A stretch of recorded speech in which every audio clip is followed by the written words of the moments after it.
Hi, good morning. Welcome to the Pleasantville Regional Sporting Complex, where we have the Trinidad and Tobago School Basketball Association. We have the zone competitions here, the winners of each zone taking on each other today. This morning, we have the under 17 boys division where Signal Hill Secondary will be taking on Trinity College East as you see them warming up right now.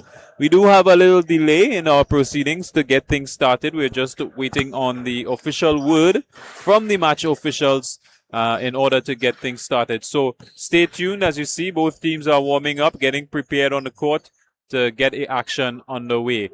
We will have very soon opening prayer and all of the proceedings that lead up to the start of this game. So there's a slight delay in proceedings, but we expect that we will get things underway very shortly. So stay tuned for all the basketball action coming to you live here on 360 TV. And thank you to RBC for making this possible and all the parents, the players, the officials, and the sponsors that make this possible. So we'll see you soon. Stay tuned.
Like, subscribe, and share. We have the notifications from and Watkins. Yeah.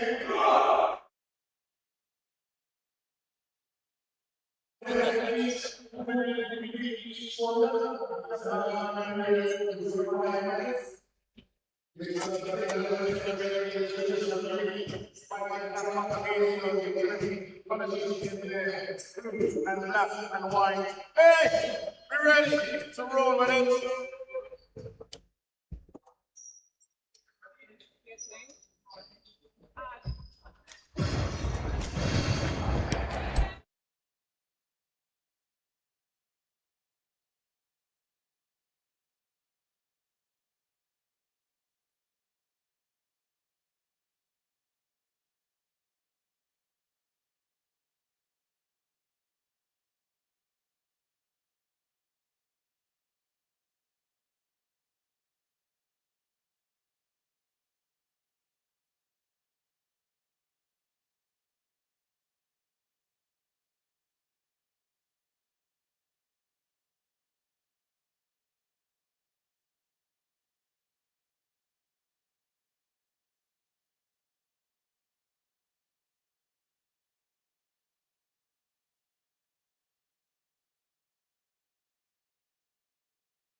So here we go with action from the Trinidad and Tobago Basketball Association League. It's Trinity College East versus Signal Hill Secondary.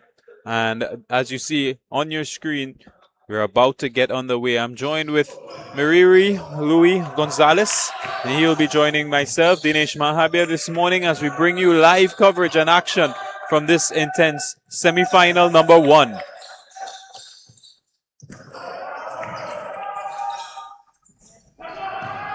And already, Dinesh, it is really total excitement. It's going to be back-to-back affair. Raw action here. The two teams will be going at each other because they have a rich history of competition between the two of them. Rivalry is at the highest but healthy level. And we have for Trinity College East, Moriba De Freitas, who actually is a member of the national 3v3 team. He's the coach of the team there. And we have Emmanuel Albert as the captain for Trinity College East in their blue, as well as Signal Hill with Nyron Ali and Vince Taylor, coach and assistant coach, and Joshua Murray or Jaheim Hector as the captain.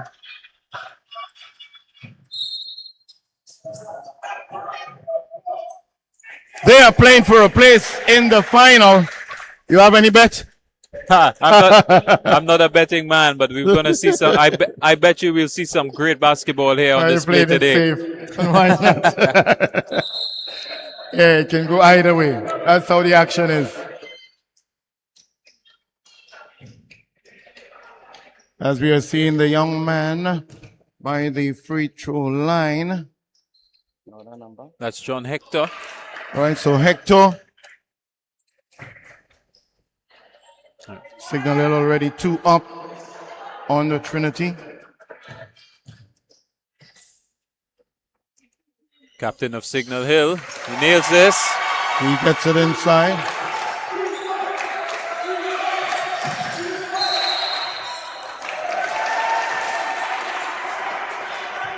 Well, we are distinctly seeing 2 sets of supporters, huh?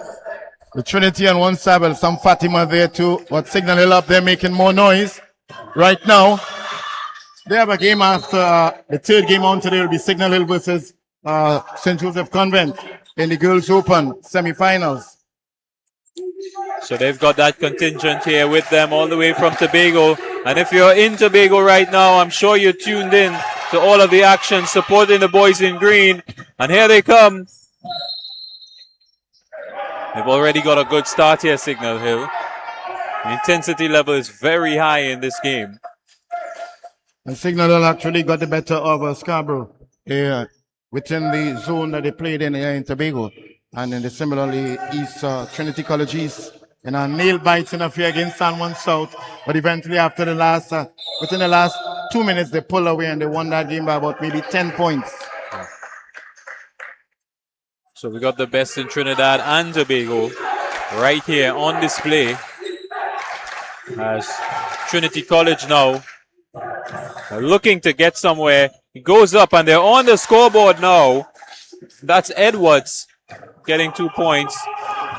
Here's the rallying cry now from Signal Hill. That's Moses calling on his team to step up here.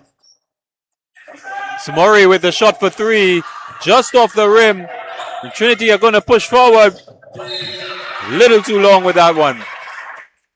I think the intention is quite clear. It's going to be back-to-back. They're attacking. They're going at each other. Very offensive right now. Yeah, each quarter is going to be 10 minutes here. We've already got 4 minutes gone. It's got so many action-packed moments.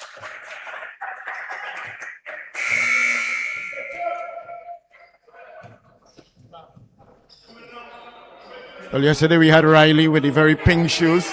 And now we have the neon green. Trinity College East. That's number 10. You would have seen their shot of the supporters. Turnover here. Look how fast. A little bit too fast. The ball came to him while he was walking backwards, so he was unable to control it. And I tell you what, each team here really quick on the counter attack. There's no rest here for them. In fact, this little break from the ref is the first time they've gotten a little bit of a breather. And if we look at the subsection, Trinity, 5 subs available. Signal Hill, 6 subs. You're going to need them. Pace of the game.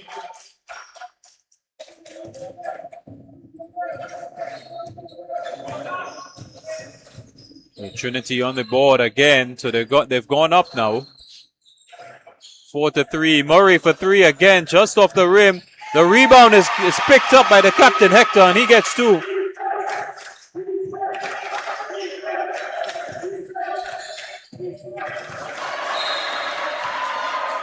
James Hector is a big man himself.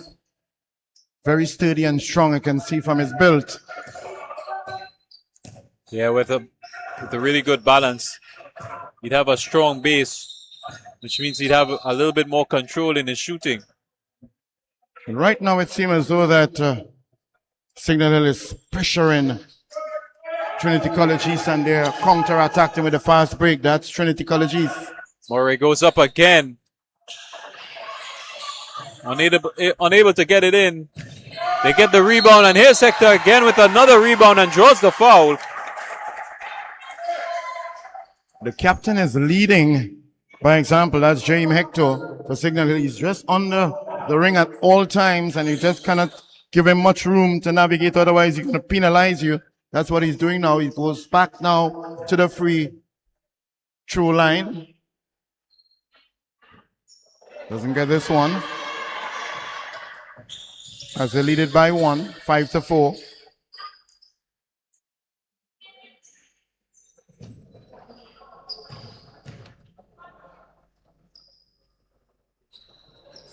Gets this one easy now.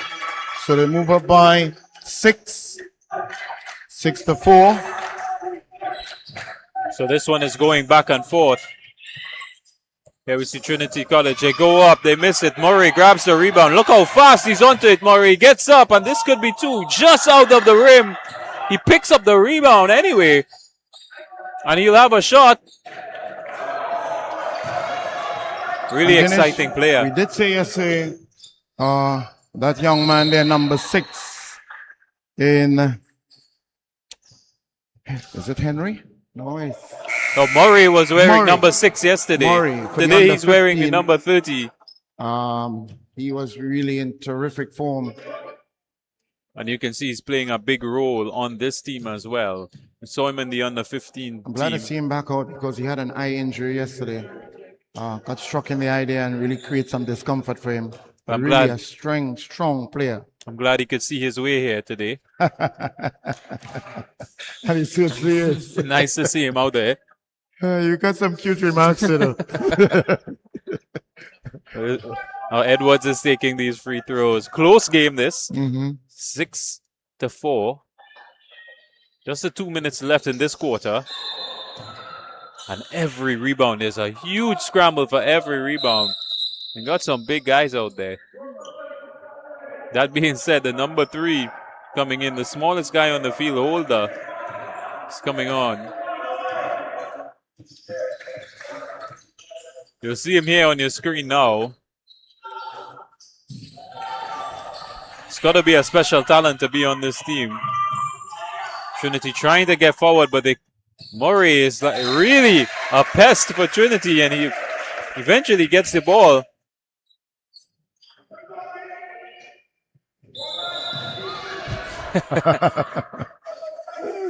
That's little Holder there, full of enthusiasm. And you can see his role. Try to get those turnovers. You might take him for granted, but here's Murray goes up. The rebound. Here's a quick counter attack. And Trinity nail it.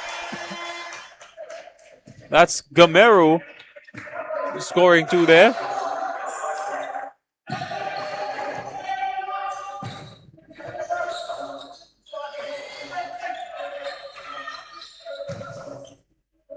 I think that is one of the areas that Signal Hill will have to be careful about, because Arima North penalized them yesterday for lapse in concentration in the defensive area by getting some easy layup right under the ring.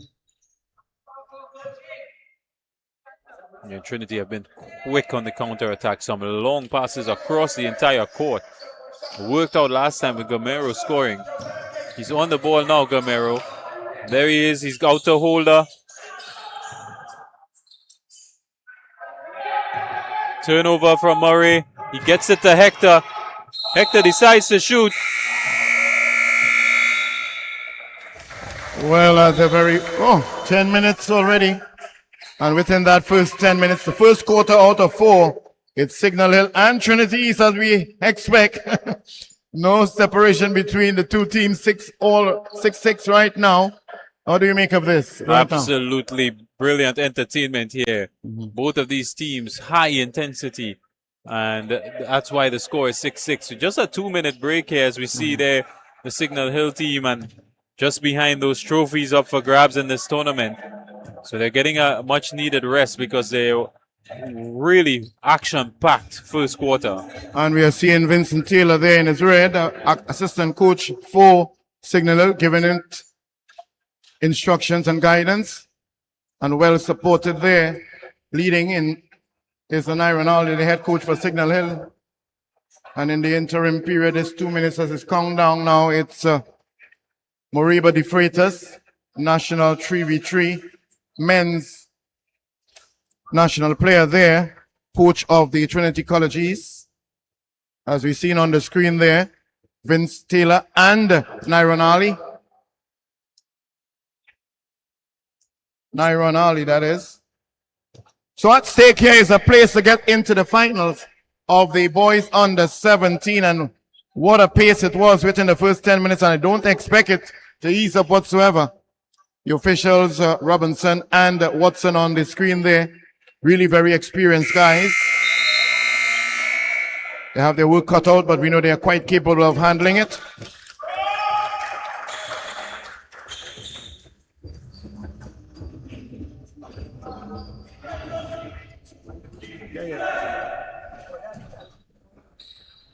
Please be advised the next 2 teams for the second match are required to start warming up. Get yourselves in a game for your game. The next 2 teams in the second match, you know yourselves, so you can start organizing yourself. Coaches, managers, teachers, your assistance needed. So we're back. Action resumes in the second quarter of this semi-final. Signal Hill Trinity, a final spot up for grabs here. Shot comes in from the skipper. Trinity take possession now and trying to get forward. It's not going to be easy. In fact, there's a turnover. And look how quick this action is unfolding here. That's Moses on the ball now, trying to steady the ship. Here's the captain, Hector. He's going to drive to the basket here. And out.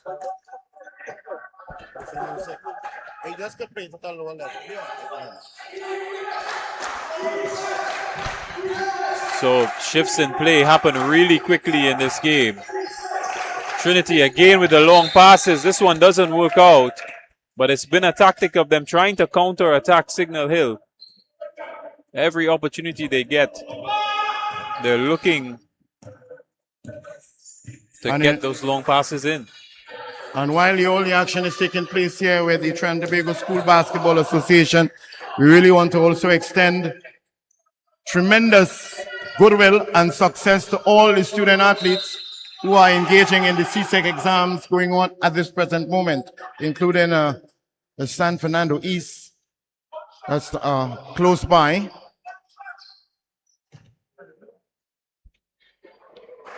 Absolutely important day for all schools. The CSEC exams happening. We saw Gamero here, a brilliant pass from Holder to him. He got 2 points and the foul. So here's the first one. Signal Hill scoop up the rebound and they're going to press forward again. In fact, there's a bubble there. Gamero picks it up. Gets the pass away. Brilliant take there from Denoon. But Gamero can't get up. There's 3 men there, including the captain. Holder passes it off. Good recovery there from Signal Hill, but in the end it goes out of play. A really intense battle. So Holder gets the pass off. This is Gamero. There's a shot for three. Off the rim. It doesn't go in. Hector scoops up and he's going to press forward here. Out to the three line. Here's a shot and he scores.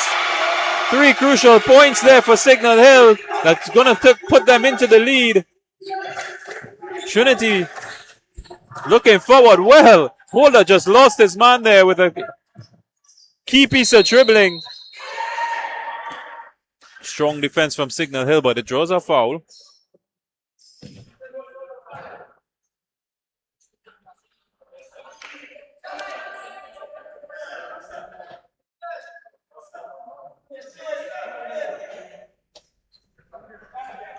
So Hector's off.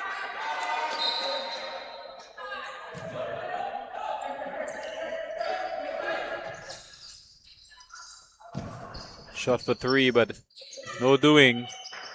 Another shot comes in, but this time it's in from Edwards.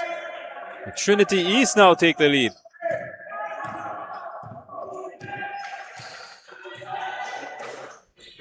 That's Henry. Number 6 fumbles. Trinity again trying to counter-attack with a long play. Gamero keeps it in, but the call is traveling.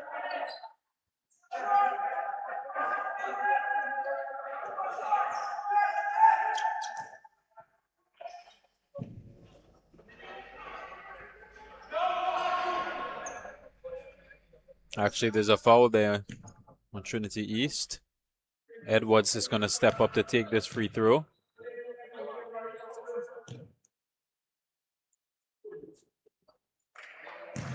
First one doesn't go in. He'll have a second chance at it here.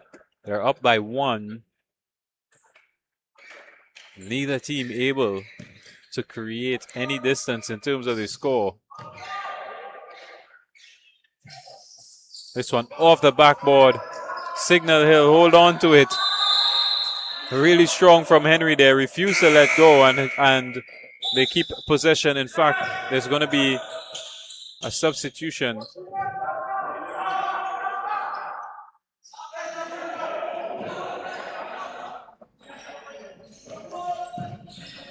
Here's Gamero with the shot off the rim and out.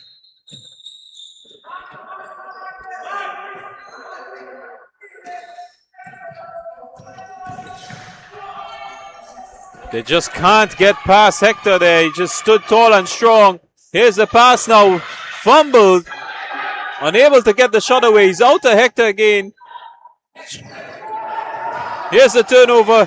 Trinity counter-attack again, and they're going to get 2. No, they don't. And look how quickly Hector got onto it. Another counter-attack. Another miss. And we've got end-to-end action here. Look how quickly they get a ball across. This time Trinity is going to score. That's Edwards. And almost in a flash, we see Murray here looking for options. He's going to have a shot for 3. And he nails it. 3 crucial points from Murray.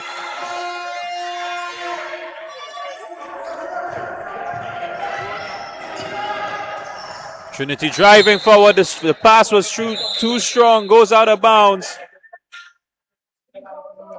A couple of substitutions here are going to happen quickly. But this game is flying by. Less than 4 minutes on the clock now. And it's all tied up.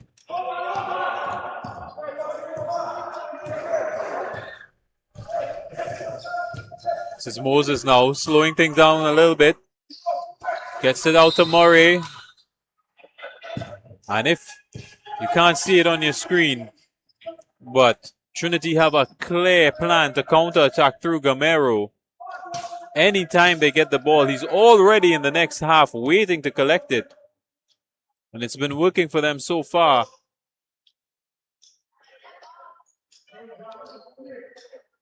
But Signal Hill have been pressing them really strongly. They'll continue to do that here. Murray again, he beats to the left, dribbles in, gets the points away, takes the lead now, Signal Hill. Trinity on it. Trayton passes off Gamero. Goes left, goes up, unable to get the shot in the way that he wanted. They press forward here, Signal Hill, but there's a turnover to Trinity. Murray picks up. And there's a fumble and it goes out off of Francis.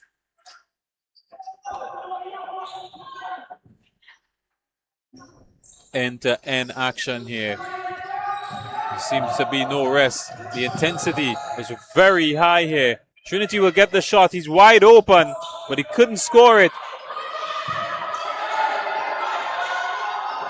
Another chance for Trinity goes down. Murray presses forward now. He's all alone out there. He takes a shot and scores. Back-to-back points for Murray now. And he takes Signal Hill 4 points into the lead. Trinity scrambling now. A big scramble, big tussle out here between these two. The ref will have to clear it out. Absolute fireworks in this game so far. End-to-end action. If you blink, you'll miss it because they're going from one end to the next very quickly. Both teams very fast on the counter-attack.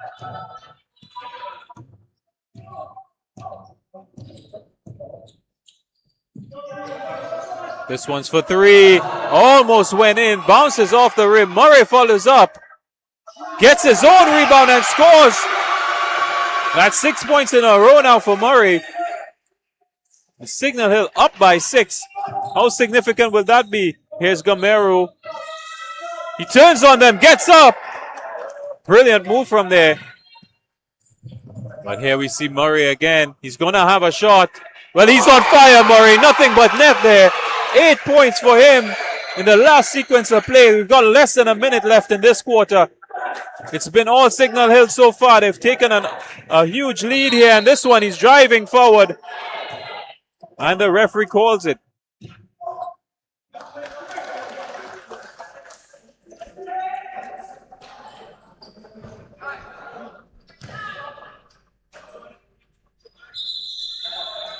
Signal Hill going to 21 in this phase of play now. Trinity College will have the ball here. And an opportunity to score. But he can't even get up.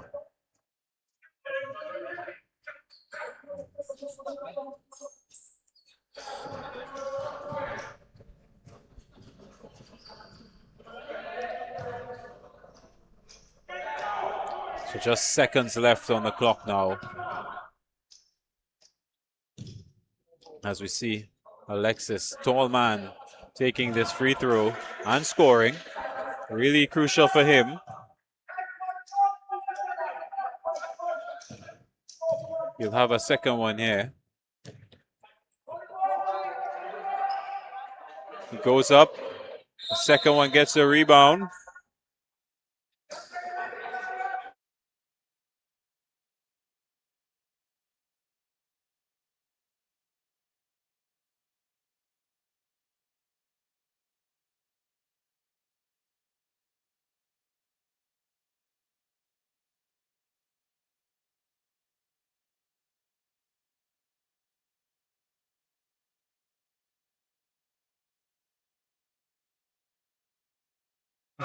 (21-15) lead there by Signal Hill over Trinity College East as we have a timeout now with 2 minutes and 49. Completion of the very first second quarter. The 21-15 lead by Signal Hill over Trinity College East. Steamy affair here at the Pleasantville Regional Indoor Sporting Complex. And once again, we want to wish all those students who are presently engaged in their CSEC exams tremendous success and God richest blessings while we engage in the day 2 of the Trinidad and Tobago School Basketball Association National Championship. The following game will be, second game on today, we'll see the North Zone winners, Fatima in the under 17 versus the South Central winner, Shogunas North.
third quarter of this, the first in the boys under 17 final, semi-final.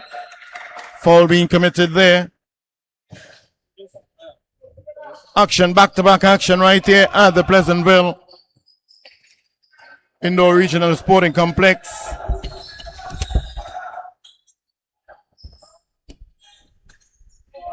It's Signal Hill secondary having that 21-15 lead over the E-Zone winners, Trinity College East.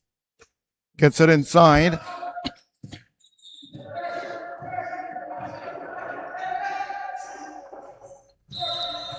Moses.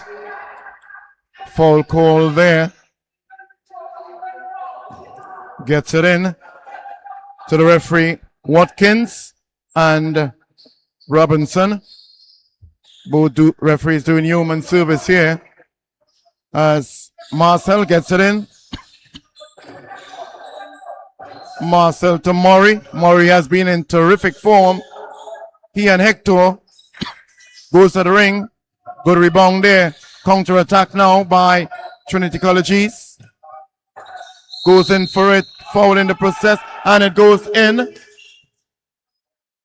So it's going to be counted. It's now 21-17.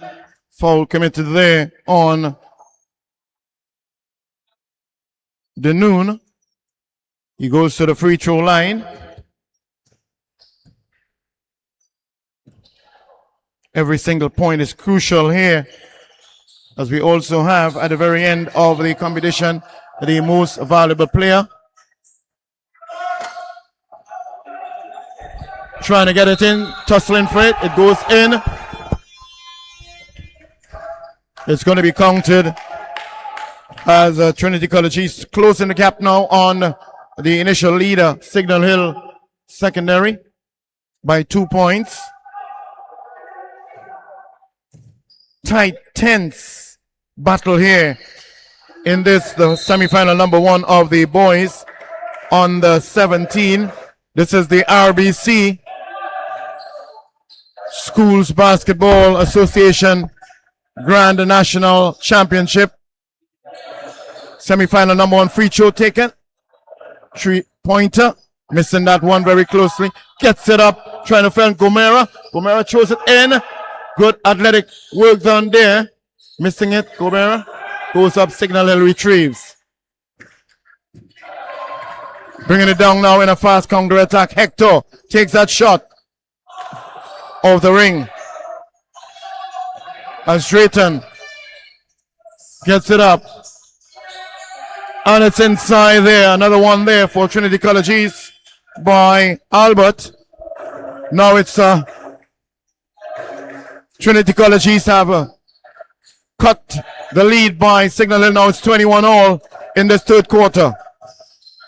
Bringing it up. There he goes, Drayton on the inside, losing possession. Putting in a challenge. Moving towards the ring. Hector goes through it and does well. Up. Tomero goes to the left, to the bar. Gets it inside. Foul in the process. Well. You couldn't get it at a faster pace than this. Yesterday was intense. It's even greater now. And timeout now requested by Signal Hill, as it's a 21 affair now with 6 minutes left in the third quarter of this four-quarter game. Up for grabs is a place in the final. That's what they're looking for. Fatima stands in that position. The defending champion, Fatima, in the under 17. They won it in 2023. Holy Cross won it in 2024. And Fatima regained that title last year. The next semi-final will find itself with the defending champion, Fatima, up against the South Central winner, Shogunas North. Well, we haven't had any games as yet going into tie and additional time. Will this one end up in that category is left to be seen.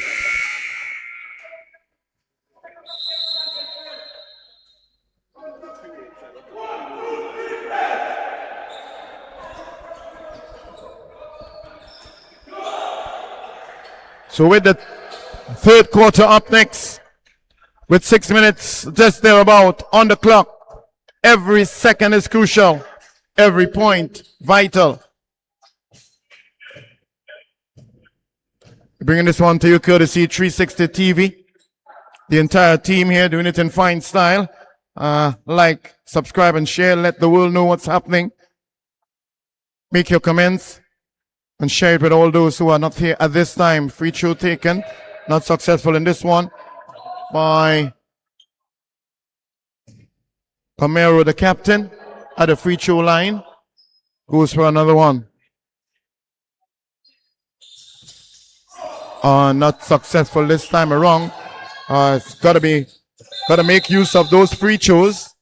It could very well determine you winning or losing the game.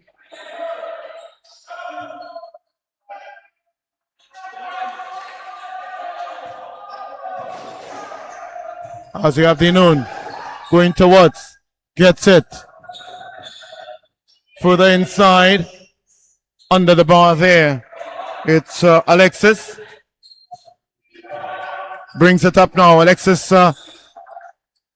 Trinity College East by 2. Going towards the ring. Goes up and a good one. It is there by Moses.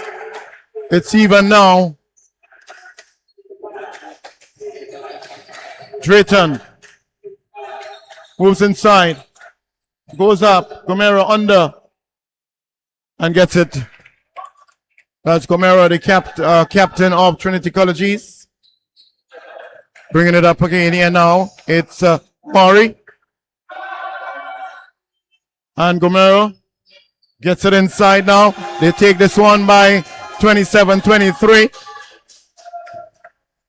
Again, Signal Hill found itself in a difficult position yesterday in the under 15, leaving a lot of room at the back, and they were penalized for it. Another one here now. Gomero. Seen some space. He goes for it. Moves out. Alexis. Hector. Gomero. Goes down. They lead this one now 27-23 in this action-packed, tight, tense affair here in boys under 17. Hector tries to get in. Keeps it inside. Good basketball there by Signal Hill. Shoots. That's Maury. Hector under the ring. Tries. Alexis gets it up to Gomero. He scores. He has been really topping it up there, Dennis. Yeah. He's really bringing some points on the table there for his team. Gomero, the captain for Trinity College East. Murray. Goes away, 3-point misses, goes out of a play. Big fight back here from Trinity East in this quarter. Really see the tables turning here now. But Gomero, he's been a live wire in this quarter. Trinity will continue now. Look at the long pass again to Gomero. He'll go up. Murray was there with him. Signal Hill grabbed the rebound and they push. Moses goes up and gets 2. Oh.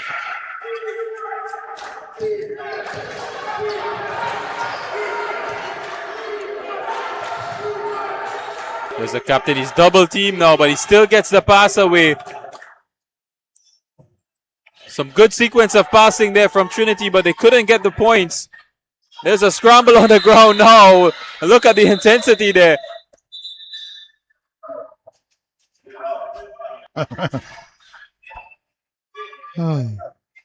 Unlike yesterday, when we had some games that had a great disparity in numbers, this one is a ding-dong battle here. It can be anybody's zone. It's who needs it and who wants it actually. Who wants it more? Yeah, semi-final action here. A spot in the final up for grabs now. Murray for 3. Just off the rim, and they couldn't control the rebound, and it goes out.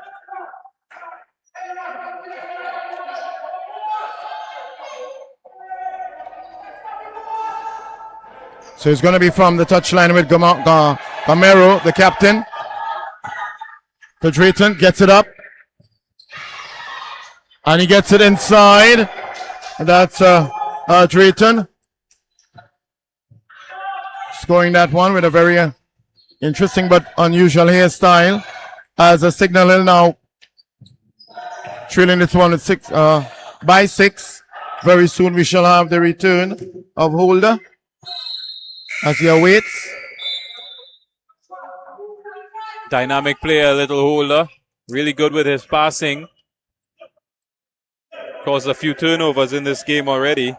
We really can't underestimate the size of the players, because yesterday we had, for example, King, small in size, but a tremendously enthusiastic. Oh, he tried the dong there, then a crucial 2 points. What do you say, Dennis? Yeah, acrobatic stuff here. He just missed it. Here's a number 6, Alexis, on the ball now. He's a big man and he's goes out to Holder. Holder's going to go up, but he's a little man, so the ball is knocked out of his hands. And the whistle goes. As short as he is, he still feels that he can score. Yeah. Which is what he attempted there, and that's what a game of basketball certainly wants you to do. Score. Another one inside there. 2 more to Trinity. That's going to be Edwards. crucial, yeah. Edwards went for the dunk just now, but he decided to play it safe this time and make sure he got that 2 in. Here's a shot for 3 from Signal Hill. Misses everything. And there we see the attempted counter-attack. It's what Trinity has been doing all game long, and it's been working for them. They fought their way back in this quarter. And there you see just seconds left now. It's ticking down. In fact, that's going to be the end of this quarter. The third quarter goes, and it's Trinity East 31 to Signal Hill 25 in a seesaw battle happening in this semi-final. Interesting.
So back onto the court now we have, starting from the touchline, the small man himself, Holder. Midget he has, but pure in strength and heart, gets it to Drayton over. Trying to do it 1-2, wasn't very feasible there.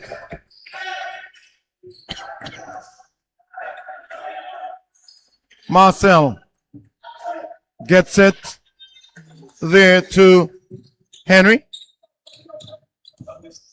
Murray goes to the ring and he scores. So Murray decreasing the deficit by 5 or 6. Alexis now brings it up. Gets it to Holder. Back to Alexis. To Holder. Oh, breakdown in communication there between Alexis and Holder. It's going to be from just around the halfway line. Marcel there to Moses. Goes into and barging into that's Murray. As we have a double substitution there with number 5 and 11 for Trinity College East. That's Drayton and Albert returning initially in the starting lineup. And resumption now. Signal Hill. Murray goes to the ring. Attempts being made. Alexis takes it down. Not to put. Loses possession there. A concentration level issue. Murray goes for it. And Alexis does well. Brings it down to Gamero. Gamero brings it up. The captain for Trinity College East. White. He has some up space. Gives it to Gamero. He moves in. Goes and good points there by Trinity College East. Brilliant play from Gamero there. He dribbled past two, got the pass off, and took them to 35 now. And he took his time with it. They know that they have the lead here. Let's see what Signal Hill can come up with now. It's back out to Murray. Whistle goes. And we saw a very interesting play there. Alexis made some room for Gamero. And of him slip through two defenders and then get it across there to his colleague. And really good basketball shown here by the two teams, but more so Trinity College Gamero.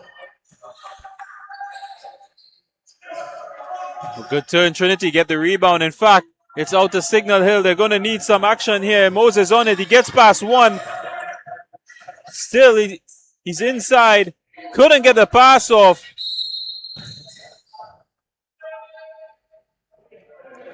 Well, intense stuff here. It'll be a throw-in now for Signal Hill.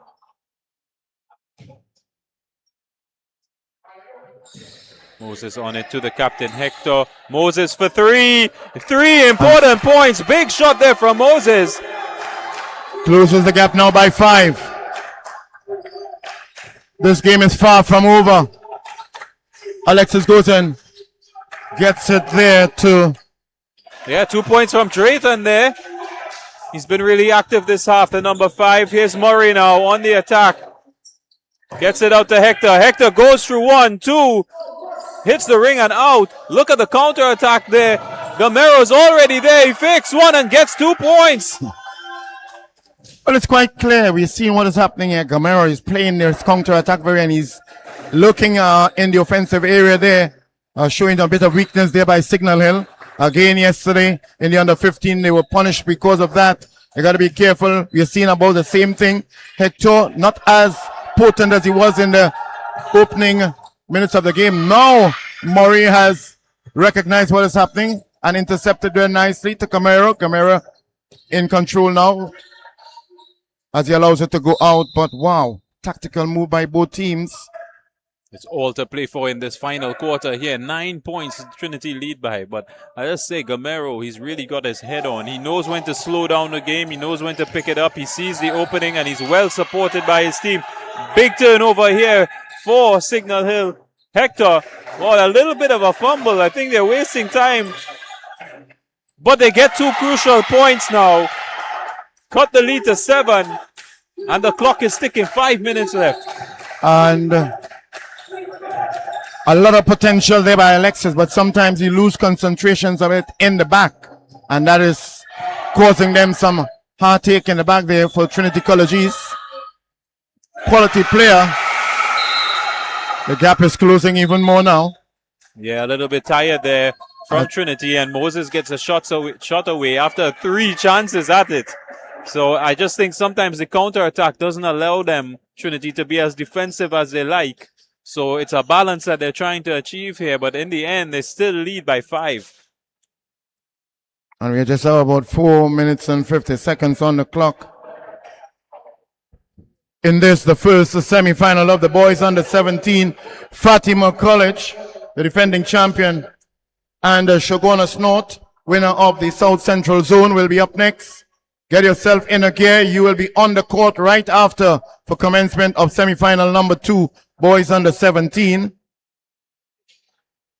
As we're seeing on the screen there, Nyron Ali, head coach of Signal Hill, really driving home some points there to his charges. Pushing for it while we are the Freitas and Nigel Ojagir, the manager of the Trinity College East and also teacher. rendering that much needed support. 5 points makes a difference right now with 4 minutes and 50 seconds on the clock. A close encounter between the two teams. Any one of them could find themselves in that position and into the final. Big Alexis gets controls of it. He goes to the ring. Scores in the process. So goes into it. Big strong figure of Alexis scored. And it seems as though that he was also fouled in the process. Yeah, there we go. The points count. It takes them to 41 now. And he's going to have the free throw. And that's one of the strengths of Alexis. He's very passionate, very aggressive, offensive. And we saw a result of his movement now as he goes to the free throw line. Gets it in. Gets it in. 3 crucial points there for Trinity. Good to see Alexis. Signal Hill can't get it free, and Alexis scores again. I think it's quite clear the tactic by Trinity College. Yeah, this frustrating them. They've got a 10-point lead now, so they're not too concerned about the counter-attack. They're more concerned about defense. As Moses gets through but couldn't get the points. Signal Hill turn it over. Here's Hector. He's going to go for 3, the captain. Bounces off the rim. Signal Hill get the rebound. Go back up and get 2 through Moses. So they're not letting this die. 3 minutes left now for a place in the finals. It's quite clear we have a tactical approach here with Gamaro and Alexis. Exactly what Gamaro was doing earlier, Alexis is doing it now. But the concentration level, especially by Alexis, need to be tightened to keep the distance. But Signal Hill is just exploiting any weakness by the Trinity College East, the team in blue, while the green, as we can see here now, on the screen, Vince Taylor getting some points across well and meticulously getting the points across there. And a lizard eye look there by Nyron Ali, the head coach. Players listening attentively to what is happening there. This is what happens. Coaches really trying to get their points across and hoping that the players can execute their guidance. Yeah, with 3 minutes left, this is it. It's all come down to this for a space in the semifinal as a referee blows to get them back on. This is it for Signal Hill. Their last push, they're down by 8. They're going to have to make it happen. They have the throw in here through Hector, the captain. Gets it out to Murray. Murray for 3. Off the rim. Couldn't nail it. A fight for the rebound. At Trinity College, how many times have we seen this counter-attack as he goes up for the dunk? What a way to seal these 2 points. This is the first dunk we have seen for the day. And even yesterday, we didn't have any dunk yesterday, but this was a neat one by Alexis. Well, that may have just been the icing on the cake there for Trinity College. They're up by 10, and the clock is ticking. It was really clean and neat as Hector goes now to the free throw line, the captain of Signal Hill. They need these points now. Vital as it is, crucial and necessary. I love the team spirit, even with the opponents. When they don't score, they still give a hands 5. Nice to see. To each other. Hector. Didn't get this one either. Trinity grabbed the rebound. That's going to be key. They're going to go forward. Gamero goes up. No, he fakes it and passes it off. What an amazing sequence of play. Alexis with the dunk again. Well. It's quite clear what Trinity College East is about. Carrying the big man up. Alexis Sani has already gotten 2 dunks within the last minute. Hector just misses and he's annoyed with himself. He knew he should have done better with that one. The clock is ticking now for Signal Hill. Trinity really have come back strongly in this game. They were down and out Well, not all, but they were definitely down at the halfway stage. And look where we are now, driving forward. And the whistle goes. So another foul there committed by Signal Hill. And going to the free throw line, it's going to be Dinoon. Yeah, he's been quietly productive, Dinoon, wearing the number 4. It's packed full with the tactical approaches taken by the both coaches, getting their charges, who were able to execute it more proficiently. And in this case now, Trinity College East leads Signal Hill 48-36. With just 1 minute and 24 seconds on the clock. Getting it back there now. It's Nori. Gamero holds on to it. With 1 minute, under 1 minute now. Goes to the ring. Almost got it in there. Wow, we have a whole team now. This is quite interesting. 5 subs coming on here for Trinity College. And we saw that yesterday with Fatima in the under 15. Just about 1 minute again. And they send on 5 and new, well, not new players, but 5, our entire team to replace 5. Looks like they're key on just holding their line now, getting this defense and keeping Signal Hill out. Signal Hill really need to get something going here. And there we see the double team. He can't get up. And the referee calls it. It may look a bit comical. You're trying to go up, but you just can't. Well, he was surrounded there. And that's what Trinity wanted. That's part of their tactical change. Here's little Hector now. He's going to keep it. And the longer he does, the better it is for Trinity. Lots of space for him to get through the middle.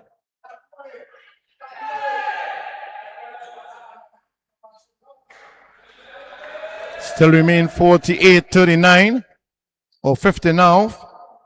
58-39 on the clock. With the free throw to be taken. And it looks like Trinity College are going to book their space in the final as less than a minute to go. Trinity grabbed the rebound, grabbed the foul as well. It's certainly quite glaring to see the tactical move by Mariba the Freitas, sending the 5 just to slow it down and let the clock run down. Protect the lead, which apparently they're doing a good job at it. Yeah, so the counter-attack tactic was changed to one of perseverance, and they've done so in great style. And Signal Hill run down the clock because they know it's over. Trinity East will progress to the final of the boys under 17. And stay tuned because later today we'll have another semi-final to see who meets them. Trinity College in the final as both teams here shake hands for a well-fought game that went both ways. Coming up next, we'll see Fatima versus Shogunas North in the next game, which will start very shortly here. In fact, within the 10 minutes. So there are the fixtures on your screen for what's on the cards for today at the National Championships of the Trinidad and Tobago Schools Basketball Association. So we're live here at Pleasantville Regional Sporting Complex. And coming up next, we will have more semi-final action with the boys under 17. And we'll see which team is going to meet Trinity College East in the final. So stay tuned and we'll be back shortly.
Stand by.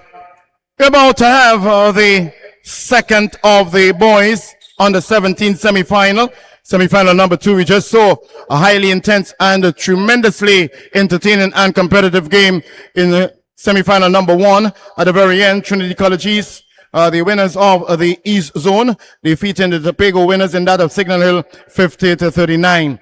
Signal Hill will be playing off for the bronze medal. Trinity College East sits for the, go straight into the final and await the winner of the North Zone, which in this case is the defending champion Fatima. And with that, they also have the MVP of 2025 with them, number 30, Idris Martin. And in their way is the South Central winners of Shogunas North. We have Gavin Warwick, head coach of the Fatima College, and also owner and director of the Next Level Performance, one of the entities supporting and sponsoring this event. We also have Dale Carrington, head coach of the Shogunas North Secondary, and teacher Luke Eli, Captain Deshaun Williams for Shogunas North, Zachary Julian carries the captain armband for the Fatima College.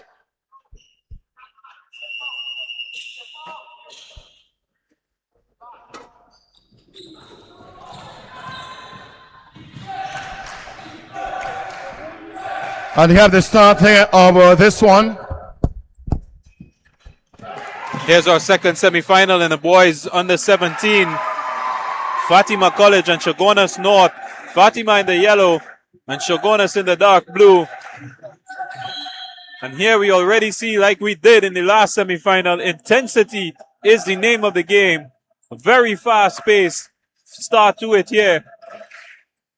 As Fatima go up. Goes up for 3 there, Collis. That was Shamar Collis who went up for 3 there. So it'll be Shogunas North now to drive forward. Lots of pace on this one. Doesn't get the pass off, and it'll be the first points. Shogunas on the board.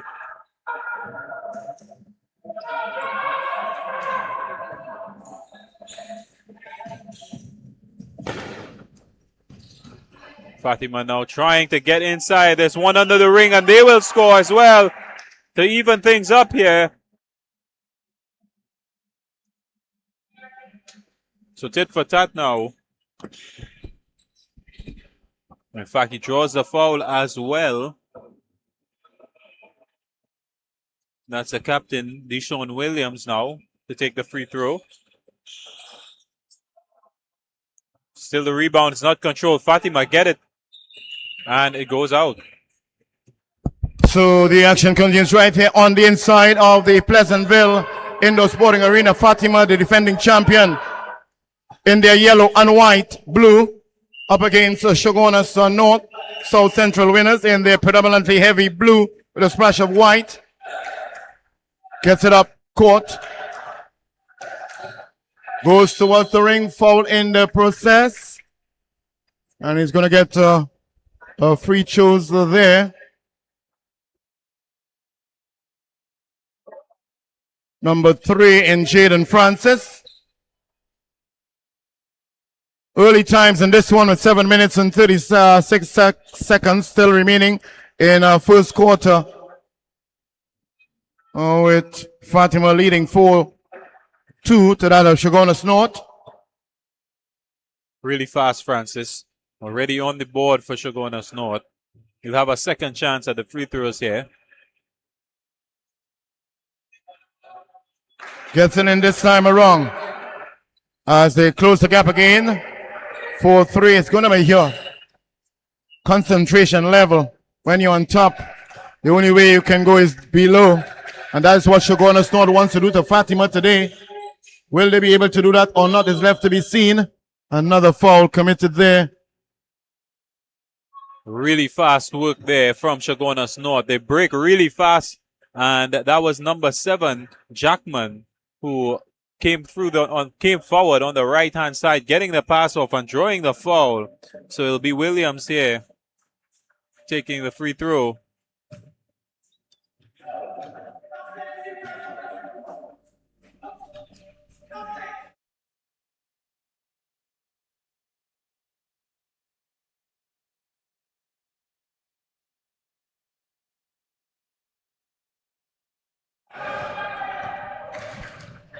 Look how quickly he gets through the middle. Still gets the shot away and the rebound. Double team now, and he holds on to it. And we have also the MVP of the under-20, Zachary Julian. He's actually playing in the under-17 too. And even while he plays for the under-17 and under-20 and won the MVP last year in the under-20, Idris Martin, his teammate, won the under-17 MVP title.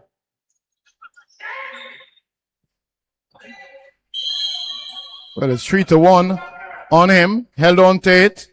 Referee blows the whistle. Yeah, the big guy with the number 5, Adrian Weeks, just holding on to that one while he was smothered by the Chaguanas North players. Here's Weeks again.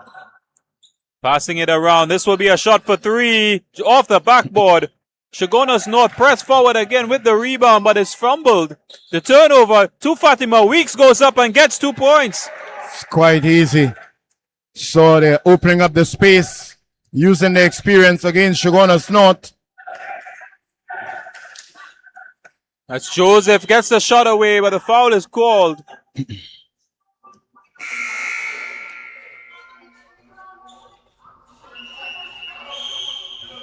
So we see here from, well, there's going to be a little break here, but Chaguanas North are really quick on the counter attack. And they lead that through number 7, Jackman, who is able to get forward very quickly. But so is Fatima, as you see on your screen as they regroup here. Instructions coming in now from their coach, Gavin Warwick.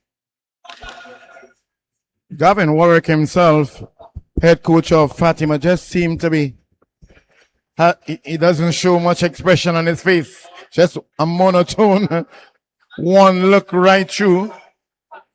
But he gets his point across to his players that we also have on the screen there. The Carrington, I believe, yes, from what we have here. Leader of the head coach of the Chaguanas North. So we have the bright pink. You just saw the bright green. And now we have the bright orange. You can't miss it. By Zachary this time around.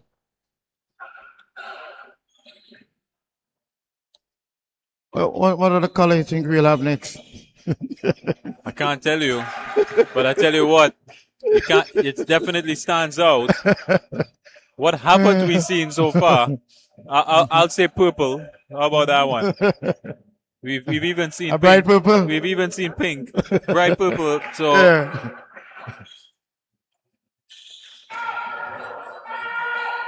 The young man Zachary Julian, one of the very most athletic. We saw from actually another Julian yesterday. Very, very athletic. Now we have another one, Zachary Julian. Easy basket there on points. Oh my word. Got all over his shoulder. And still actually scored with it too. Yeah, that was Sam went up initially. And then Zachary Julian being fouled in the process. Then it was the very Julian. same man we spoke about, the bright orange. Shoes as 35 makes his way on.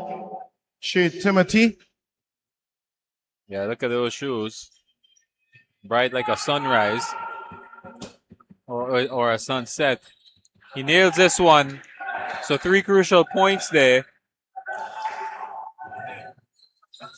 Oh, what a quick counter attack there. And that's the name of the game for Chaguanas North. They break so quickly. They're able to get into position. Back into defense now. Good block there from Chaguanas North. And they got the turnover. Look how quickly they transition, but there's a steal from Weeks. Really fast and intense game this semifinal, just like the one we saw previously. Somebody's going to book their space here. Oh, he gets through the middle and he gets the pass off. Another shot goes up and in.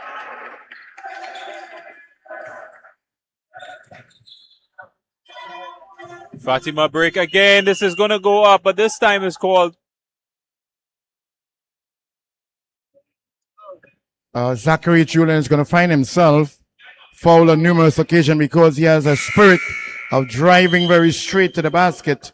on numerous occasions, he's going to find himself going towards that basket, and he may find himself also being fouled, as we have a timeout there request by Chaguanas North as they trail Fatima, the defending champion, in the under 17 action goal. This is the RBC, Trinidad and Tobago School Basketball Association Grand National Championship, well supported by the Next Level Performance.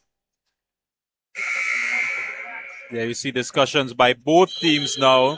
Defending champions in the yellow. Chaguanas North pressing them for a spot in the semi-final. In the final, actually, up for grabs. We've already had one team book their spot. Another one is up for grabs. And here's one of the captains. They have two captains on this team, actually, Julian and Martin. This is Julian. He'll go up with this free throw. And you'll have another one.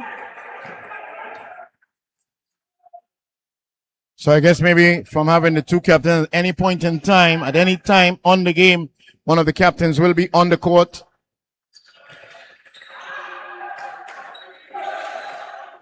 That's good to have two persons that are capable of leadership. In fact, you go up again. What a steal. That's a bit surprising of Zachary to not score so close.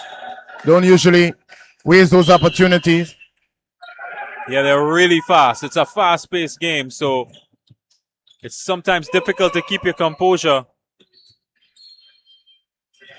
And Aidan did quite well there with retrieving the ball. Our cameraman Aidan there, protecting himself and the camera. Correct. By retrieving the ball. We wouldn't have seen it, but we were very concerned about him. Here's the number 7 on his back. Look how he drives forward, straight to the ring, gets a pass off. And he just missed the opportunity. They'll get another shot at it, and it's in. That's what they've shown so far. Lots of speed, the ability to get inside, to lose their opposition. Look how fast they are. This is a turnover. This could be 2 points. He goes up, and he gets it. Certainly what Chaguanas North is showing is that while they may respect Fatima, they're not fearful of them. And they are really capitalizing on the weaknesses being shown here. Lapse in concentration by Fatima, stealing and winning the ball and scoring from it. That's what Chaguanas North doing with three-pointer there on the far side. He was wide open. Weeks got double teamed and he let the space open for him. And that's when Sam was left wide open to get that three. But look at this here. Smothered again, battling to get the ball away from the opponents.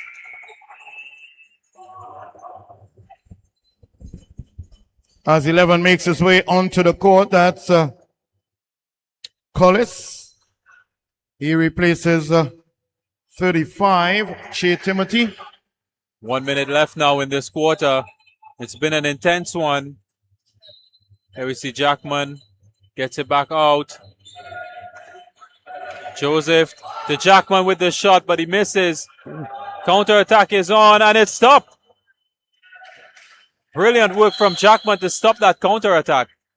But it's quite clear we are seeing both teams doing the same with the counter attack. But as of now, Chaguanas North is succeeding a little more than Fatima by intercepting a lot of the passes. Zachary coming off and that's a familiar sight to see Jakeem King, who played in the under-13s.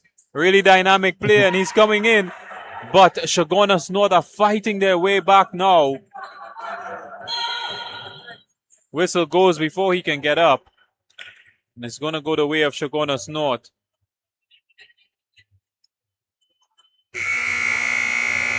And that's the first quarter as the buzzer goes.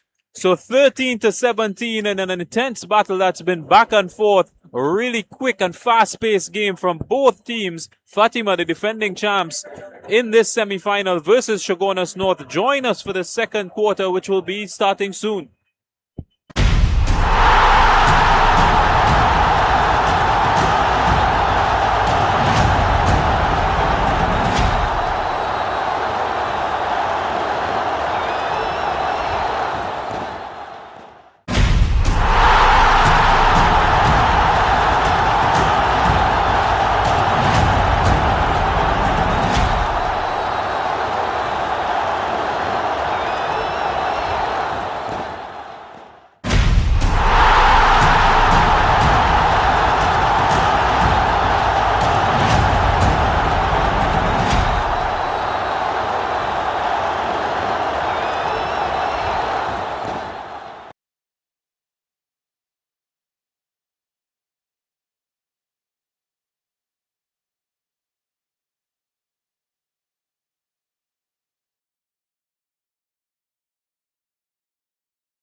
And it's going to be Weeks coming off.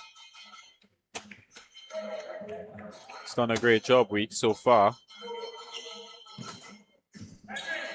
Free throws to be taken by Zachary Julian. 32. Make that 33 to Fatima. Chaguanas North on 17. There you see it. So scorecard is up. You'll get another shot here, Julian. And that one is in as well.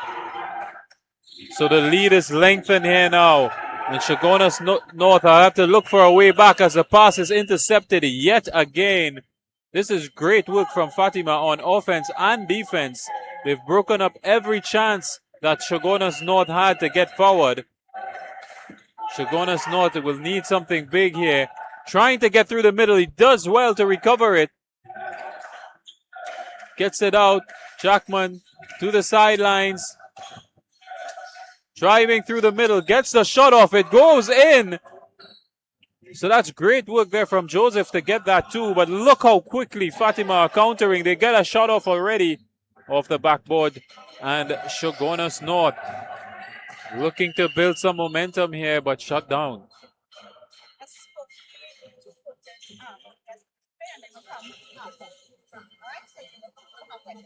So it'll be a throw in here for Chaguanas North.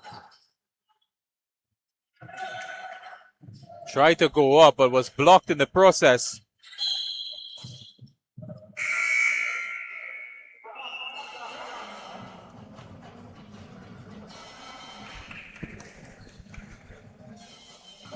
For Chaguanas North. Jackman and Manette combining, but they lose it too easily, and it means 2 more points for Fatima. Here's Jackman. Does well to evade one. Gets past 2. Tries to go up, but blocked.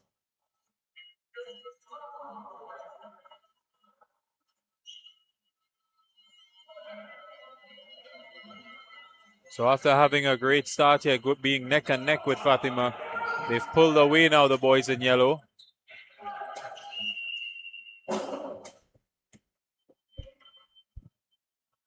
There's 3 minutes left in this quarter. They get the shot away, but they couldn't control the rebound. Chaguanas will have it. They can counter here. No one is on him, and he gets 2 points. That is Jadon Francis with those 2. He was all alone in that half. Here's Weeks. He's back on. And he's blocked off in the process. It's going to be another substitute. And Jadon Francis himself, from the very first quarter, he has been doing exactly what he's doing now and capitalizing on that space and opportunity in the back there against Fatima. They're certainly going at Fatima. They're not rolling over and giving up. Chaguanas North, winners of the South Central 2026. Fatima on the offense now. Going towards the ring, keeps it in and goes for it. Misses. And that would have been Martin, Idris Martin, the MVP of last season in the boys under 17, wearing the number 30 for Fatima College. There he goes again. And that's Joseph. Yeah, brilliant combination with Joseph and Jackman.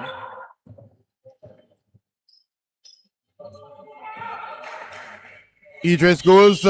He's fouled in the process. Idris Martin going towards the ring and being fouled in the process and moving forward. Third quarter. We're into period number 2. With 1 minute and 21 seconds on the clock on the free throw line now. It's, what number is that?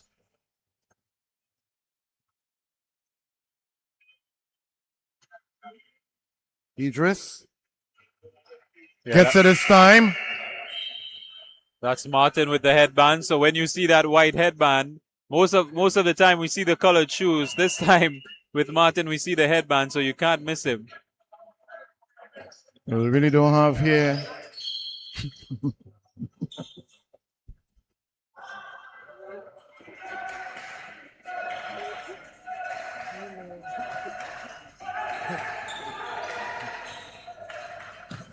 Intercepted here from Fatima.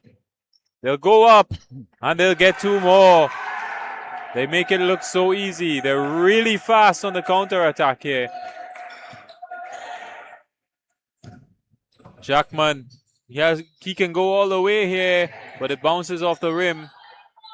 Huge scramble for the rebound. A huge battle on the floor.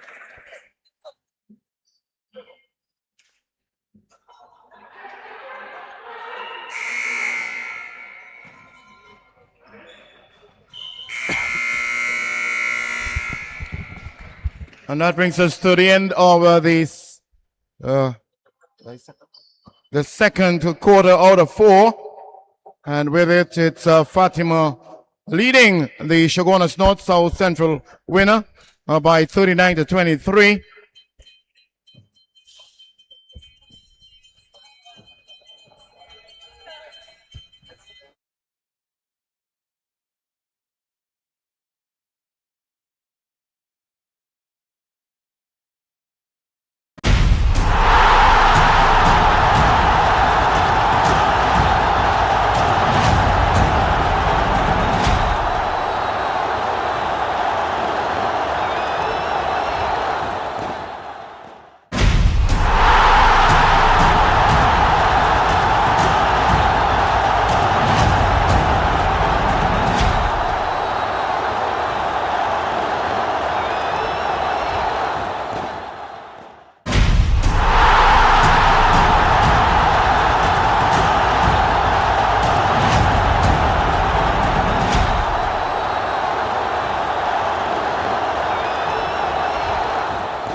So we're back on in the third quarter here of the boys under 17, the semifinal. It's the second semifinal, as you see there on your screen. And it's Fatima versus Shogunas North, both the winners of their respective zones.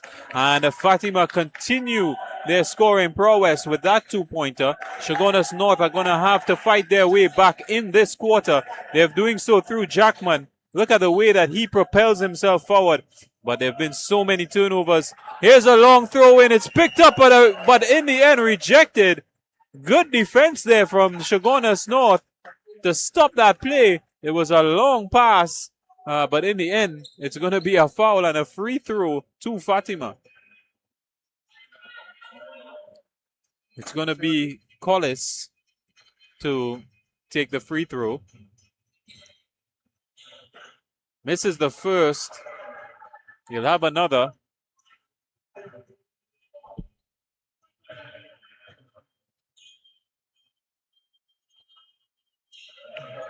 And he gets the second one. So that takes him 242. Sizable lead now over Shogunas. And again, blocking the pass. Fatima did extremely well to get it off. Look how quickly the pass comes in. And Weeks goes up and gets two.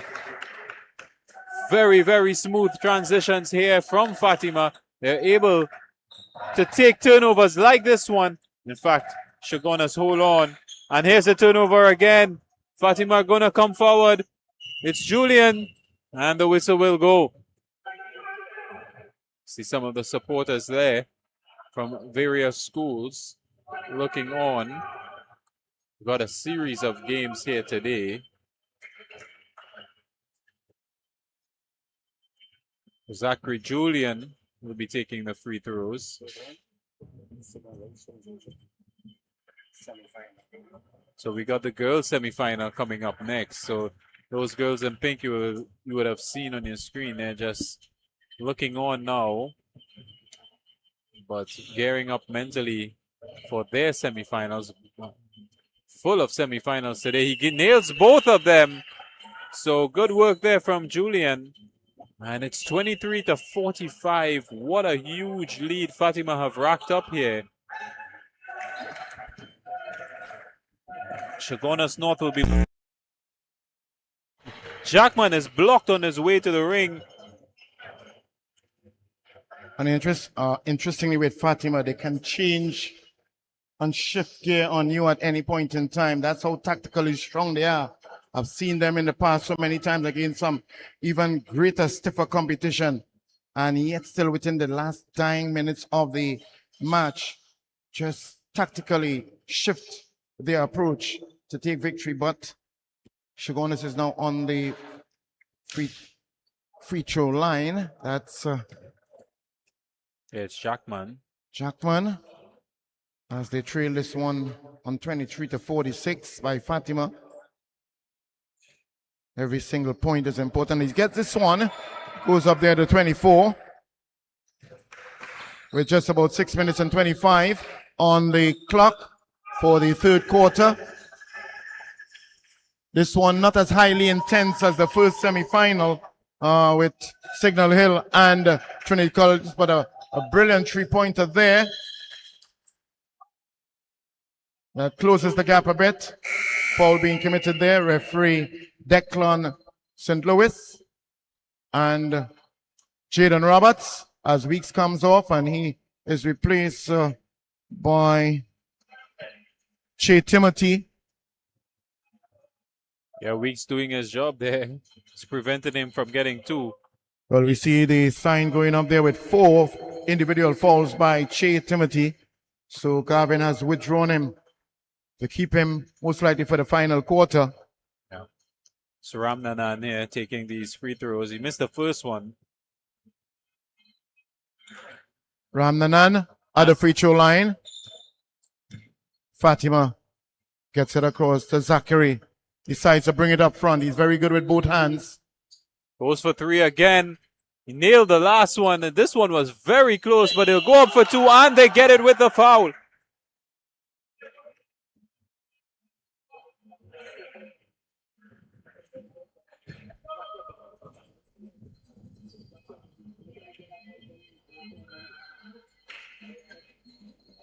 That's Nigel Sam. Actually, Nihir Sam.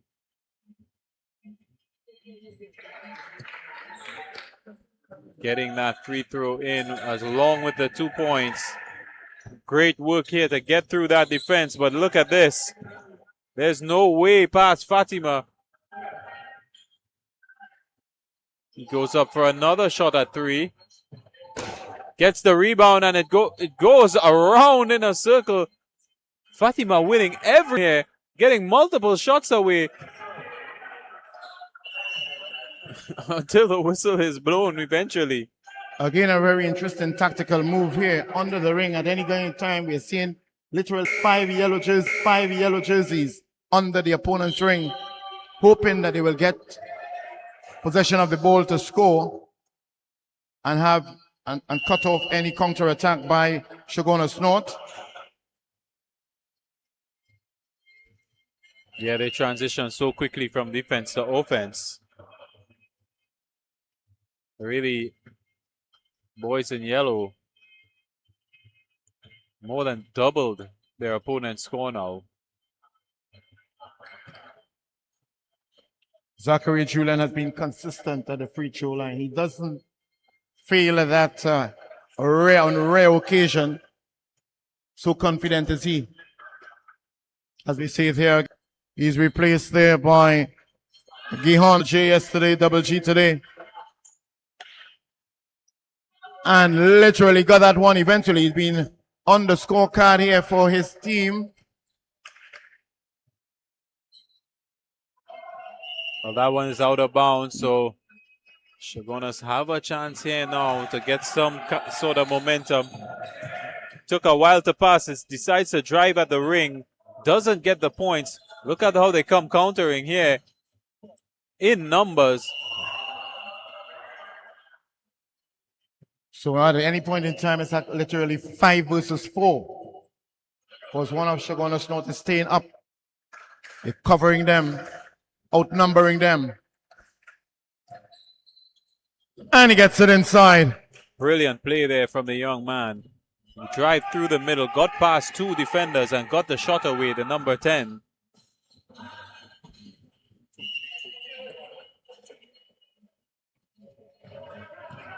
Yeah, that was actually Gerald Henry. While that one bubbled around, looked like it would have gone in, but didn't. Shogunas needed that, but here's Fatima with a brilliant press forward. Shogunas will try to counter here. It's 3v1.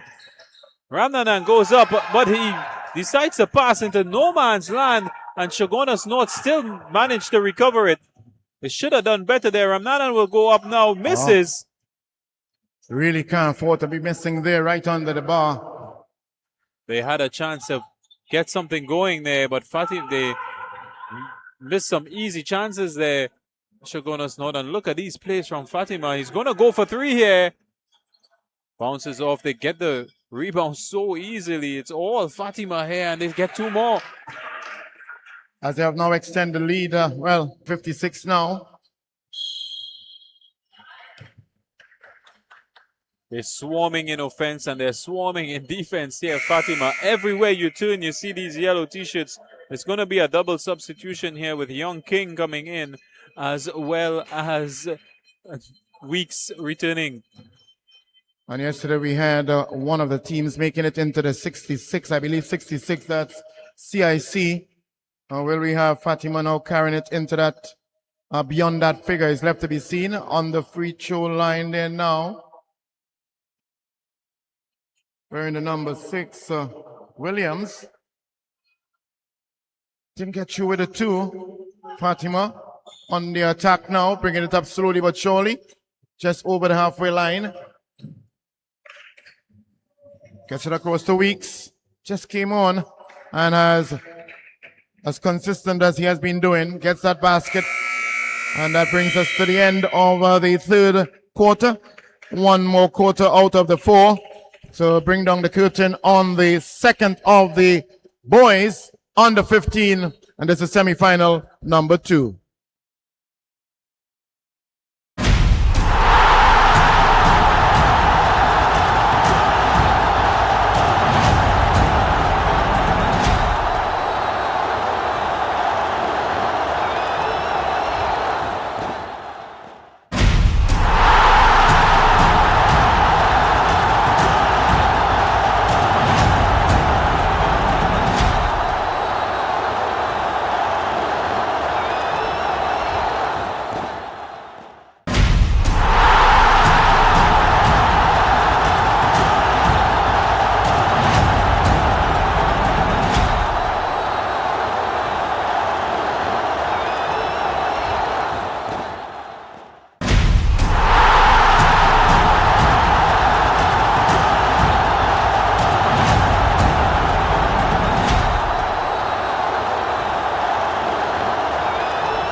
So we're back in the fourth and final quarter now of this boys under 17 semi-final.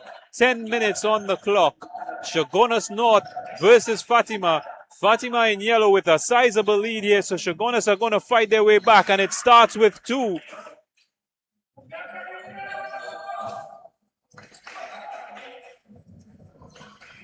Shogunas with a turnover here. They're going to need it. He's wide open. Can he get there in time? He does. He fakes one, but he doesn't get the shot away.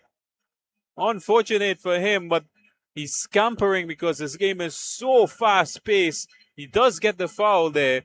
That is Gerard Henry. You can't miss him with that hairstyle and the red shoes. He'll have a free throw here. 30 points lead now from Fatima. Can they come even close to recovering this? Shogunas North. He misses the first free throw.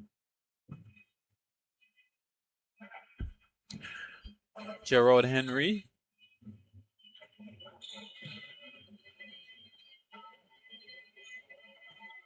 Second one is in. So massive lead here in the final quarter for Fatima. They've been really dominating this game. It started pretty close in the first quarter, but they pulled away after that, and there was no way back. Easy 2 now. It seems that Shogunas North struggle with the defense because there's so many yellow shirts everywhere you look.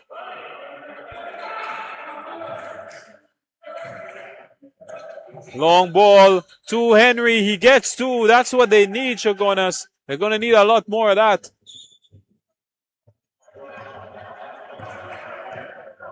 Well, we just saw Gavin issuing some final instructions at the weeks. While they're moving up, they need to be mindful of covering in defense there. As we saw, easy basket there scored by Shogunas North, even as they lead impressively 62-33. A wayward pass there. Henry was screaming for it. Just a little bit of fancy work there. But Jackman tried a really difficult pass. He couldn't get it through. They're going to have to fight their way back here. Shogunas. Fatima holding on to their lead and continuing their scoring progress. He's going to go up for 3 here. Doesn't get it. Scramble for the rebound. Here's Henry pressing forward. He goes up. Beautiful 2 from him. Excellent. Excellent basketball there by him.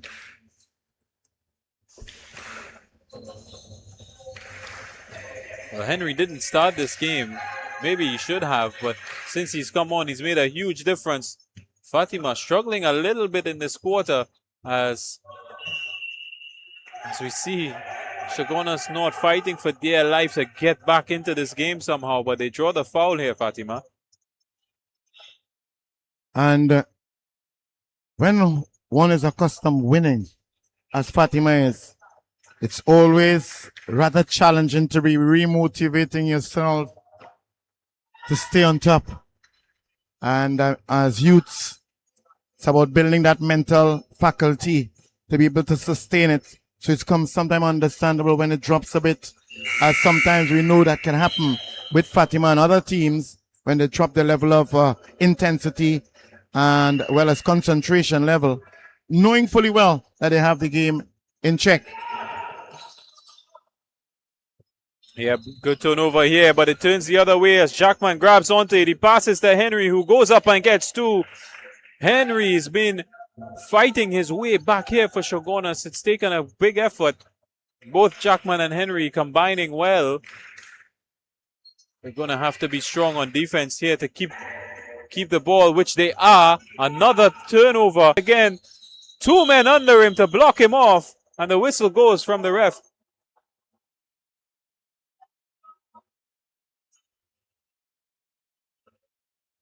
So we're seeing there 4th foul being committed.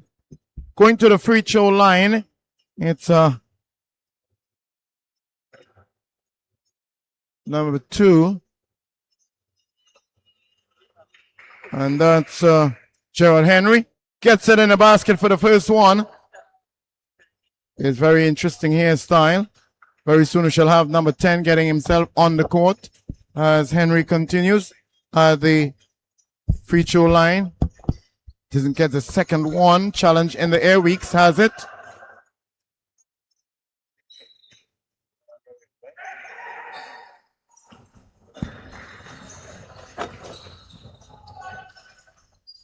Here we see Henry again driving forward. He evades one, gets the shot off. It was really close. Roll off the rim. Fatima, two men open. They go up and he misses. Weeks grabs the rebound and gets it in. Knocked his man away there, Weeks.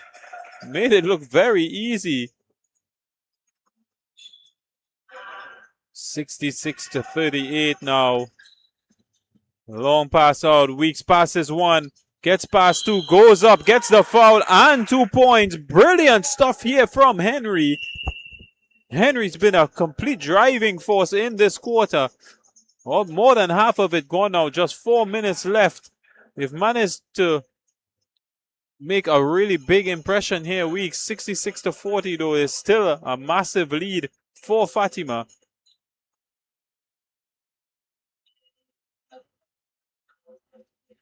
Henry gets it. So -1 from that lead. And here come Fatima again. Everyone's back here now for Chaguanas North. Weeks fakes one, gets past two, goes up, gets his own rebound and scores. And that's been the story for Chaguanas North. Their defense have been really lacking. Look at Weeks. He just scored but is already back in time to get that turnover. Big man wearing the number 5 there with the ball in his hand. He's made a crucial impact on this team, Weeks. And there we see Fatima pressing again. But the ball was blocked off.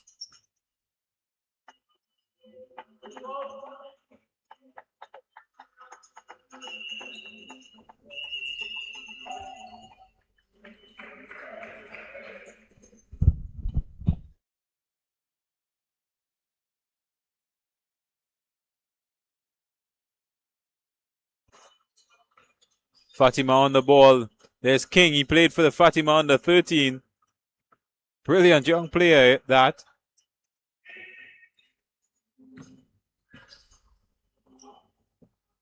They're just taking their time now, Fatima. They'll go up, get the rebound, and get two. How strong have they been in this game? They have absolutely dominated this game from the second quarter. It has to be said that Chaguanas North started pretty strong in the first quarter with the scores pretty level. But after that, the boys in yellow, Fatima, powered their way to a sizable lead. As we see the scores now 41-68. Massive lead for them. And with 2 minutes left on the clock and the free throw, you would have your money on Fatima going forward to this boys under 17 final. You've already had a previous final here today. It's one team booking their spot. That's Martin now with the free throw. Nails the second one, taking them to 71. Well, that's one of the highest scores we've seen for this tournament so far. And ready. It looks like Fatima College are the ones that will be meeting Trinity College East in the final. Here we see Jackman dribbling through 3 men to go up. And it seems every single rebound has gone the way of Fatima this game. Here's Little King passing it back. Well, he could have had a shot there, King. It was 2v1. But in the end, a massive 30-point lead now. And guess what? They're still on the ball. King gets it over. Goes up. Chaguanas North get the rebound. This is Henry on the ball now. Just got it knocked out of his hand. He's wearing the number 2. Ramnanan with the shot for 3, but he doesn't make it. It hits the rim and out.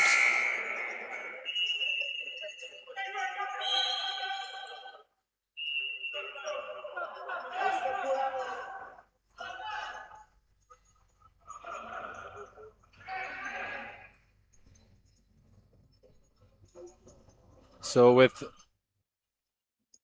Less than 30 seconds on the clock. Jakeem King wearing the number 3.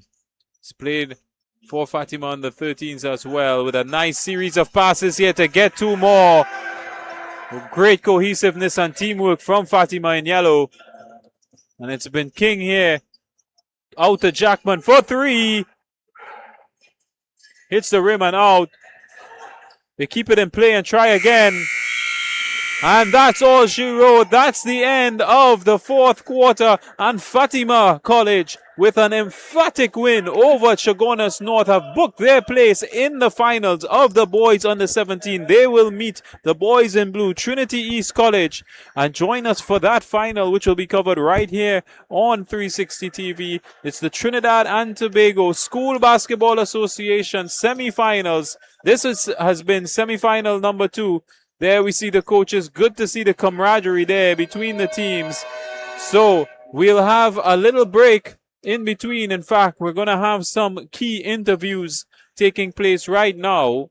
So stay tuned for that. And just before our next game, which is going to be the girls matchup coming up next. But in the interim, we're going to have some interviews with Miriri Louis Gonzalez, speaking to some of the coaches, some of the players, and some of the officials that make this possible. There's Mariri in your shot now, right next to the trophies. He's all smiles. And he's lined up now with one of the coaches there. It's brought to you by Republic Bank. And we're just standing by for that interview now. So, without further ado, we'll have Mariri Louis Gonzalez with the interview.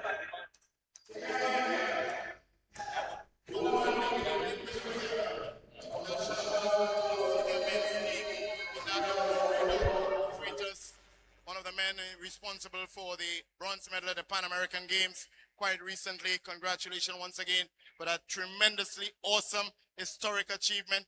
Now you have found yourself as a coach of Trinity College East, one of the powerhouses in the East and also in Trinidad and Tobago.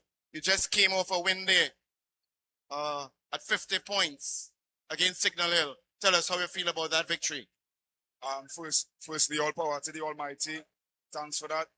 Secondly, like to shout out Signal Hill from Tobago. They put on an excellent showing.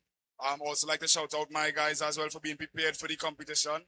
And just being able to be a part of this successful event, a national event, is something we always look forward to. Moriba, it was a ding-dong battle from the very first quarter out of the 4 quarters. What was going through your head, especially when Signal Hill was in the lead? Really composed, knowing that my guys did not play the game they usually played. At some point, I know they would have settled into the game as well, and the experience showed tonight. Why we don't want to take away Any secret or strategy that you may want to use? What did you do actually in this game to counteract what Signal Hill was coming forward with when found themselves in leadership position? Most importantly, we always try to control the tempo of the game, and we always try to play our style of basketball. Once we settle into the game, we start to play our style of basketball, and that showed. So, as we move into the under 17 final, you know fully well in your way and in Trinity College Eastway is the defending champion, Fatima. I'm sure you have a plan for Fatima. You may not want to divulge everything, but just give us a snippet of what most likely this match is going to be looking like. So firstly, shout out the defending champions. They are excellent program. They've proven to be one of the most dynamic, dominant programs in Trinidad and Tobago school ball. So always have the respect for Fatima organization. But I mean, like you rightfully say, we are a powerhouse ourselves, and we're excited for the challenge. We're ready for it, and it'll be a nice showing tomorrow. Oriba De Freitas, the voice and views of the man himself. Well done, and all the best in moving forward. Thank you very much. Congratulations once again to Trinity College East and head coach Oriba De Freitas that we have now. Mr. Dale Carrington, the head coach of the Chaguanas North Secondary. The winners of this South Central Zone. Congratulations, first and foremost, in winning once again that envious title. Coming into this national finals, how you felt about the fact that you had to play the defending champions, Fatima, in your first game? When I saw the fixtures up front, I had to go to the president and say, President, you could have given us something else, you know what I mean? Let me at least, if I get licks from North or Tobago, I didn't mind, but you put against the defending champions. I said, but anyhow, such is life, you know what I mean? And the guys, they were going good for the first 3 quarters, and then when, you know, the better team prevailed at the end. And congrats to Fatima on winning their game. And you showed a lot of respect for Fatima, but you weren't fearless because you were going with them in the first quarter. Then somehow or the other, Fatima took the lead. What do you think would have happened there tactically with your guys against Fatima as they Fatima started to pull ahead? I would have to say fatigue. All right. Because as you can see, what I had was the Magnificent Seven, right? And Fatima had a nice full contingent to play with. However, you know, I mean, the guys they did a good job, right? But Fatima they played a strategic game, and you know, I mean, it had me thinking, all right, maybe I need to go back to the drawing board and get my game together. And in this RBC National Championship, we have the 3rd place playoff, the bronze medal and trophies at stake. You're going to be playing Signal Hill, who also against Trinity College East. What is your position as you stand in a state of readiness for that 3rd place playoff?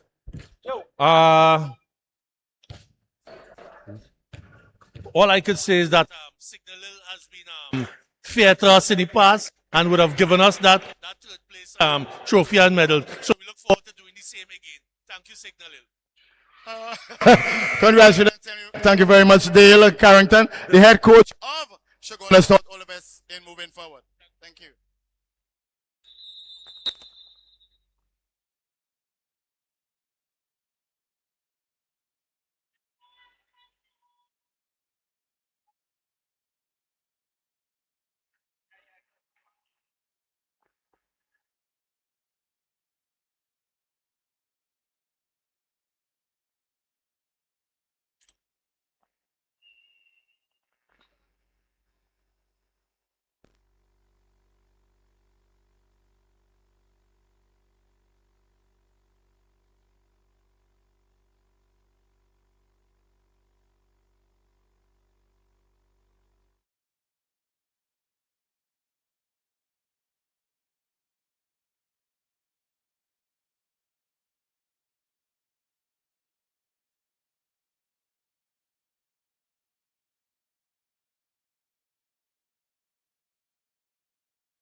Anglican Secondary yesterday, and they are on standby now. The defending champion, Five Rivers, out of the E zone. The winners of this semi-final number 2, with Signal Hill in their bright pink, up against St. Joseph Convent. And St. Joseph Convent would have won the girls under 15 yesterday. Congratulations to St. Joseph Convent. As we have now St. Joseph Convent in their traditional blue and white. As you have Lennox Sobers, the head coach, and Darlington, manager. Signal Hill, Nyron Ali, the head coach. Janicia Ford, the captain. Darlene Lincoln, the teacher, manager, and Commissioner Lincoln also. Oralyn Lincoln for Tobago. At this point in time,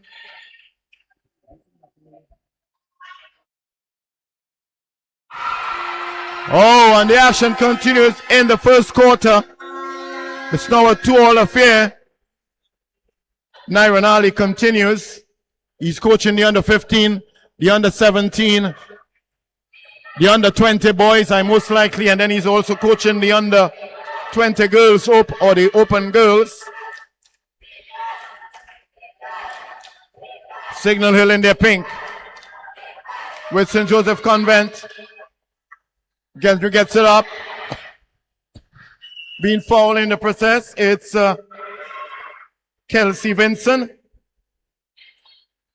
And Kelsey Vinson goes to the free throw line. Tall, powering figure of number 13 in that of Janicia Ford, the captain of Signal Hill. They're looking for a place to get into the final of the girls' open division.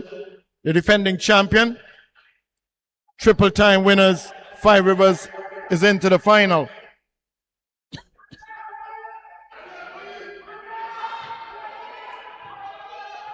The third out of 7 matches now.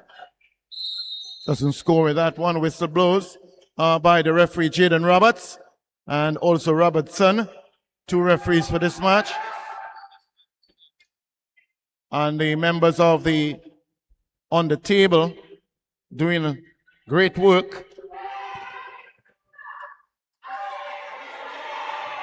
Jemiah, Chaz, Azaria, all working on the table.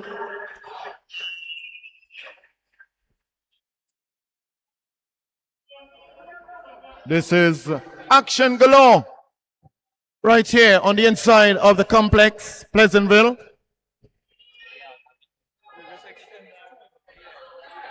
You have Lime Mob here. Really. And Lee Mob here, wearing the number 2 for St. Joseph Convent. She won the MVP title yesterday in the girls under 15.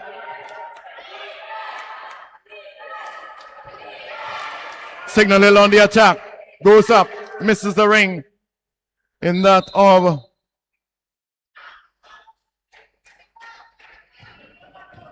moving up. Line. Intercepted there by Signal Hill. In Herbert. Herbert. Across to Henry. Henry gets it. Under the bar and she scores. And Butler is overjoyed, and why not? As Mob here moves inside, gets it over, find Soraya. Riley, 3-shot taken there. Another one, just marginally bouncing out of the ring. And there's the girls' open division.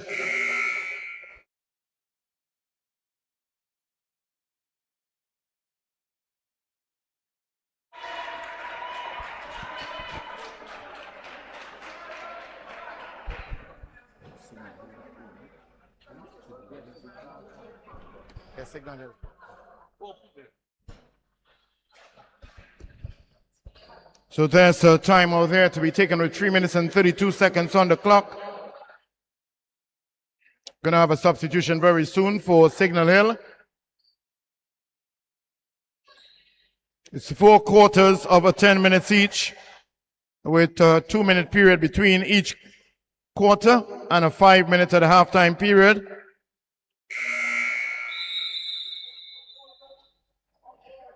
Just heard a little earlier on from Mr. Moriba, the Freighter's coach of the Trinity College East, as well as Mr. Dale Carrington, coach of Chaguanas North, sharing their views on their respective matches.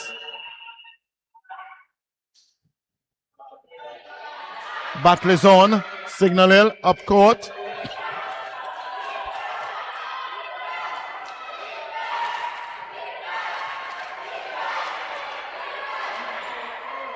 Well, we are seeing a lot of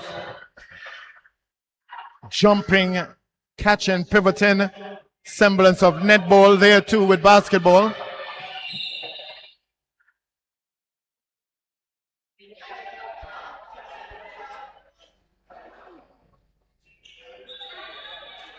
Still a 4-2 lead by Signal Hill over St. Joseph Convent, Port of Spain.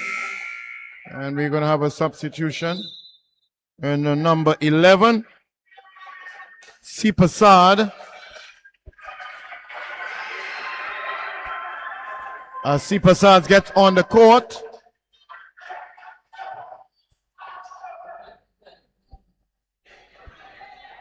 And replaces number 17, Herbert. St. Joseph goes for the 3-pointer and scores off the backboard. That's number 12, Kelsey Vinson.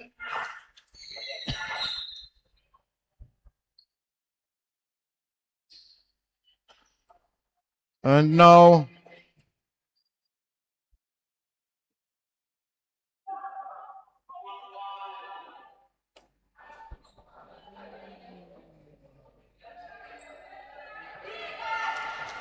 moving towards the ring.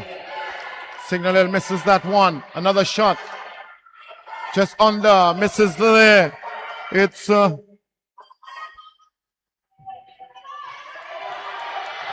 Ford on the far side. Vincent gets it inside. Vincent under the bar. Soraya, another attempt. Soraya Corrington Riley. And she would have done the opening prayer yesterday in the official short but opening ceremony of St. Joseph Convent. As she goes to the free throw line now, being fouled in the process a couple of seconds ago. This is the RBC, Trinidad and Tobago School Basketball National Championship. And Soraya gets the first one out of 2 on the free throw line. The battle is on. She gets it. May another attempt. Misses it. Vincent being challenged there. Goes out of court as the referee Jaden Roberts manages it there. Gets it back in. Signal Hill on the back stretch there. Trying to keep it inside. And she does. Shot taken but miss. As we have now Vincent coming up on the far side there. Gets it inside to Sarah. And miss that one. As we have coming to the end of the first quarter of the 4 quarters in this game, and at the very end of the first quarter, St. Joseph Convent of Port of Spain, a slight lead over Signal Hill, 6-4.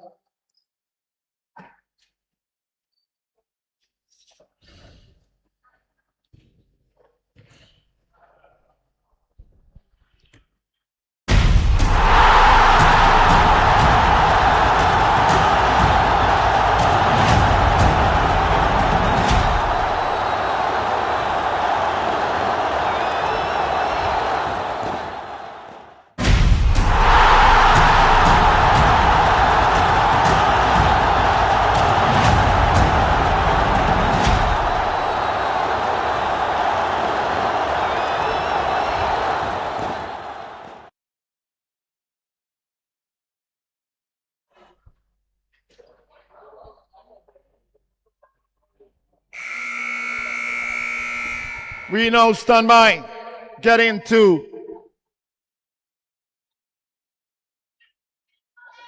second quarter.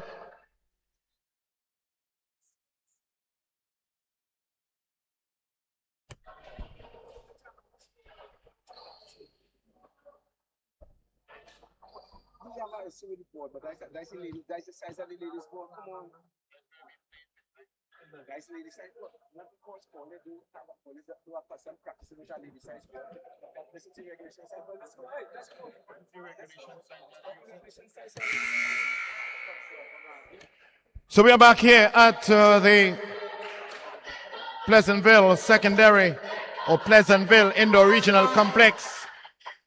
Signal Hill on 4, St. Joseph Convent 6. Looking for a place into the final. Five Rivers Secondary, the defending triple champion, is on the standby. They're already into the final. As we have now St. Joseph, the under 15 champions. Yesterday, they defeated Five Rivers. The other team involved would have been Palo Seco. Five Rivers winning the silver medals and Palo Seco the bronze medal in the girls under 15, as we have Signal Hill.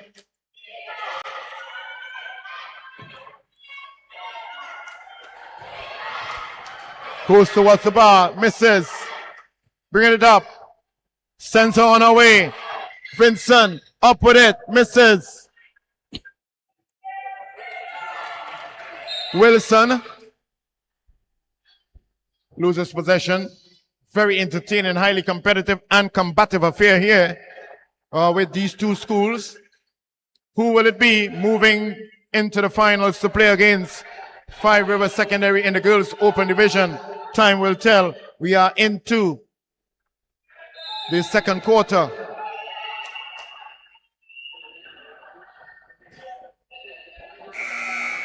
As we have substitution taking the court now is number 21. In that of Jenny Gardinez.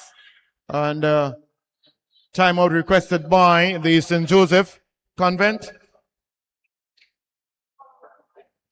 Again, we are bringing this one to you streaming live, 360 TV on the YouTube page.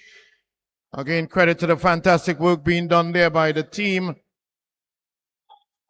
of Dylan Charmer, Aidan Rampasad Singh, Emilio Fortune, and myself, Miriri Louis Gonzalez. Earlier on, we heard from Dinesh Mahabir, my co-announcer. He should be here back soon. Like, subscribe, and share. Make your comments and let the world know what's happening here. Courtesy the 360 TV. Commendation for the fantastic work being done. As we've seen footage there by Nyron Ali, head coach of the Signal Hill. The team in pink out of Tobago against the North Zone winners. That of St. Joseph Convent in their blue and white. As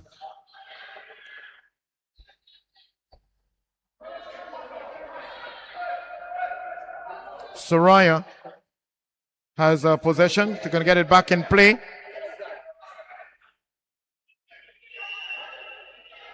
Soraya now gets it in play to Vincent. Vincent moves in. A mob here, sorry. And mob here scores. Lee Mob here. Literally, actually, daughter of Mr. Mabia, who is coach of the CIC team, St. Mary's College. Mabia.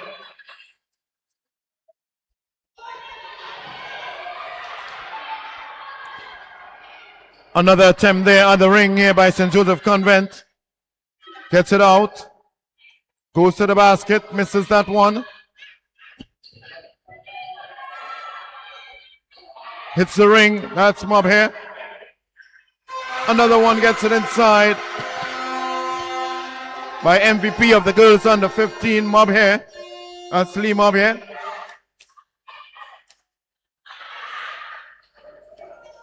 Negotiating, rebounding off the ring. as we have a timeout requested by Signal Hill now.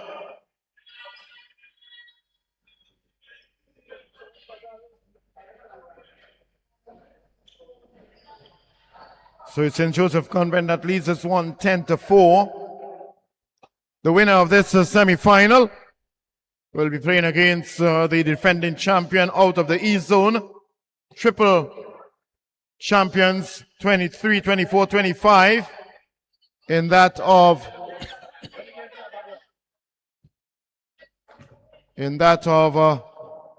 winning the Open Championship.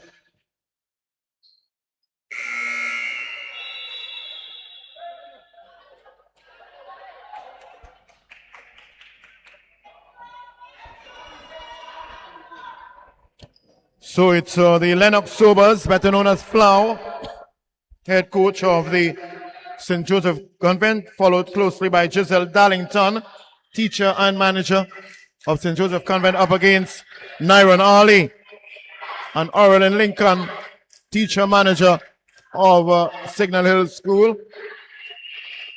Not controlling it too well, goes out of play by Wilson. And bringing it up, it's Williams. Gets it there to Mobhair. Tries to shoot, but not succeeded. As we have Herbert.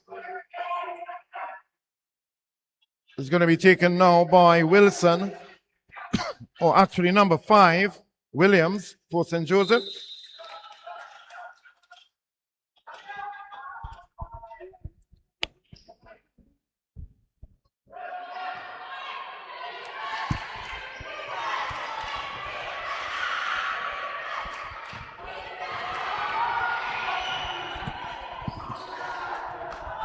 Misses at the ring there is St. Joseph Convent.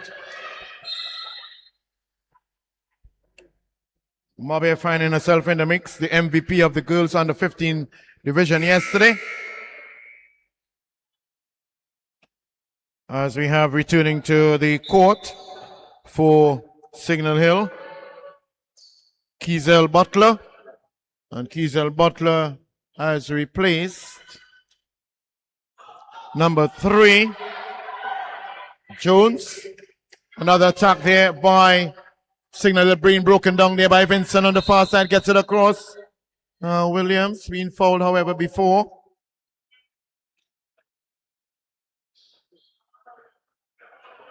And it's going to be going to the free throw line. Is it? Player that was fouled. Going to take it from the side, however.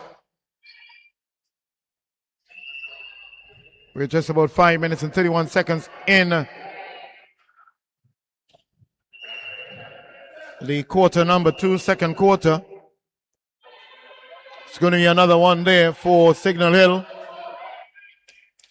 Gets it up court. Number 9. Shoots at it wing and just almost got in there.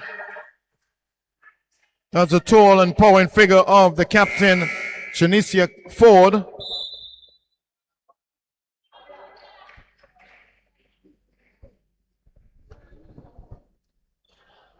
Let's go into the free throw line now. It's Janicia Ford of Signal Hill. Entering the field of play for St. Joseph Convent. It's returning Amara Manzano. And she has replaced number 19 in Lily Nanton, sister of national player Nanton. As number 13, Ford, the captain, goes to the free throw line. Didn't score this time around as Williams. Vincent skips one, being fouled in the process.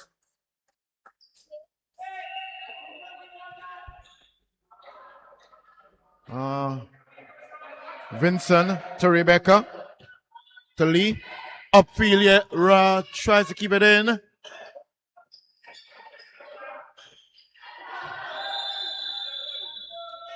Foul being committed there. It's going up court. It's going to be taken on the far side there. Was it inside, intercepted there by Mariah as Vincent now moves towards the ring. A tower of strength and urgency by Vincent, being fouled in the process. This is the RBC, Trinidad and Tobago School Basketball National Championship, ably supported by Next Level Performance, led by Gavin Warwick, and getting that much needed 2 points there. Live mob here for her team, St. Joseph Convent. The third match, as we are asking, the fourth match will be the boys under 20. It's going to be Fatima versus Signal Hill. That will be up next, the first of the semifinals in the boys under 20. And got that one inside. Another one there, this time around for St. Joseph Convent. On the attack now, it's Signal Hill. Gets it up court. Intercepted there. Moving towards with a. Didn't raise her head.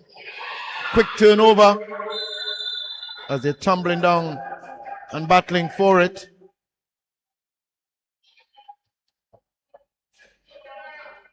We're having a consistently quick turnover of possession of the ball. Williams trying to find Mariah.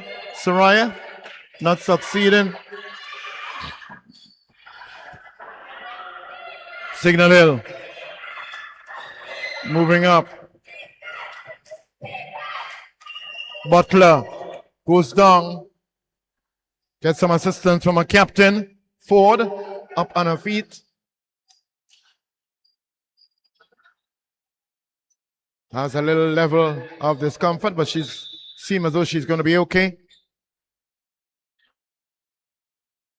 Had a heavy tumble there as Butler for Signal Hill being ensuring that the referee Robertson that the play is okay.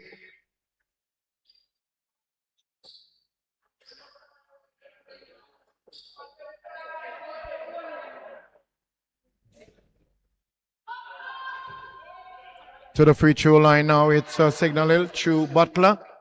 Misses the first one.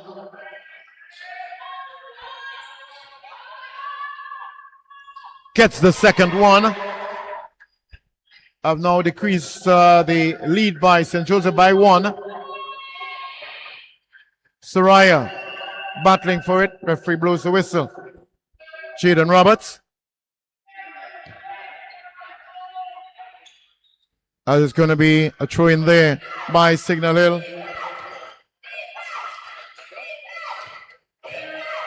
The captain Ford under the ring misses. Soraya gets it across to Vincent. Moves up. Vincent gets it inside to Mob here. Mob here to Williams. Williams across his. To Manzano. Amara Manzano getting a vital point there for St. Joseph Convent.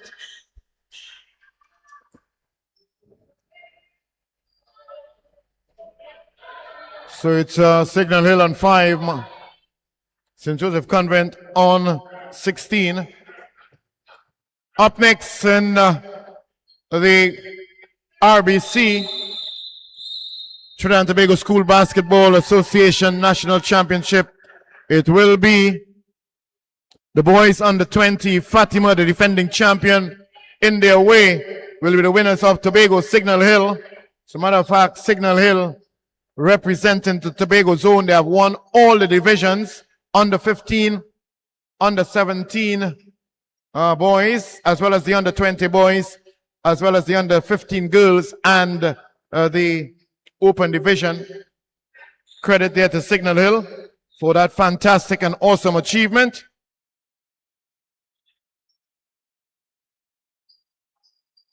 Just about 2 minutes and 21 as we take this much needed timeout being requested by St. Joseph Convent. Remember, you can check the cafeteria.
Game between St. Joseph Convent.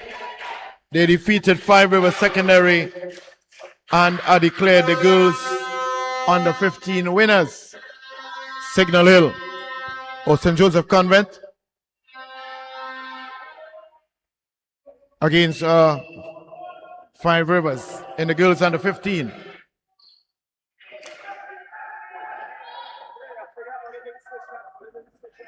So we are going into the third quarter now.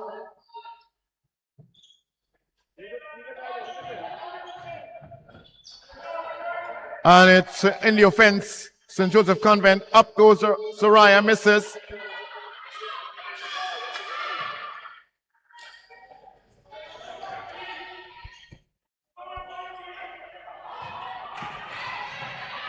Vincent being challenged there. Foul being committed on her. Vincent very sturdy in the back, or Lee Mobhair wearing the number 2. And she is actually the MVP, most valuable player in the under 15 that was played yesterday. Try to find Soraya, loses possession. And it's going to be taken there by Henry. Henry to Jones. Gets it inside by Henry for Signal Hill. Trying to make her way upfield. It's Mobhair. That's Lee Mobhair. An aggressive challenge there. She takes and gets it inside. Vincent. Mobhair. They go tumbling down.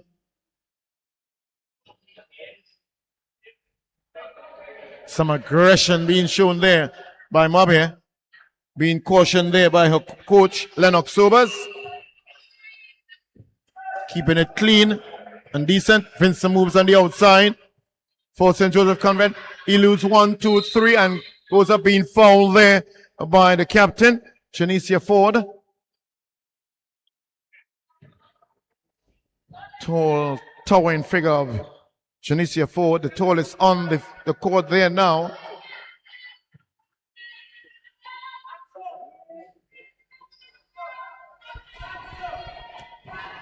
To the free throw line. It's Vincent, not getting through with the first one. Captain of the St. Joseph Convent team. Has a great responsibility on her shoulder as the lead is 116. Doesn't score with either two. Ford collects. Soraya loses possession, but still in it.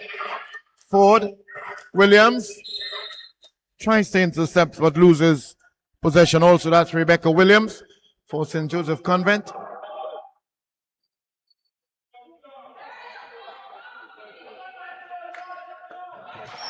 Signal Hill making it upfield here now. And that's Henry. Not Henry, but Butler. A bit upset about that.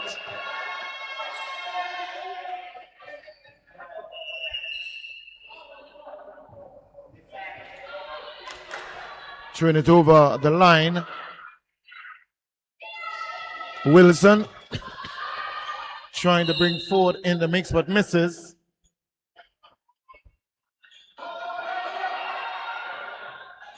Ford just under the bar.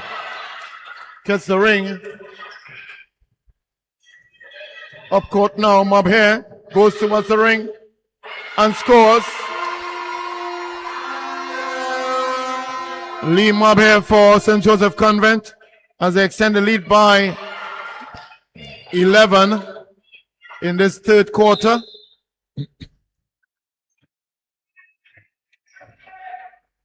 In their pink outfit, Signal Hill. Very soon I shall have substitution number 17. Samson. Signal Hill on the attack. Vincent putting on a challenge there, goes down. As we have entry there by Maria Sampson. She goes on the court, but Sam is coming off.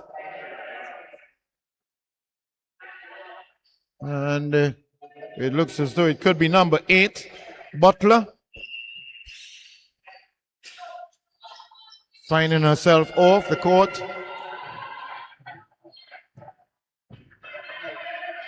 Upfield now, Mob here. Lee to Vincent. Vincent moves towards the ring, shoots off the backboard, not scored. On the attack now, it's Henry for Signal Hill. Gets it, shoots, misses the ring. Another one. 3 attempts. 4 attempts at the ring, but eventually no points to show for it by Signal Hill. Had 4 attempts at the ring as the St. Joseph Convent requests a timeout. And stand by, we'll have some more quality, important, and valuable interviews to be done with significant figures within the Trinidad and Tobago School Basketball Association National Championship. Will be done between the games. Already we had Dale Carrington from Chaguanas North, Moriba De Freitas of Trinity College East.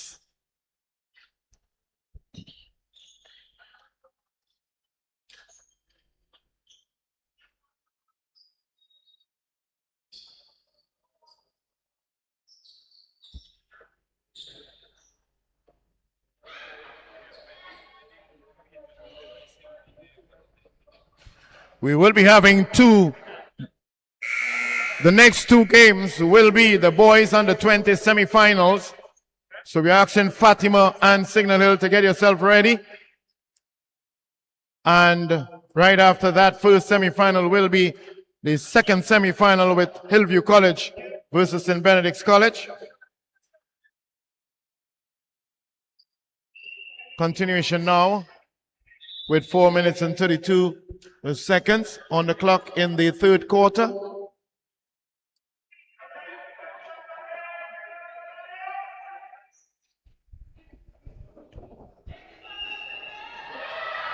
Gets it in play, Signal Hill. Ford right under the ring being fouled.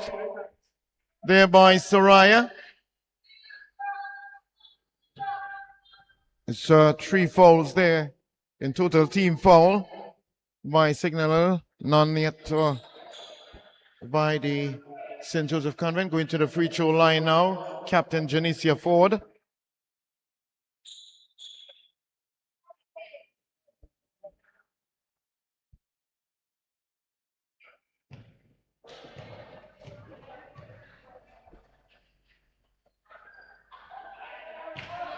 Off the ring there. Nothing to show as yet. Doesn't affect the score line. Another one. Misses that one too, but still has possession and she scores. Gets in the 2 points. They equate the 2 free throws that she wasn't successful with. Williams keeps it in play. Henry up. Soraya to Vincent. Vincent moving along the line.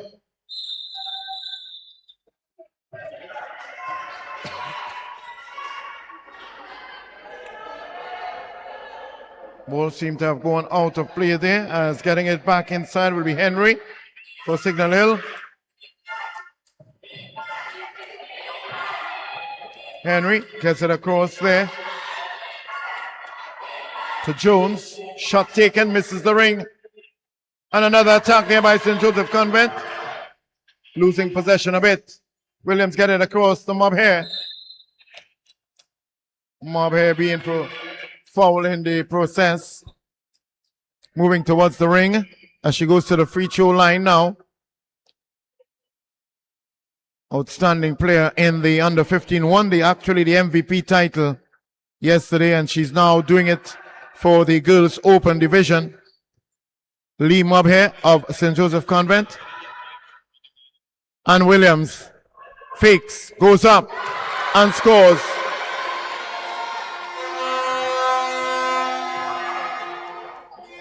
And it's going to be a 20 lead now, 29 by St. Joseph Convent over Signal Hill. Another one by Williams, carried to 22.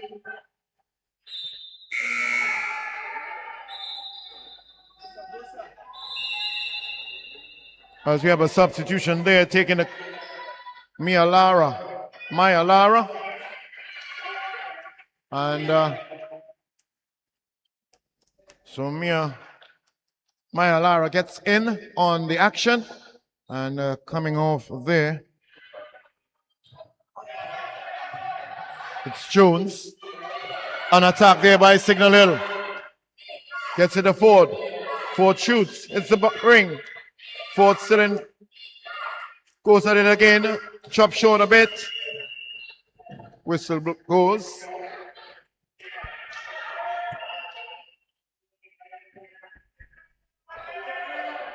It's going to be returned into Ford, using her height advantage. Another foul being committed there on Ford.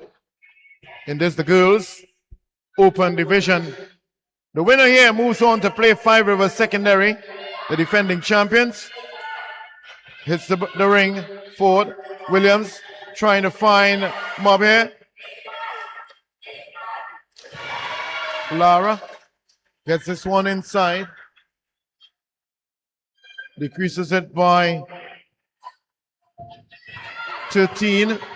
Williams. A little bit of coordination issue there by Williams. Loses possession. Ford brings into the mix. You can certainly see, especially from the players for Signal Hill, a lot of them displaying netball skills in particular.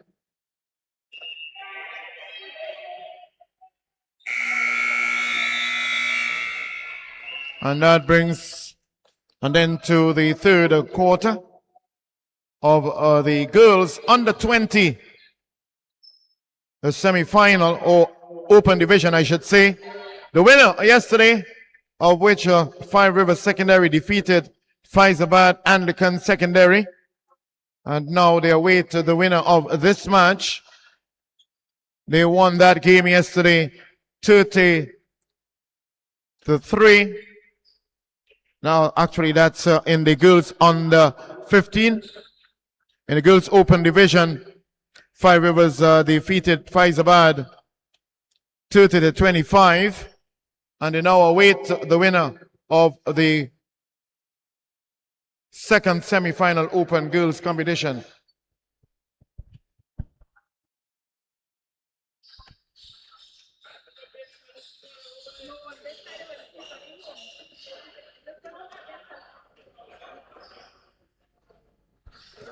So, Gavin Warwick, you're asked to be on standby. Gavin Warwick, coach of Fatima College, be on standby for the interview to be done right after this match.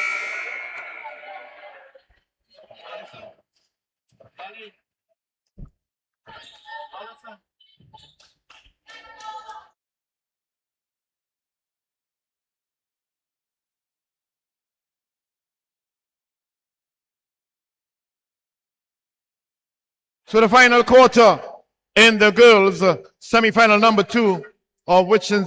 Joseph Convent leading Signal Hill 22-11. Gets it. Goes over the line a bit there. Herbert is getting it into the safe. Serena safe. Williams to Soraya. Soraya up. Misses. Ford gets it. Gets it upfield. Tries to find. Gets it to Herbert. Shot taken. Williams gets it upfield and out to Vincent. Being fouled there by Henry of Signal Hill.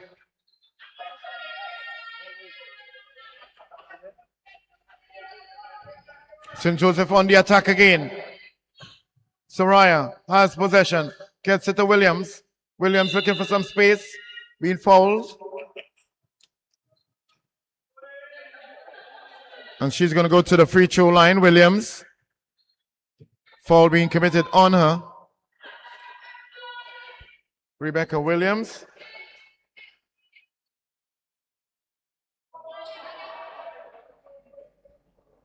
Into this fourth and final quarter.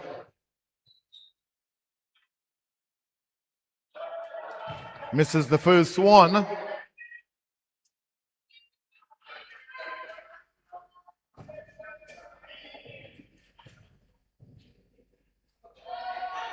Goes towards the second one and gets it in. So this is what it looks like with a 22-11 lead by St. Joseph Convent of Port of Spain.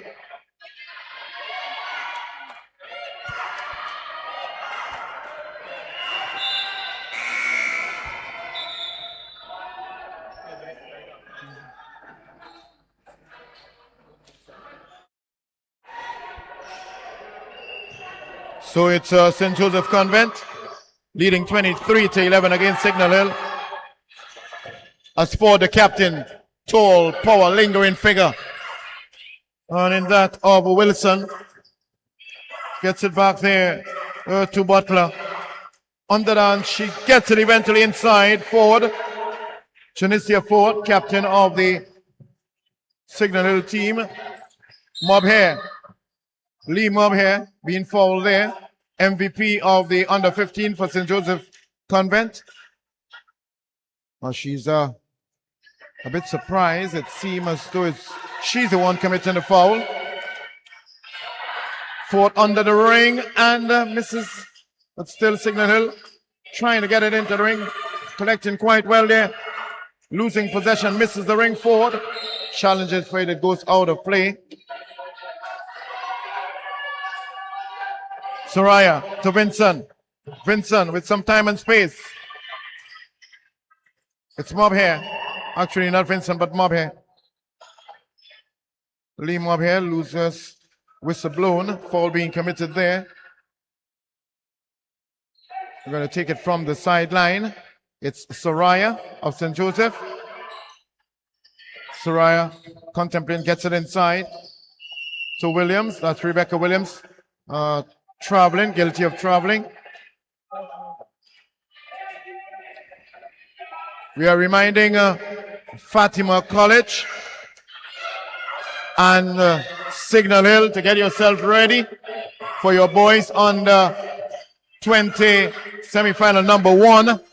Action continues here on the inside with the girls open division. The winner here plays Five Rivers Secondary that defeated Faizabad Andakan Secondary yesterday. It's now Williams. Rebecca throws it up field, intercepted there nicely by Herbert. Herbert to Ford. Shot taken off the rim. Gets possession. Soraya trying to find, keeps it inside. Well, a call there. So, Dinesh, what do you think is happening here now with this score as it is? Well, St. Joseph Convent here taking a massive lead with 10 points with just under 5 minutes to go, or just around 5 minutes. And this timeout will be really key here for Signal Hill.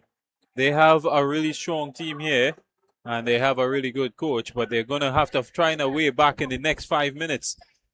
This is, of course, the semi-final of the girls under 17. So,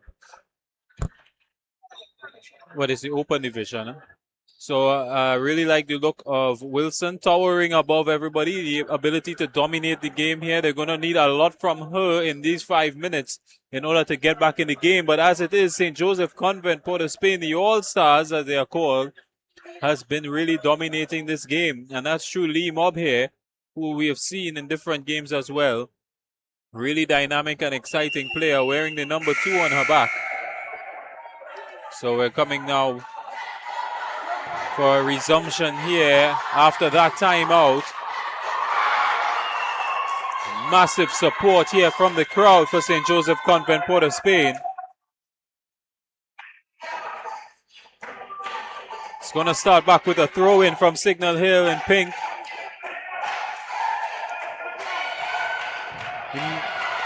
Immediately battling for it. Wilson gets it under the ring. The shot goes up and hits the ring and out. St. Joseph Convent, they fumble the rebound. Signal Hill get it and the whistle is blown.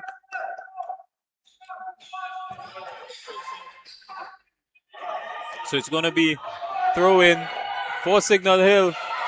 They're combining really well here.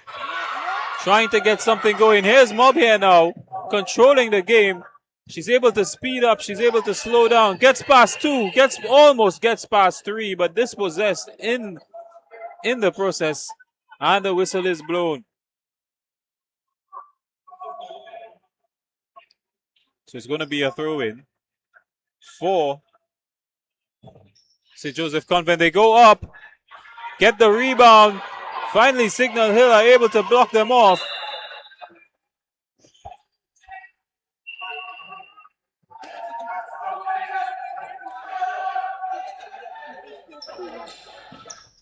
Mob here to 14. She drives inside, goes up, it's off the ring. They get the rebound again. They can't get the second one. Here comes Signal Hill with the counter attack.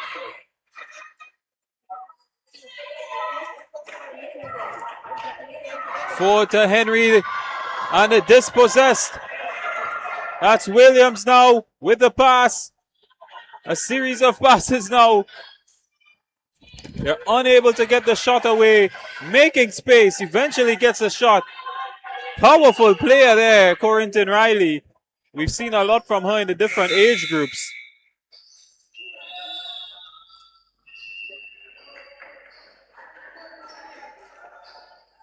It's going to be another timeout. Well, we haven't seen since the last timeout any change in the scoreline. So with 3 minutes still, 3 minutes and 29 seconds on the clock, It's going to be really tough for Signal Hill to come back from this. There we see the coach, Nyron Ali, getting his final instructions into the Signal Hill secondary girls team.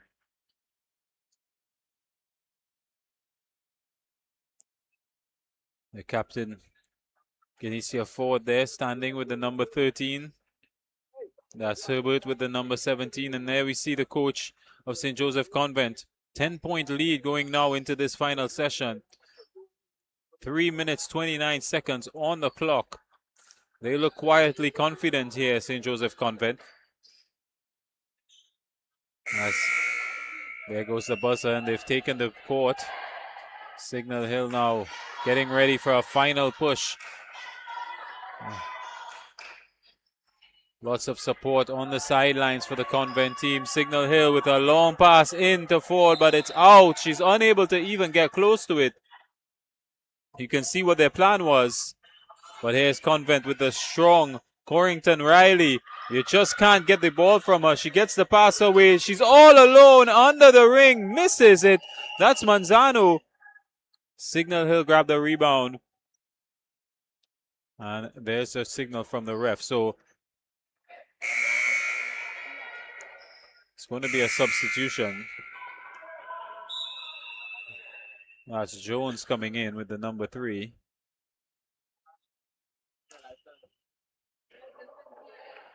It's going to be a free throw to Manzano.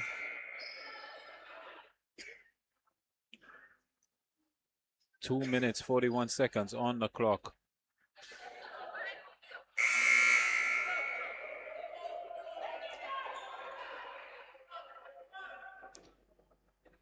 Cardenas is going to come on as a substitute for St. Joseph Convent. Manzano goes up with the first free throw, misses it.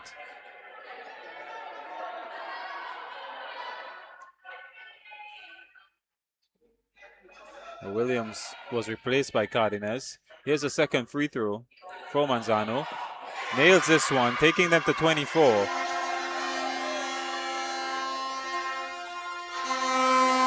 Two minutes on the clock now. Signal Hill have to get something going in order to get back in this game, and immediately dispossessed. Mob here sticking on them. And the ball is going to be an attacking play. In fact, Williams is back on for Cardenas again. Maybe just getting some instructions on the sideline there, Williams. She's been a really dynamic player. Here's Mob here. She goes for 3. Doesn't get anywhere near to the net. Williams will have a shot at it as well. This one's off the backboard. A tall Ford picks up, and Signal Hill press forward with some pace as well. Ford gets it. She goes up off the backboard. Signal Hill get the rebound. In fact, St. Joseph Convent hold on to it. Williams is going to go. Gets it to Mob here. Mob here on the right-hand side, pressing forward, but it's blocked off, and the whistle is blown. 1 minute left in this one. And it looks like it's going to be St. Joseph Convent, Port of Spain, taking this semi-final, bar some minor miracle from Signal Hill. The All-Stars are there, as they are called, with a lot of support, but with a definite team effort. They've got some quality players that work together quite well.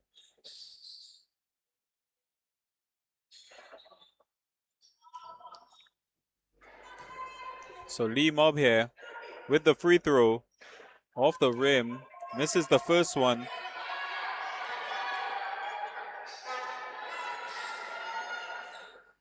Second one goes up and it's in. Nothing but net for Mob here. That could be all she wrote in this semi-final.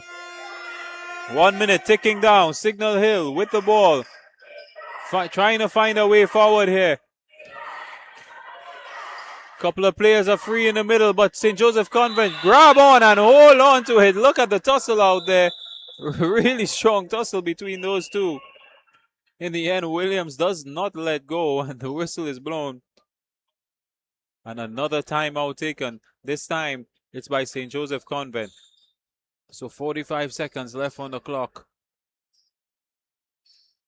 Final instructions being given. They could be very tired legs here now as the Signal Hill prepare 5 substitutes to come on.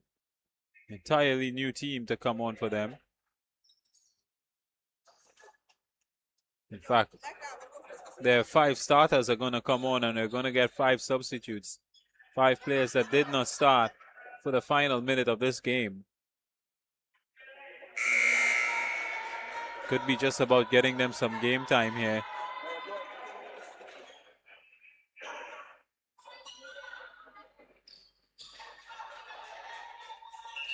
So St. Joseph Convent, 12-point lead, 45 seconds to go.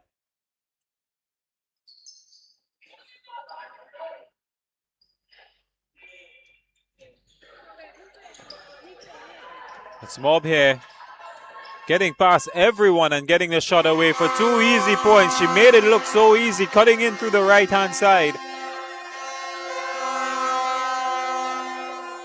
That takes them to 27. Signal Hill will have the ball here as the clock is going to be ticking down.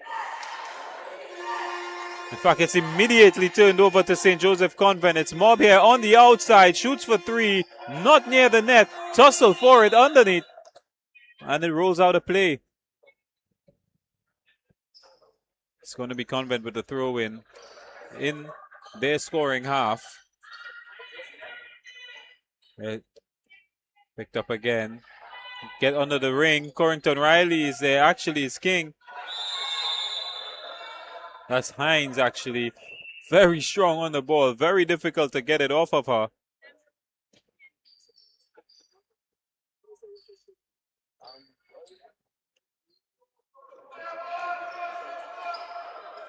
"17 seconds left. Given away. Cardenas goes up off the ring. Rebound is snatched up by Convent. They're going to have another chance. In fact, it's bubbled and it rolls out of play. Last touch off of Convent. It would be Signal Hill's ball. 6 seconds left.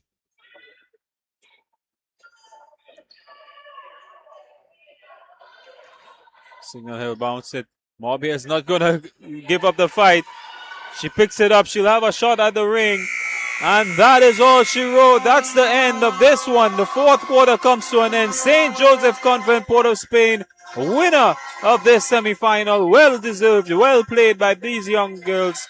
And they've really dominated Signal Hill in this game. Good performance from the Signal Hill team. Well fought semi-final.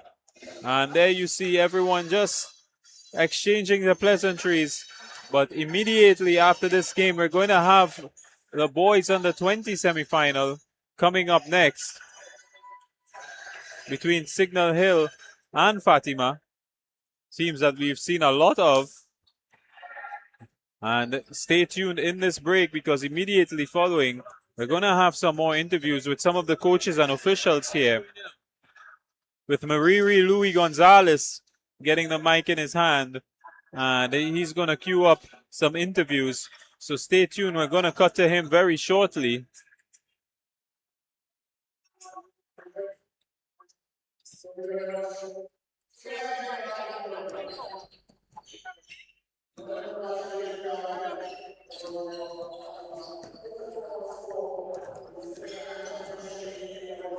Noteworthy exercise.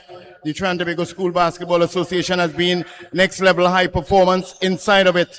But more importantly, in 2023, winning 2 titles. In 2024, winning 2 titles. In 2025, also 2 titles in different age groups, under 15, under 17, under 20. Congratulations today as you move in. You have some titles to defend. What are your thoughts on your performances thus far? Well, for me, it's really ensuring that, it's a culture that we're trying to create. This wasn't built overnight. As you mentioned, it's a few years well that we have been building this. I've been coaching Fatima College 16 years. So you're talking about 5 and 6 years of us bearing the fruit. But it was 10 years of work being put into developing a culture that is Fatima College basketball. Several times, Gavin, we have seen Fatima back against the wall with opponents. And you have delivered and delivered superbly. What do you think is the main characteristic of a Fatima delivering consistently over the years? Just keeping their composure, and that's how we train, right? We train with a level of understanding that teams are going to make runs, and it's just understanding and the maturity of the guys who have come through the system, understanding that teams are going to make runs, and we just have to hold our composure, which we continue to do, because the guys are seasoned guys this year. We may not say the same thing next year or the following year, but for this year and for the last few years, we have the same roster, and the guys continue to work and build on their craft. Tell us something, you have to share to the world once again on the next level high performance that you have. Give us an idea of what's happening with it. So next level, like as mentioned, I mean, I have only coaching at and I'm going to coach now. So it's really giving kids opportunities to be seen, right? It's just about building. It's a digital platform that gives kids another opportunity for coaches to see them. So out of all the other opportunities you have, coaching, I mean, the ability to be visible via online is just what next level performance provides. Well said. And final question. When you go up against your opponents here, especially those that are highly competitive, as you know, what is one thing that you will share with your charges in preparation to encounter that which you have coming before you? Just be disciplined. Just be disciplined and trust yourself. We have worked hard and we continue to work hard. So the guys know that once we trust the systems that we play, offense and defense, we'll be okay. All the very best to you, Gavin, as he gets ready, head coach of Fatima, as they stand by for semi-final number 1 against the winners of Tobago, Signal Hill. As we have now the president of the secondary school, Trinidad and Tobago Secondary School Basketball, Alison Bastian, I must commend you first and foremost for the awesome transformation of basketball in Trinidad and Tobago. We didn't have national championship for a number of years. You have revamped it, you and your executive. You have now the RBC as a major title sponsor on board. What do you think about what you are observing within the last day and a half? Well, schools basketball, we are growing, and we would continue to grow once everyone is on board. And I have a great team. They work along with me, and that I'm thankful for. And I'm very thankful that RBC has joined us. And if you were to identify one main challenge that you will sometime encounter as you try to move forward, what would it be and why? The main challenge for me would be funding. Okay, we generally tend to not get the funding as required to host events like this. And I guess when people look on and see that we are growing, they may join. And with the national championship, Alison Bastian, as well as the 3v3 that you have also established, what's up next for Trinidad and Tobago school basketball? Any new innovative competition we have on the horizon? Well, what's next? We tried to have it this year, but again, funding was the issue. Our All-Star Weekend. Lovely. Congratulations once again. The voice and views of Alison Bastian, president of the Trinidad and Tobago School Basketball Association. Well done to you, Alison. Keep it up.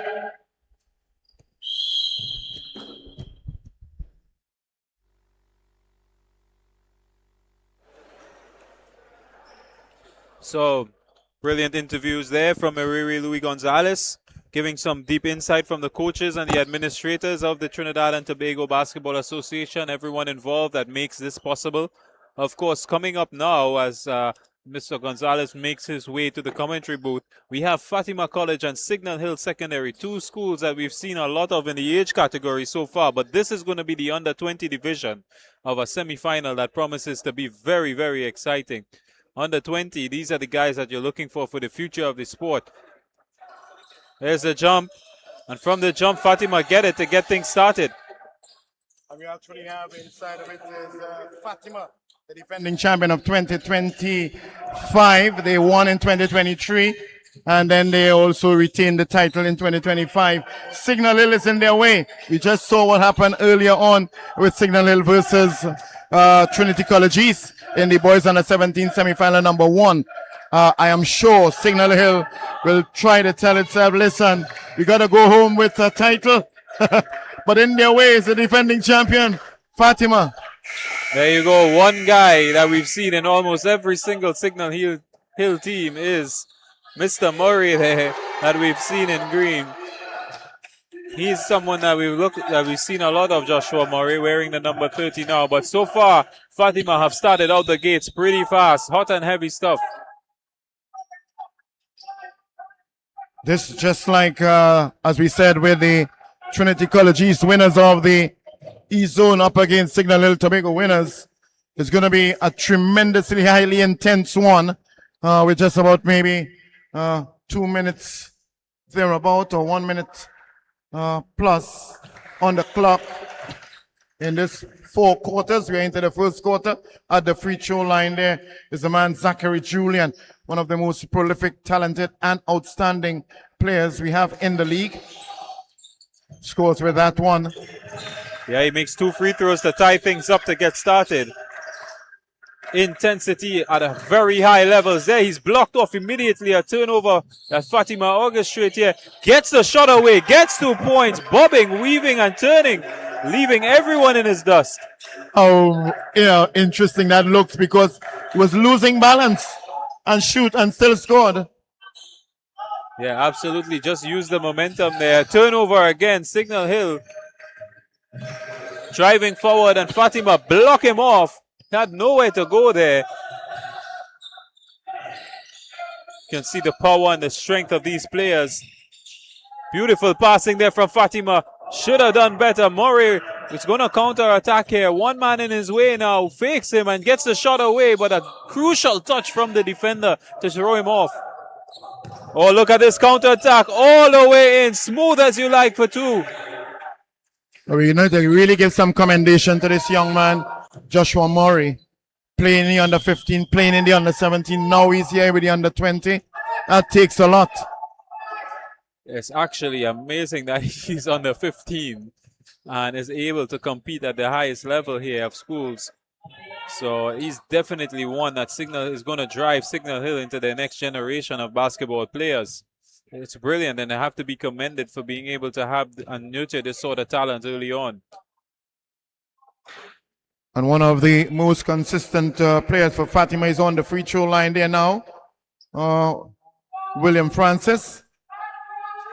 It's been really a backbone for the team for the number of years, as in the interview shared by Gavin Warwick. 16 years as coach, developmental program over the many years in Fatima.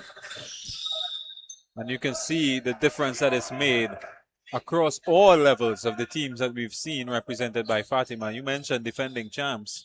Well, they look really strong here today. Look how easily they've already gotten to 7 points, trying to box Signal Hill out of this game early on, but Signal Hill fighting back here. They're going to have a chance for 3. Just bounces off the rim. That was really close there, but look how quickly Fatima are able to get forward. They'll have their own shot for 3. And it's out.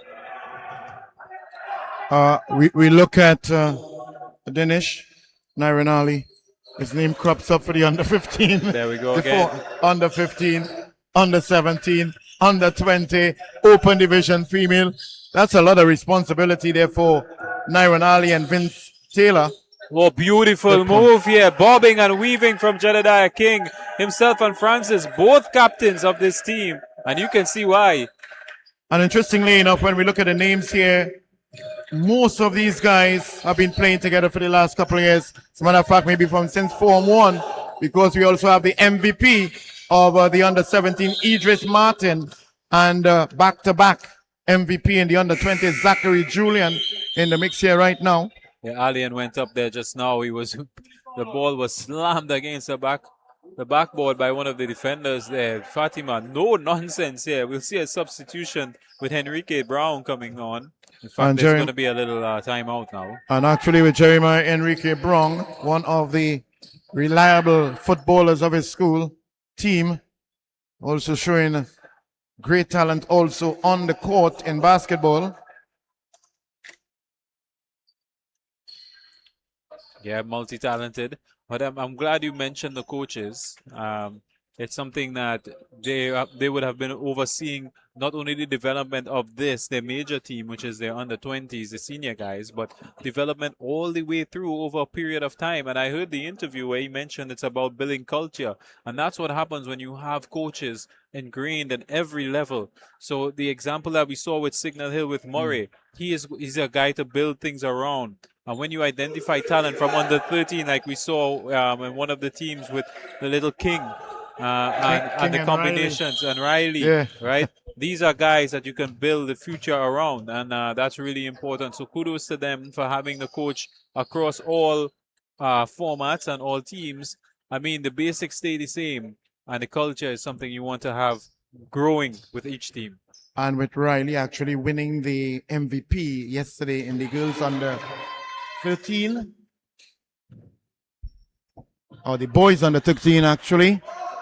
MVP Riley, short in stature but great in talent on the free throw line there. Yeah, that was Anderson. Look at this counter attack here. And he goes up, Enrique Brown, and scores immediately after coming on. You can see what their plan is here. They're really fast, Fatima. Really well organized. Look at this. Signal Hill struggling here every time they're on the ball. 2 men, it seems like they're swamped by 2 men. It does create some space for the shot to get away, and he nails it. That's Ethan White wearing the number 1. But look at the counter again. Bang! That one goes in from the number 23, Francis.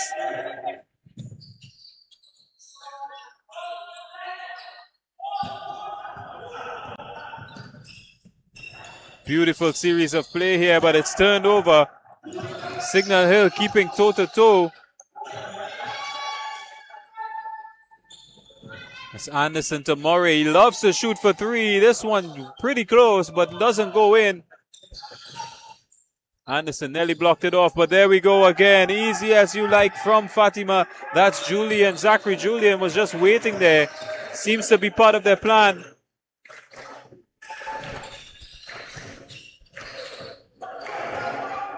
Signal Hill really struggling because they can't get any time or space on the ball. Every time they try to get inside, they get double teamed off. Look at this steal. Amazing play. And he goes up and gets 2 points. That has been one of the best plays we've seen. And that is actually the captain, King, with that steal and doesn't miss either. No, he's very strong, very sturdy, very determined, very focused. You can see his intention from the word go over the halfway line, straight to the ring, and score impressively there in this boys semi-final under 20. Bishop High School out of Tobago would have won the very first boys under 20 in 2023. So I'm seeing where Signal Hill will want to try and bring back some glory and fame to the Tobago zone. But they have in front of them the defending champion, Fatima College, that won it in 2024 and 2025. And you can see why. The quality definitely showing. Up next will be the boys under 20, the other semi-final number 2 in the under 20 category. It will be the E-Zone champion, Hillview College, coached by Christopher Jackson.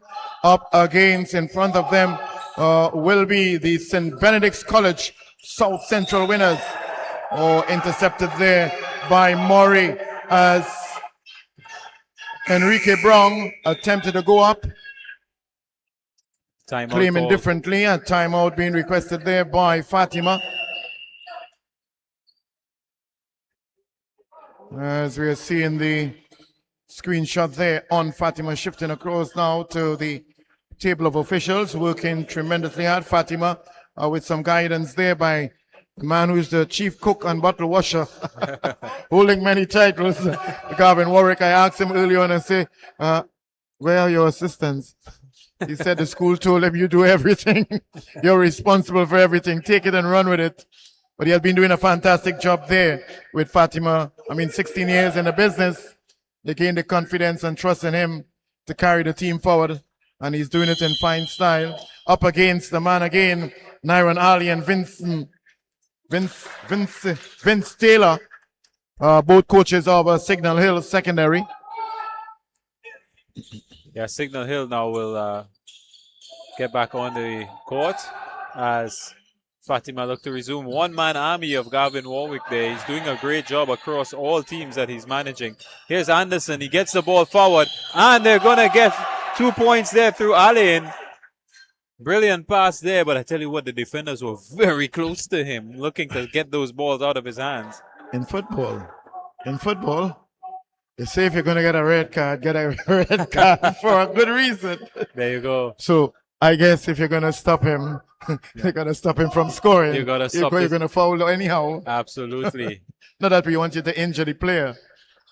Yeah, just enough to throw him off is what you're looking for if you're going to concede the foul anyway. And he does miss the free throw anyway. Look at this King. He's able to accelerate so easy. He can hold up the game. He can get things going. Strong, powerful, well-balanced. Definitely a top-tier player here. This And is Anderson. Yeah. And with it, he has some pace. So Francis goes in. Oh, Bang! no! Oh, my word. Wow. There's some pace. Got it There's over some all the power. players' head. My word. Oh, there was a lot William of airtime there. Francis. We can see why he's wearing number 23. Got a lot of airtime there. King on the ball. He's looking for Enrique, but that one was a little too high for him. But you can see what they're looking for. But what a dunk there. Wow. It was in air for almost about 2-3 seconds. And he went straight from about maybe 2-3 meters away from the ring and got it inside. Great work there as King moves forward. Off the wrong bar, but not succeeding. Challenges on. Regains it, King. King. In, and King does it. King is like a boxer. He's bobbing. He's weaving. No one can stop him. He doesn't lack confidence, this kid. What a turn. He gets the shot off. It's quite clear. The intention is quite clear. Fatima just giving it in the first quarter here. The intention is to mount up the score, pull away from Signal Hill, but Signal Hill is certainly trying to keep up with the pace of Fatima. Yeah, Fatima have got a couple of players in Martin and in Enriquez Brown who are always just looking for that counter attack whenever they have the ball. This one goes up. He gets the points, draws the foul as well, it looks like. Hands up in the air. It's going to be a free throw and a substitution. Enriquez Brown comes off and Adrian Thomas comes back in. Free throw is going to be taken by Douglas. So it is a 23-8 lead on the scoreboard that shows Fatima in the lead, the defending champion in their way. Signal Hill going at them at every turn. Martin to Francis. Francis back to Martin. Takes a 3-point at the ring. And brings an end to the very first quarter. And what a quarter it was. 23 to that of 10. If it goes at that pace, we could find ourselves, I think the highest number we had thus far is 77. Will we go beyond that is left to be seen. Certainly looks like it will. So join us in a little bit as we come back for the second quarter, which will resume shortly.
So we're back, second half on the way already.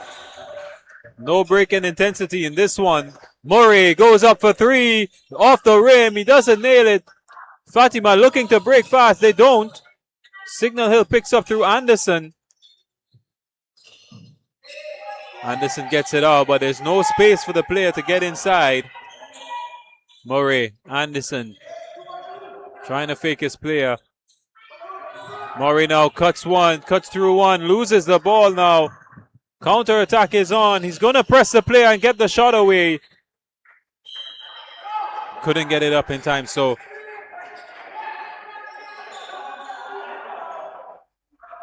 Signal Hill now looking to claw their way back, but it's an immediate giveaway and he's going to go up and get two. Great work there from Julian. He was very sharp there. 1 versus 3 and he took it away from them. Signal Hill struggling to get out of their half. He has to go with a wayward pass, which is picked up by the number 23. Shot for three. So close. Signal Hill looking for Murray, but the captain gets his hand to it with the steal. He's going to go, definitely going to go, and gets 2 points. Really, really strong stuff here from Jedediah King, the skipper of Fatima.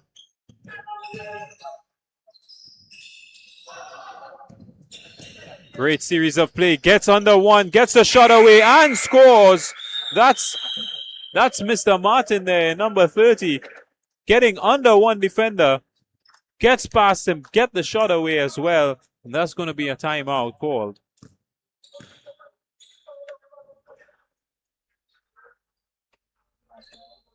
Really intense stuff here now. 29-10 with this timeout.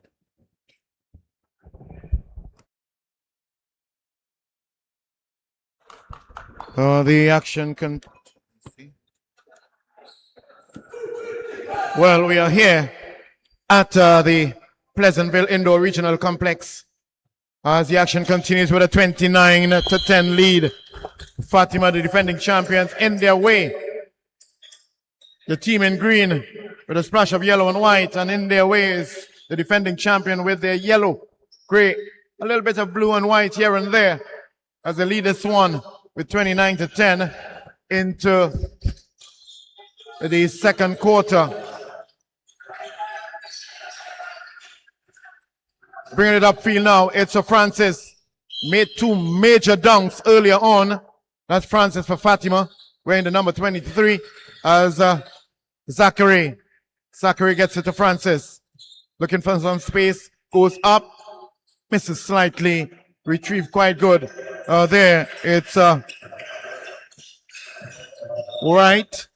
That's Ethan White for, as King brings it up, strong sturdy, finds Beautiful play there from Thomas. Adrian Thomas. Well, he can't believe it. Oh, good Lord. Getting it upfield here now. It's a Signal Hill looking, still in possession, being challenged. 3-1 as we have Murray. Murray moves in and tries to get it.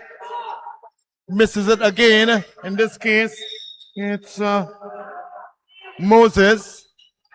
As you're going to see a sub very soon at number 4 for Fatima. But in the meantime, King goes up.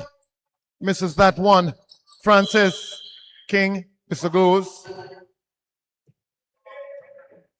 Not Francis, but in this case, number 35, Adrian Thomas.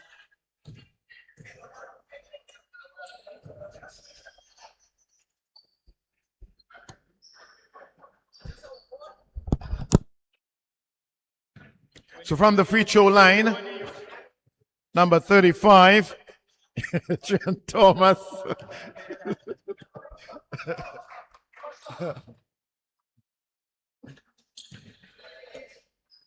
So the coach of Fatima there, Gavin Warwick, saying, review that travel. We want to see that review. He's questioning that decision for sure.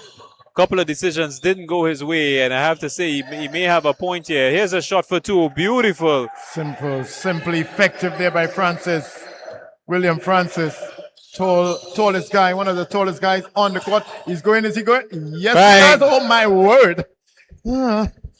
Makes it look so simple. Effective down there by Williams. Trying to get upfield. But what a simple one it was there by Francis again. The only guy thus far to have 3 dunks in the ring in this, the boys under 20. Semifinal number 1. We also have a semifinal number 2 standby for that one. So Hillview College out of the East Zone, St. Benedict from South Central. Get yourself ready. You're up next. Semifinal number 2. Yeah, they'll be keenly watching this one to see who they meet. Alien tries forward, but it's rejected, blocked off. Murray with a second chance. We're going to see a shot for 2 here. Nowhere close to it. Another shot comes in, this time for 3 off the backboard. Here's King now driving forward for Fatima. What a pass. What a play. And the follow-up was beautiful as ever. Great. Excellent. This is some of the best basketball that we've seen, Teamwork. combining so well as a team. That synergy reminds me of the communication with Riley and King yesterday. Absolutely. Now we have seen it with Zachary and the King.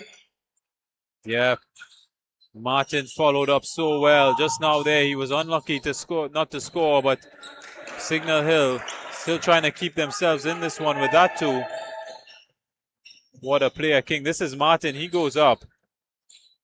Very close there. Alien try to press forward. Another shot for 3. They're going to need some of those to go in, but they'll hold this 2 through Alien.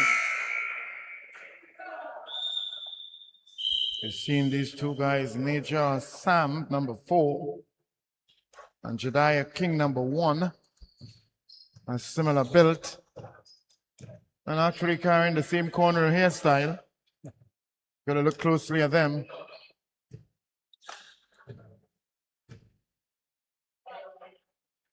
Yeah, one of Fatima players were on the ground there. That was Idris Martin there with the number 30. As you saw him, they had to pull him off the ground because he's completely knackered there. He's put in a massive effort, and you can see the Fatima players covered in sweat. They've been flying up and down the pitch. We also notice using the mat to their advantage. I'm looking at the other team. I'm not seeing a mat there. But there are mats available, and most of the players are using the mat Yeah, I did notice that. intermittently. Just to make sure they have the traction on their shoes. So it's really good to see them ingrained in having good habits. And that comes directly from the top and the way that they are coached and the structure that he puts in. So we resume again after that break. Fatima to continue. Enriquez Brown with the pass off. Gets the shot off underneath Weeks. We saw him play for the under-17s earlier. And he's coming here for Fatima in the under-20s as well. Very much the case for both of these teams. Players from all the age groups, even as low as the under-15s, showing up in the under-20 matches.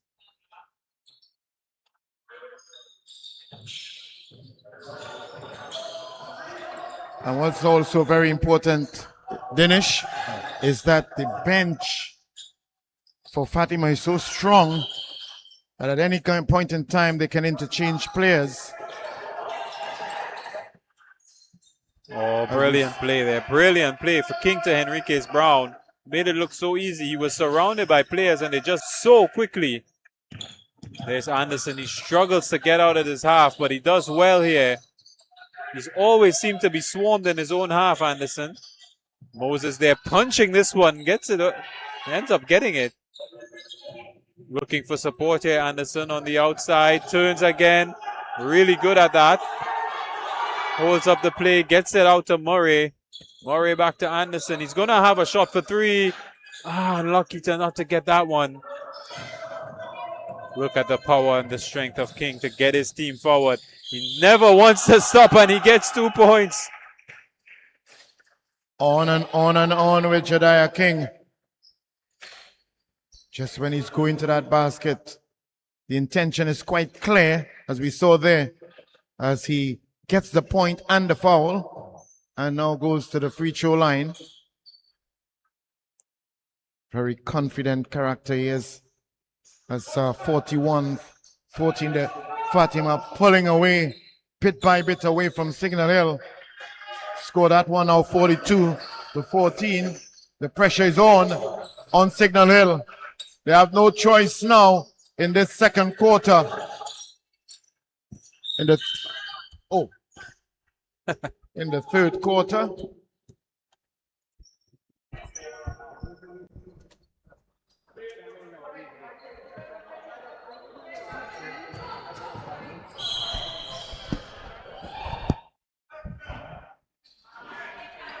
So with referee Declan St. Louis and Martin handling this one. Signal Hill on the attack. Looking to see if they can get something inside here with Allen. Goes up onto the ring, misses. Misses twice. Another attack there. Losing it. Now it's Signal Hill with some time and space. Goes towards the ring, foul in the process. That's number 5. Yeah, that's Alin, so he'll have the free throw. And number 5 there. Is it Chani? Yeah, it's Alin. Looking at the first thing, is it? Well, you have a good go at that one. You can have a go. Chone, Alin, forgive me. He's on the free throw now with just seconds left in this second quarter, in which Fatima pulled away even more. Seemingly unstoppable going forward. Look at this, driving through 1v2. Still confident enough to head to the ring there. That's Martin. I mean, every single player here on Fatima's team seem capable in their own right of being attacking on their own. But we've seen a series of great passes. We've seen several good link-ups. We've seen attempted alley-oops. They've basically done it all. When you think about it, Fatima, just rather now they're in destructive form. And we saw it yesterday, even in the under 13 against Hillview College. They really literally ripped apart Hillview eventually until Hillview were able to bounce back and bring some kind of sanity to the score line, of which Fatima won that one. And the boys under 13, 42 to Hillview's 25. So that's the end of the second quarter. So we're at halftime now. Fatima, massive lead over Signal Hill. We will resume very shortly in 3 minutes' time to get into the second half of this match.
Action resumes into the third quarter here in this under-20 semi-final. Signal Hill Secondary versus Fatima College. Fatima College have dominated this in the first half, amassing a score of 43 versus only 16 to Signal Hill. They've definitely outplayed them. There's no other way to say it. They've been fast on the counter-attack. They've been combining very well as a team, both offensively and defensively. And Signal Hill, not lacking for talent, just Fatima, a very well-oiled unit. I'm joined alongside Miriri Louis Gonzalez, who will continue with the commentary. He's been doing a great job on human service for the Trinidad and Tobago Schools Basketball Association in his zone. And we're really privileged to have his insights here today. Thank you very much, Dinesh. And really, I concur with your assessment of Fatima College in the context of Signal Hill being a powerhouse over the many, many years in sports and basketball in particular. But from what we have seen from the onset is Fatima literally in all the departments, they are triumphing over Signal Hill. Bishops won the under 20 the first year in 2023 with a national championship. Thereafter was Fatima in 2024 and 2025. But with this disparity in the scoreline now, and yet still I'm sure that Fatima can change gear at any time on their opponents. Immediate quick assistance there for the man on the floor, Adrian Thomas, by Francis and the coach Gavin Warwick. Getting back into play there is Anderson for Signal Hill. They're looking to find some space, but Signal Hill, or Fatima in this case, just closing them down. Murray goes for it, goes up there. Francis, tongue lowering figure, he's going for it. Misses, doing a lot of work. It's Murray. Must be credited, certainly Murray, under 15, under 17, now under 20. Wow, what a beautiful play there with the alley-oop. Shot away, almost got three there as well.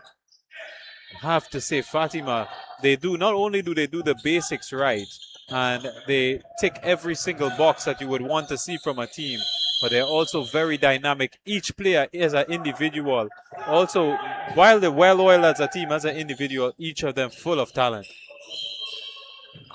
Well, one of the things we know that Signal Hill has been doing it too, but Fatima has a slight edge on it in the context of making that leeway and platform an opportunity for student athletes within their respective schools, and more so Fatima to acquire sporting scholarship. In this case, we are referring now to basketball. A number of them have actually attained scholarships. Yes, in the other schools too, but Fatima is certainly one of them, leading in that direction. As on the free throw line, Zachary Julian scores with that one. He really hardly ever failed to score from the free throw line.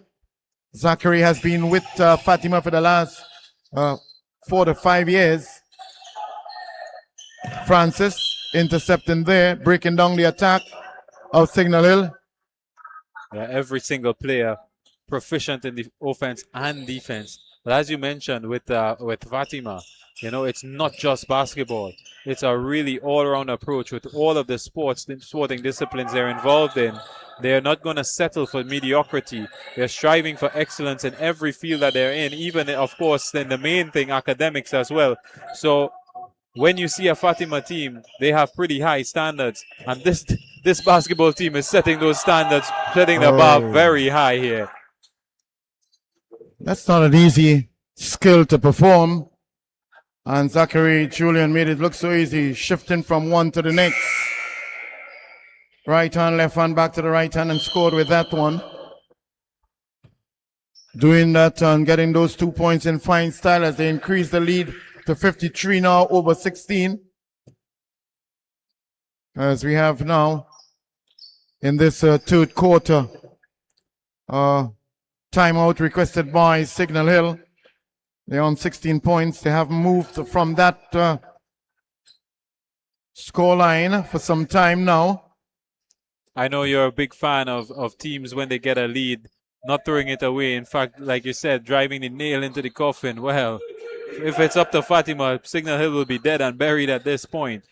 And more interestingly enough, I think sometimes it work in one way, it could work in the opposite way. When you really go at a team and you top the score on them and you increase it, it's up to them that they be mentally strong to sustain.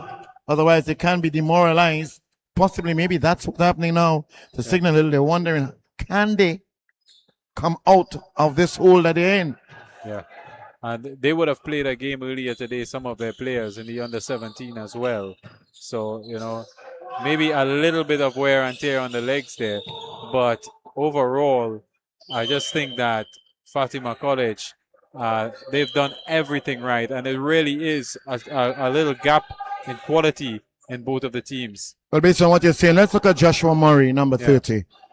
Was the most outstanding player in his team when he played in the under 15. Also did the same thing in the under 17. Hey, he's gonna be, it's gonna be on, you know, he's in the under 20. Yeah, right? Same thing with Moses, who would have been in the under 17 as well. So, you know, really outstanding player, Murray. He gets a lot of shots away from the 3-point range. We look now at even Fatima, and you look at the names here, and all of them, they're literally playing in the absence of maybe Zachary Julian in the under 17 and Idris, right? All of them are new players. Yeah. In the under 20 category. Yeah, I just remember Adrian Weeks as well in the under 17. But other than that, they've got a full roster of fresh legs on which they can call upon, and they're going to do that now with a couple of substitutions, as we see Adrian Thomas with the free throw.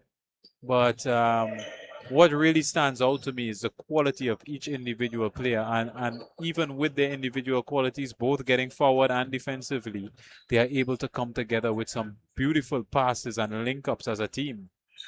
In interviewing Gavin earlier on, I asked him what is the main characteristic of the consistency of success by Fatima, and numero uno, number one characteristic was discipline. I mean, one of our watchwords in the society, discipline, tolerance, and production. He said, the more disciplined you are with what is expected of you as a player, we'll be able to execute it.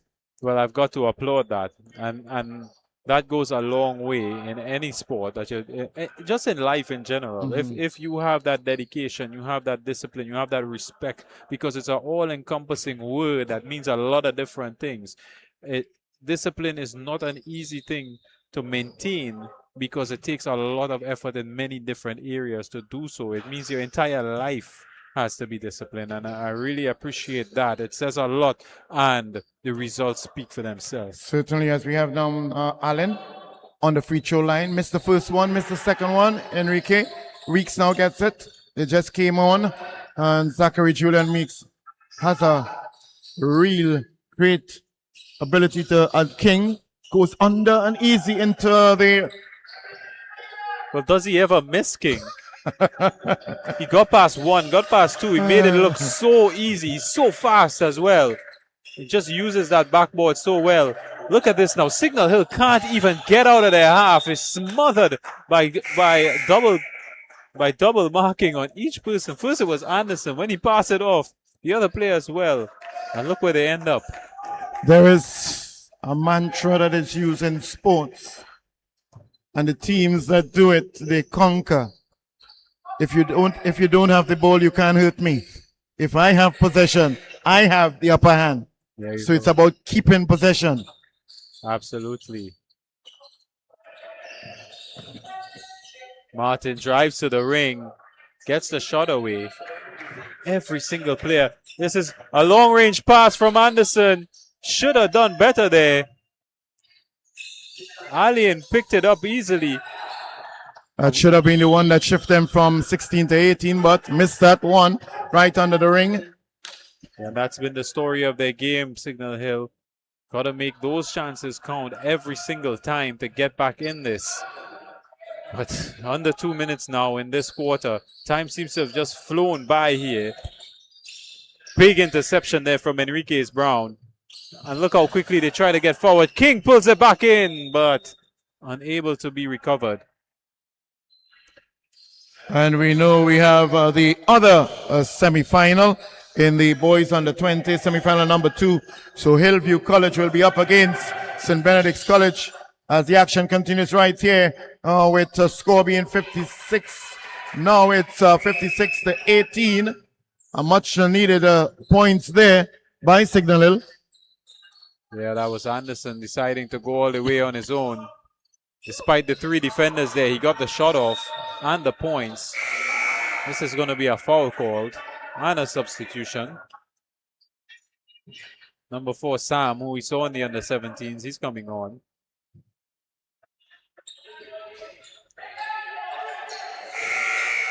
And Sam came on, but a player didn't come off. That's what happened because Idris Martin didn't know he was the one being substituted. Guess he maybe wasn't aware. Coming off a bit heavily and reluctantly. Yeah, I think he just signaled that he didn't hear it.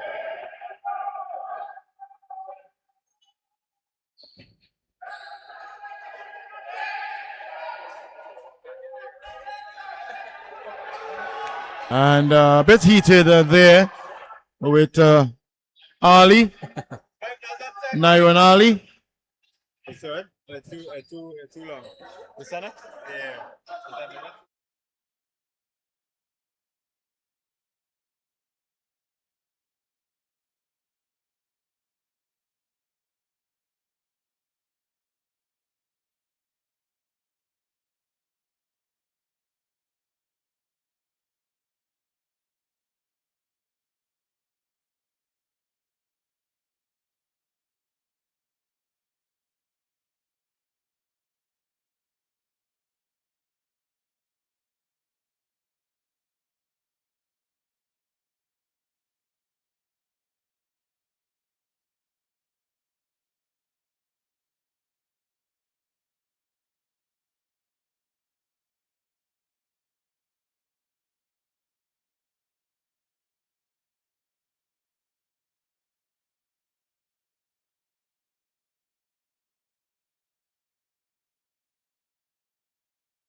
So we're about to get underway in the 4th and final quarter of this boys under 20 semi-final number 1, where it looks like Fatima College with this huge lead are going to book themselves into the final spot.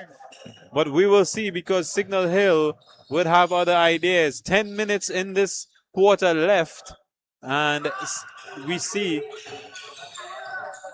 Signal Hill refusing to die. They're going to fight this one straight to the end.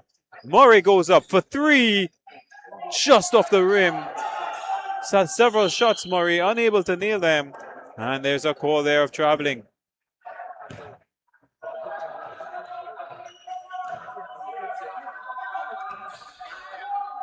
Fatima dominated this game.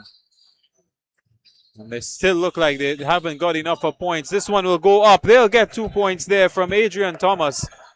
did really well under some pressure there. Look at the pressure here. Anderson can't get out of his own half. Signal Hill, this has been the story of their game, and already Fatima, this one shot for three off the rim. Pushing. This one is called by the ref. Well, well, well. Look at the intensity from Fatima here.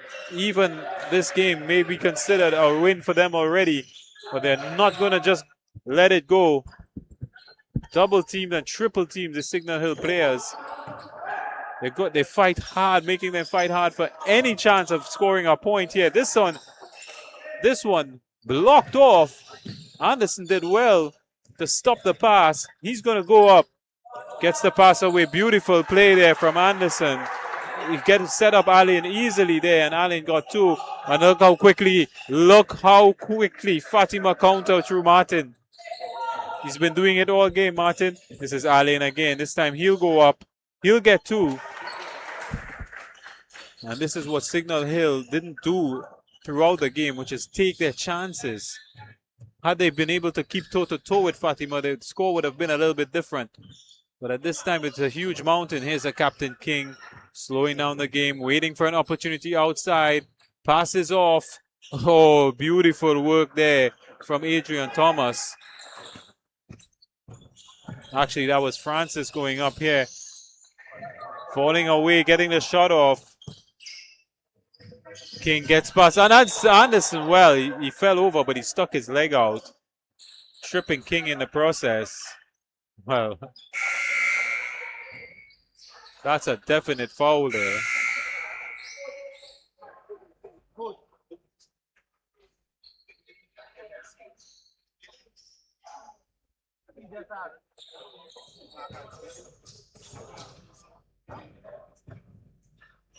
That one is tough, and that sees Anderson come off. Shot for three. Easy follow-up for Francis, making it look so easy, Fatima.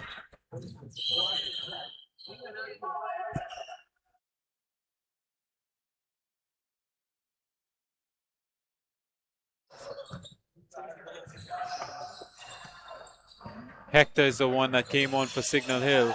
We saw him in the under 17. Some fancy moves from him, but he couldn't get the shot away. Behind the back. And here we see 5 subs coming in now for Fatima. A complete change of team here.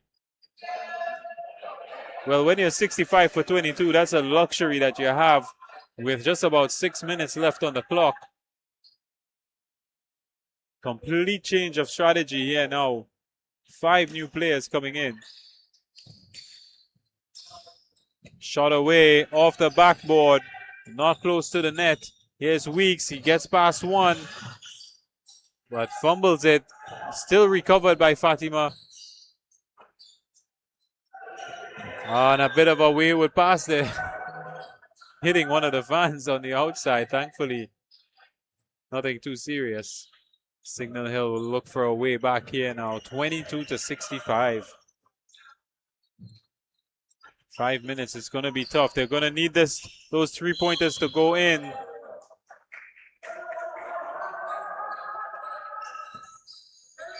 And there's no rest here. Look how quickly Enriquez Brown picked up that one and got it in. Absolutely brilliant passing there. How easily they transition from defense to offense, Fatima. Here we'll see it again. Look at this. One pass. Intercepted, actually. Whistle goes. May have just went outside. Fatima pressing forward here now. That's Sam. It's given away. Signal Hill looking for the dunk. He's very ambitious. Didn't make the height expected, but he was going for the ring for the dunk.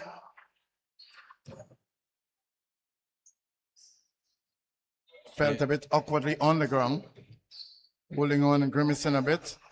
But I guess that's what happened in basketball. You have to have an intention, and he was certainly going for the dunk, fouling the process there.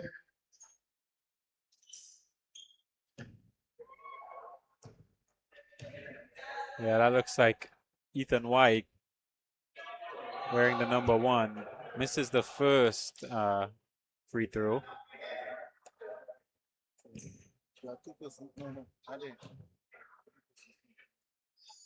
Second one goes up. Rebound picked up by Hector, and he'll score it. Big guy there, Hector.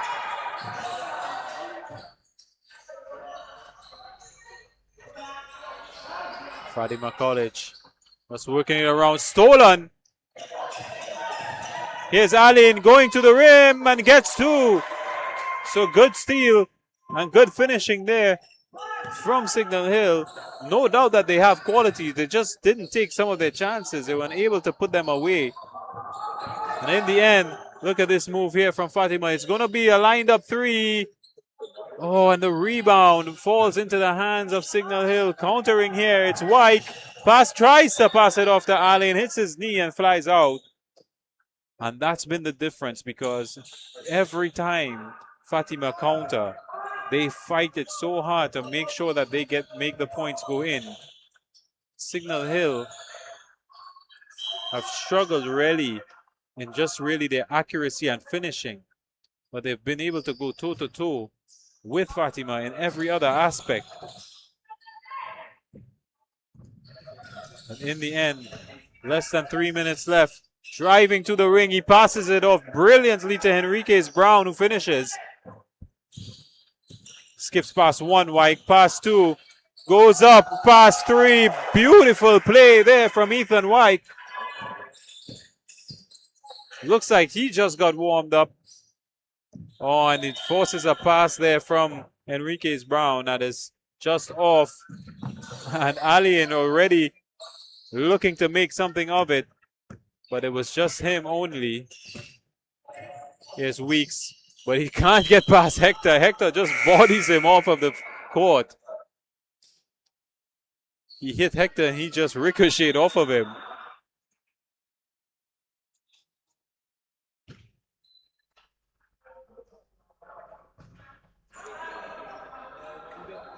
Less than 2 minutes to go now. Fatima. Shot for three. Nails it. Nothing but net there. And there's the celebration. Well, Jarrell Dick just coming in. One of his first touches, and he gets 3 points. Here's Hector looking for the shot, but it's way off. Goes out of bounds. Dick passes off to Weeks. Driving in from the left-hand side, but is not able to get any accuracy on that one. Blocked off by the defender.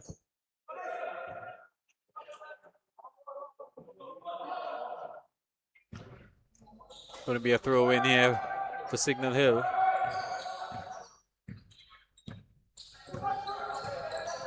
Alien trying to get past one, trying to get past three, does so and scores. Wily character that.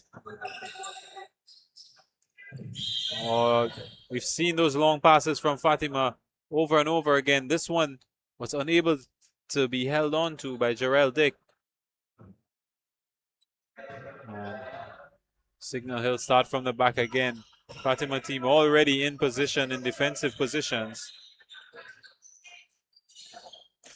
Oh, he tried to go to the top with White, but it's stolen. Oh, looking for the dunk, but White got a hand to it to stop him. The ball's still in play. They go up, rolls over the ring and out of bounds. Fatima keep it in, actually. White collects, and he's going to go to the ring. The defenders slap it away from him, and the whistle goes a little bit late.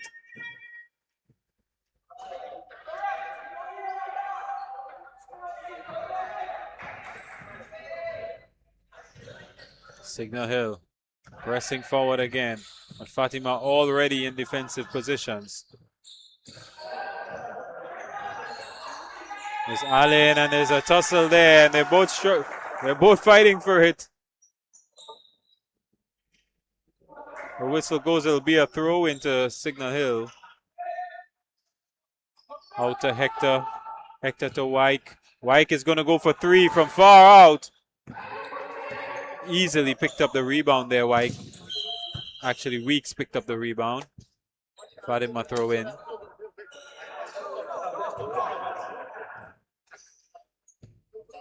Sam now.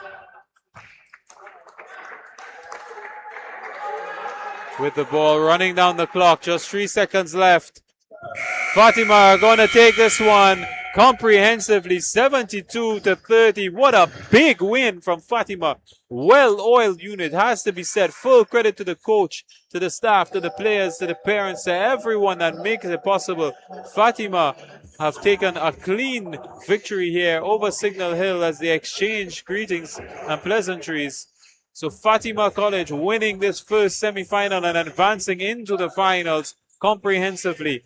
So join us as we do some interviews here in the interim as we wait for the next matchup to get on the way, which will be the second semi-final of the under-20s, as the teams will get prepared for that.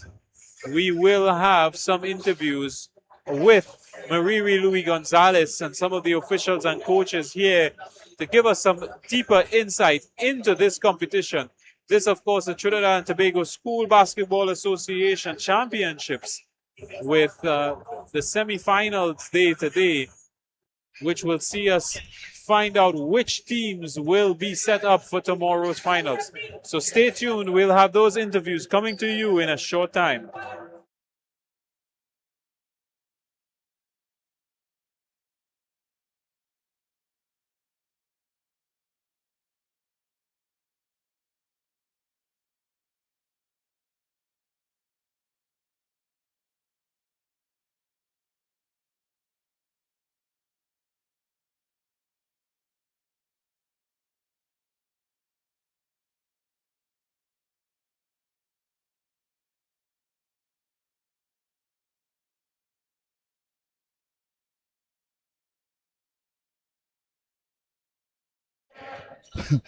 The one and only, the renowned, distinguished, and prominent figure of the man himself, former president of the Secondary School Basketball Association, have served in so many different capacities, now presently the chairman of the E-Zone that is renowned for producing some of the best basketballers in the school system. It's Ishmael St. Bryce, friend among many other titles that he holds. So Ishmael, tell us, what is your personal feeling on the national championship? Thank you very kindly. And in a nutshell, I am always thrilled and delighted when we have young people committed to sports and discipline activities. But of course, I feel a particular pleasure in the basketball arena. While we continue to have some struggles, I want to acknowledge, first of all, Royal Bank for coming on board, and Alison Bastian and her small team who continue to give yeoman service to basketball. And of course, some schools are having a little more success than others, which reflects the fact that we need to do some additional work in certain zones. But it's a work in progress, and there are many encouraging and hopeful signs. So having said that, Ishmael, I mean, you've been in the system for so many years. If you were to compare what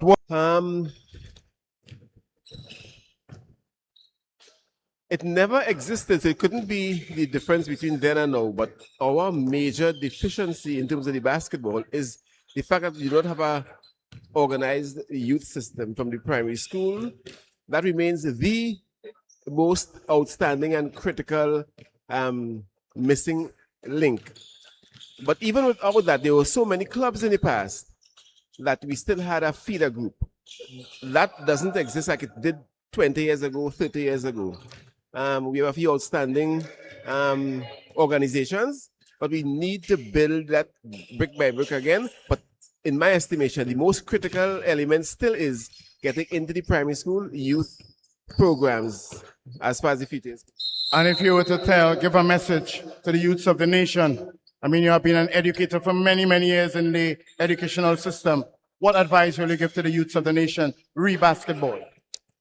Like any other sporting activity, it is very valuable in and of itself. But apart from that, there are many other opportunities, both professional and academic. So jump in. The voice and views of the man himself, Ishmael St. Bryce. Thank you very much, sir. Appreciate it tremendously. Vincent, Taylor, Nairo and Ali, who's going to do it for Signal Hill?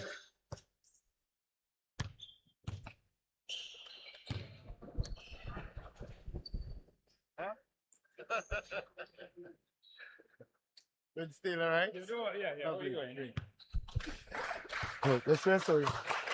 So we have here Vince Taylor, assistant coach of Signal Hill Secondary.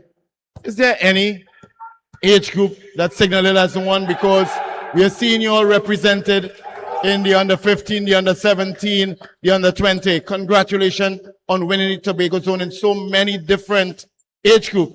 But tell us, what is one of the secrets behind Signal Hill's success over the many years? Well, first of all, we'd like to thank God for success. The school, the teachers, in particular, the principal, the parents who come out and support their parents who came from Tobago, you know, and of course, the kids committing themselves to the program.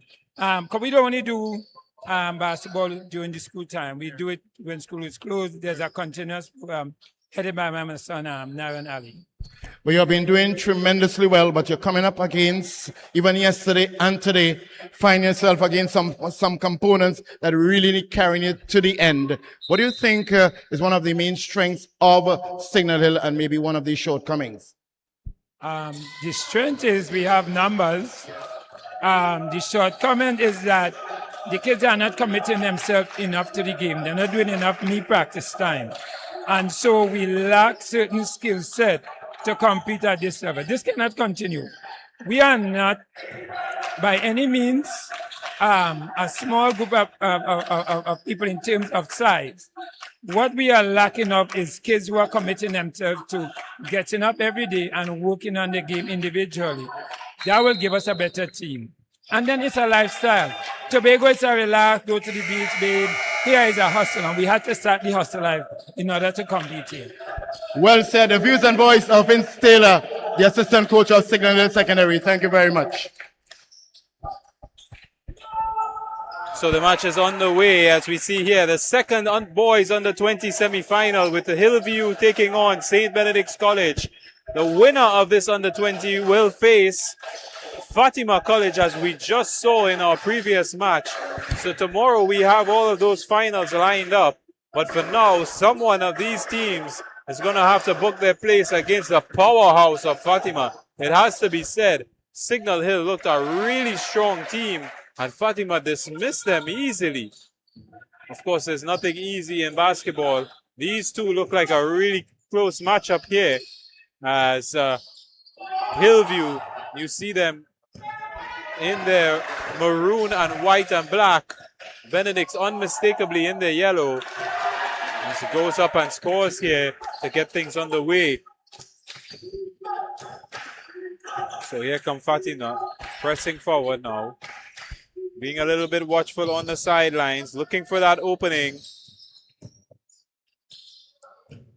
Pressing through, gets the shot off, and he will score. So that's number 11, Mack. Christian Mack getting those 2 points.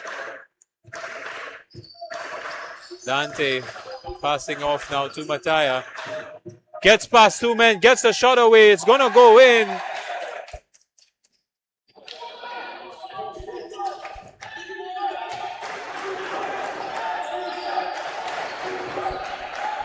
Evenly poised game this. They're being a little bit more watchful. St. Benedict's defense looking very strong, crowding out that box. Difficult to get inside, but he gets the shot off. Brilliant stuff there from Edwards. Stood in the middle of all of the St. Benedict's defenders and got the shot away. Absolutely great passing there. Meanwhile, he's trying to get in. He gets the shot away. Rolls off his fingers. It was blocked. It still managed to hit the rim. Here's Hillview. Skips past one, past two, and into the net. What a nice play from the tall man, Mack.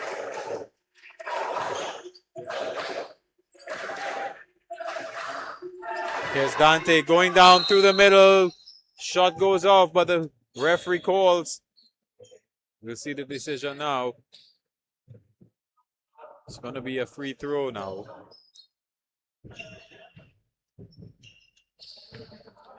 That's Dante Mahabir Singh. He's going to be taking the shot there. Lots of air on that one and scores it.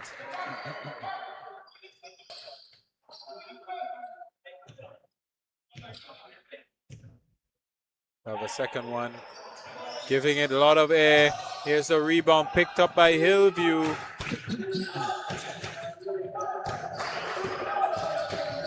Lots of St. Benedict's bodies in the middle. They'll have to shoot from outside, and he nails it. Good shot there from Griffith. Here's Dante. Gets the pass off to Griffith. They managed to keep it in place, St. Benedict's, but Hillview recover. They'll press forward. Driving in from the right-hand side. The shot is nowhere close to it. Oh, look at this play from the number 23. What a good touch there from the defender to throw him off. Beautiful pass here. Gets the shot off. Another good touch from the St. Benedict's defender. End-to-end stuff here from both teams. That's Greenwich with the number 23 on the ball. Griffith just fumbles a bit, manages to hold it. Greenwich now looking for an opening. Tries to cut in on the right. The defender won't let him pass. Wells. Back to Dante. Gets the shot off. Two defenders under him. Great interception there from St. Benedict's. Greenwich tries to drive, but it hits the foot of Dante and goes out. So we would have seen in the previous semifinal, Fatima with a dominating performance. This one a lot closer between Hillview and St. Benedict's. In the interim, between those games, we saw Mariri Luis Gonzalez having a couple of insightful interviews. And he's going to join us here now in the commentary booth to add to his insights into this game. And quite interestingly, Dinesh, St. Benedict's College has a point to prove here. Yesterday in their match, their under-15 match, yesterday in their under-15 match, they found themselves literally destroyed by CIC in the under-15. So they're going to have to represent in the under-20, but in their way, it's Hillview College, who had quite a very interesting and immensely highly competitive battle in the E-Zone. In their way was San Juan South. It was a ding-dong battle until the last 2 minutes, where eventually Hillview College pulled away. We also saw St. Benedict's College up against Shogunas North. That one was a very close one to win this age group category. Look where they are now. Both teams going at each other. It can be anybody's call, because in front of them, it's going to be Fatima. But to reach the Fatima, you got to get through this one. Well, they got a huge mountain to climb here, and they'll have a huge mountain they'll have a bigger mountain to climb in the final versus Fatima. In fact, the Fatima team here have just, they're in the stands now having a look at who will be their potential opponents in that final. And what is quite interesting, Dennis, you realize that the noise level, the support level is increasing. Action from both teams and from the supporters too. Yeah, lots of support for the Hillview team, even though we're in the Southland, close to the St. Benedict's hometown. There's a lot of support for Hillview as well, making for a really exciting competition right now. Of course, anytime you're talking about a knockout game, the intensity of it is going to be very high. But certainly, as we know, the losing semi-finalists here will have to play Signal Hill for that third place, the bronze medal and trophy. But I think they want to find themselves in winner's row to go up against Fatima, which is not going to be no easy task. But credit once again to Christopher Jackson, the head coach, captain there by Samuel Edwards, and teacher S. Bidesi, the manager of the team. On the same way, we have St. Benedict's with Michael Mark, double M, teacher manager for the St. Benedict's team, Adrian Joseph, head coach, Dante Mahabir Singh, the captain. Timeout called here. And when we look at the substitute section, it's loaded. No space left vacant. So we've got a full team of subs that can be utilized at any given time by these two teams. It's the East versus the North. If we look at it that way, Tobago versus the North. And we can go on and on, the South Central, I should say. In this case, South Central versus the East. We got the North involved as well as Tobago Zone. All action in this RBC, Trinidad and Tobago School Basketball Association National Championship. Yeah, there you see on your screen the RBC logo. We also saw Next Level, another one of the sponsors here. Of course, this is 360 TV. If you're tuned in on the YouTube channel, drop in your comments. Who are you supporting? Which players should we look out for? We'd love to hear from you. We love the interactions online. There you see the Next Level logo and the banner as well. Kudos to RBC and Next Level for making this possible. All of the coaches, the staffs, the players, the administrators, the parents that put in all the work so that we can have the next generation of talent on display here. Brilliant to have it. And brilliant stuff from the TNT School Basketball Association. And I think, having said that, credit, as you said, and I want to endorse what you're saying, credit to the Trinidad and Tobago School Basketball Association led by the Allison Bastian, because in the absence of this national championship and even the 3v3, the federation, which I know should be responsible for youth development, they are not as prominent, efficient, and effective as they ought to be.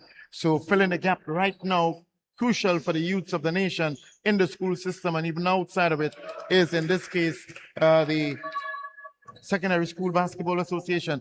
Hopefully with this type of initiative, this establishment, this drive, it could now be an impetus for the federation to move forward into this direction. As we see now, moving and score that one there, St. Benedict's. Get back up there quite easily, quickly. My word. Mahabir Singh. It's Hillview. It's a close one now. St. Benedict's leading 12-10. And moving towards the ring. He goes up, scores. Brilliant there from Greenwich. Wearing the number 23. He's been a live wire all game.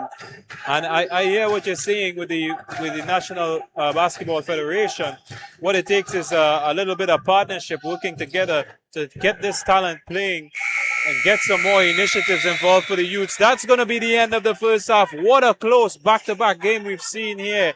The pendulum has swung either way, but in the end of the first quarter, St. Benedict's lead by 4 versus Hillview.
So we're back in the second quarter here. Hillview Benedict's close encounter.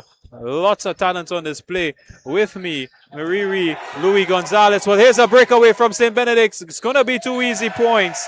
The winner of this game is going to face Fatima in the final of the boys under 20. The loser of this game is going to face Signal Hill in the third place playoff. There's no easy games here in this competition. Certainly, every single point is crucial. Look, we have another turnover here now. I'm going to make this one. Oh, no. Oh, he's wasted it, Greenwich. He's been so good all game. That should have been an easy 2. Here come Hillview, and he's going to make them pay. Well, the irony of this is that when sometimes you drop a player, as you were doing cricket, on one run, they can come and score a century on you. There you go. I like the way you tie that in there. But well said. It could come back to haunt them. Inside. As we're moving now, it's Hillview College trying to see if they can get themselves on foul in the process and score that one. It's going to be counted now. It's 16-16. He will go to the free throw line. Wow. No one pulling away from this one. It's going to be a close encounter as we are seeing. And that's number 8 in Joshua Fontanelli. Joshua Fontanelli, actually, the captain of the under 15, under 17 team, scored at one. So now they have a slight lead ahead, bringing it up on the outside. It is Dante Mahabir Singh. Most likely with a name like that, Dante and Devon brothers. Under the ring, goes up and scores. Wow. Wow. Great point there. This Looks one. as though it could be set St. Louis. As Fontenelle gets it across to the man Bourne back with it. Bourne moving inside, Smallin starting and scores. Brilliant. Bobbing, weaving, getting the shot away there. Brilliant stuff from Brown. That's why he's wearing number 1. A little bit of a mix-up there. And this game is swinging back and forth. Well, interestingly enough, I'm seeing the antics, the dramatic, the animation of the head coach, Christopher Jackson. I look across on the other side, Adrian Joseph. And he's just cool and calm over there like a cucumber. Really intense game happening now. Nothing really to separate both of these teams. Great basketball on display here. Here's a shot for 3. Nowhere close to the net. 3 Hillview players there fighting for the rebound. They get it. Now they rebuild here. Through Bourne, he gets the pass off. Shot came in, but St. Benedict's here now, a chance to counter. But everyone from Hillview has gotten back in time. It's going to be difficult to get the shot off. Easy rebound for Hillview. Really strong in defense, Hillview. Still could use some work on the offensive side of things, but they're very calm, collected, and patient in the way that they go about it. Bobbing and weaving again, Brown. This time it doesn't work out for him. And look at this. Hillview already back in defense. There's no inroads. There's always defenders there. They're very strong in defense. But Dante stands above the rest and gets the rebound and gets the 2 points. And continues here with Hillview College. The score now shows a very, very tight and close one. Hillview leads by 1. As Griffith. And in this case, Fontenelle being fouled apparently in the set ball goes to the sideline. A substitute there for coming off. It is 17 Nicholas. It's going to be a restart there from the touchline. Moves in upfield and now Griffith. He goes towards the ring and goes up. Well, I've been praising the Hillview defense, but they just backed off on Griffith there. They allowed him to get inside. And here's Brown through the middle. Wow, that one could have gone in. It just looked like he ghosted those two. They couldn't even see him. He's short in stature, Bourne. And he just got through 2 huge and got the shot away. Oh, stealing it again. Here he goes. Oh, brilliant tracking back there from the short bone. Who got his? How did he do that? Unsuccessfully did it against Greenwich of St. Benedict's College. Wow, that shows a lot of confidence and power in the legs of Osborne. Isaiah Osborne going to the free throw line now. Gets it inside here, Greenwich.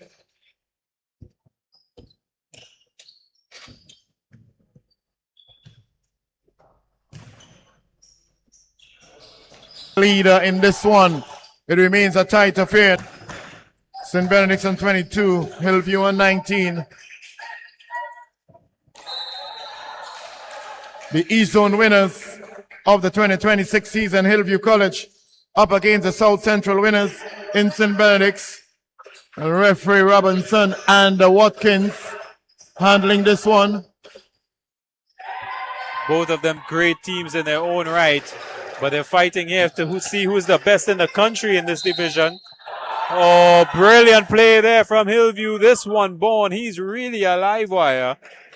Well, we know we have the Bone 1, 2, 3, the series. Yeah, Huh? the Bourne supremacy. Supremacy, that's correct. That's what he's showing us here today.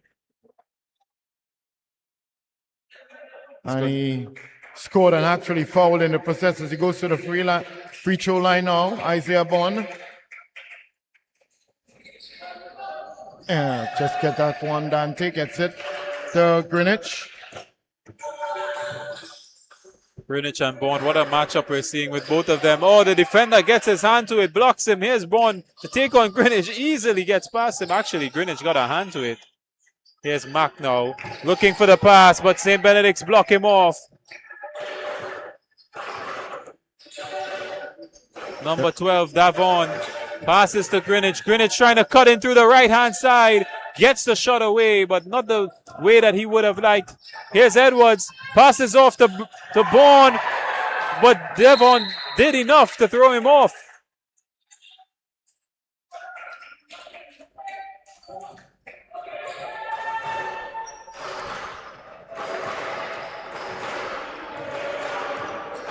Number 10, St. Louis here with a lot of space. Tries to drive, he does, and gets 2 points. When I think about Osborne with his height, he has the ring, but then he can see the lower portion of each opponent in moving into it. And here it is now Greenwich. Also has that level of intensity going towards the ring. One main intention is to score. Back-to-back action here and gets it easy inside. It is the man number 12, easy inside. It is the man number 12 in that. It is the man number 12 in that of Devon Mahabir Singh for his school, St. Benedict's College. Bond goes in, he's blocked on the way. Looking for some space and opportunity. Keeping it in still. It's Fontenelle goes out of play. Well, the world needs to know what's happening here.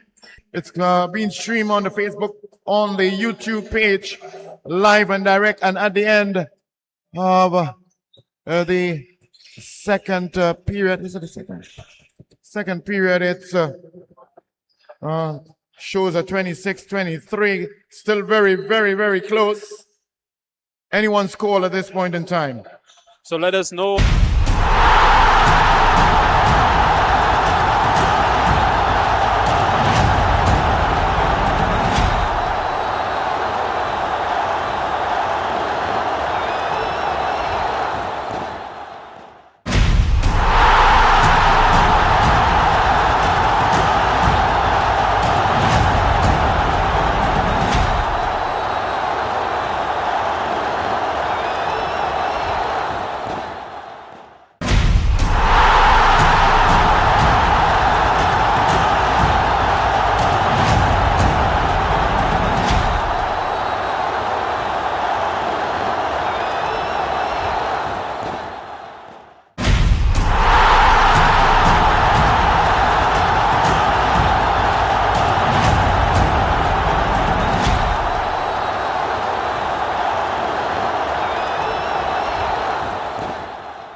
Welcome back to the third quarter here. Hillview versus St. Benedict's. What a tight, close encounter we have here as Hillview already fighting their way back to get to 25. Final spot up for grabs here in the boys under 20 semi-final right now. St. Benedict's College, winners of the South Central Zone versus Hillview. And here we see Dante Mahabir Singh going up, followed up by Griffith, who scores. And it's tit for tat here. Young Bourne on the ball here for Hillview. Gets the pass away. He's back on the top there, Bourne. This is Mack. Back to Bourne. Drives inside, gets the shot off, and 2 points there. That is Fontenelle with those 2 points. Oh, he picks up the pass. Griffith goes up. The referee whistle goes. We'll see what the call is here. Yeah, it's a foul on Griffith, who's going to get the free throw.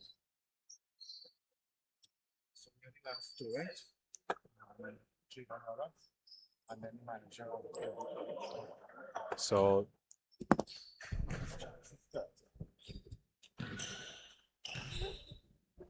we'll see the free throw here from Griffith. First one misses. And just regroups himself here, checks his technique as he goes for the second one. They're going to have to be alert here for the rebound if it comes up. But he nails it. Close game here, St. Benedict's versus Hillview. Don't take your eyes off this one. It could go any way.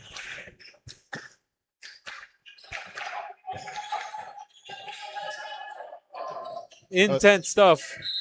Well, this is really a serious nail-biting affair here now. The anxiety is building because they are playing for a place in the final against Fatima. I mean, having to go through this, and then in front of you, you have to face Fatima. It's a humongous task, but it's not impossible. Yeah, Where there's a will, there's a way. As we have a close encounter now, it's 20-29 each for Hillview and St. Benedict's.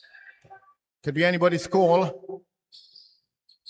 As we are into the third quarter. Hillview trying to make some opening there. Moves in inside, neatly inside. Well done. Losing possession now. Towards, goes up Greenwich. Oh, was fouled. He's holding on to that left hand of his. In some discomfort. And there seemed to be some discomfort there.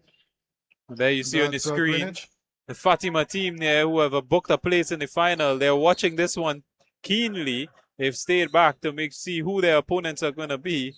Well deserved there. They're all smiles, as you can see, having a relaxation. In fact, one of them's got a camera in his hand, taking some photos. So nice to see them here at the venue looking on. The winner of this game is going to face that powerhouse team, as you mentioned. Here we see Griffith with the free throw again.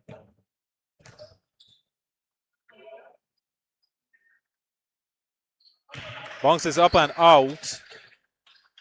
And he seemed to be favoring that left hand of his. Let's hope it's not serious. Trying to get some blood flowing in it. Rebound up for grabs. Hillview get it. Moving up. Oh, good interception there by on trying to find Greenwich. But Greenwich knew should have done better. A bit too high for him. Hillview trying to. Bourne moves in. Shot taken there. Not doing too well as Greenwich showing that level of potency. 3 versus 1. Can be anyone's call now in this third quarter out of 4. We're seeing returning Josiah Martinez back to the court for his team Hillview. Going to the ring, missing. And bringing it down nicely, doing good basketball there. It's Devan Mahabir Singh. Yeah, just a little bit wayward pass there, a bit too strong.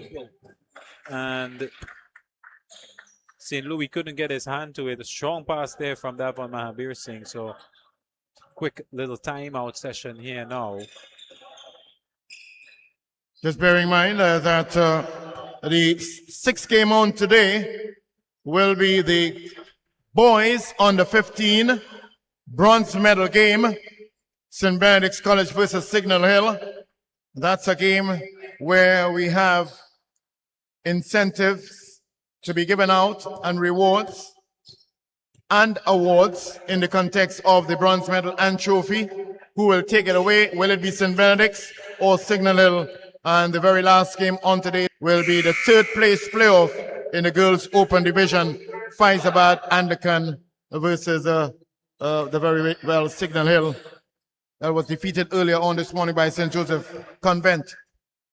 As moving back onto the court here now, Bourne, short in stature, but the magnitude of the man's effort is tremendously commendable. Going towards the ring there, not succeeding. Well, the whistle was blown before, so the points wouldn't be oh yes, it's counted. So it now with 31 to that of 29. Good stuff there. Edwards will take this free throw. First one got a lot of air, bounces out. Rebound grabs, St. Benedict's get it out of there, but here's this man. You can't keep him out of the game, Bourne. What a matchup between himself and Griffith there, two live wire players. Turnover for St. Benedict's. Whistle goes.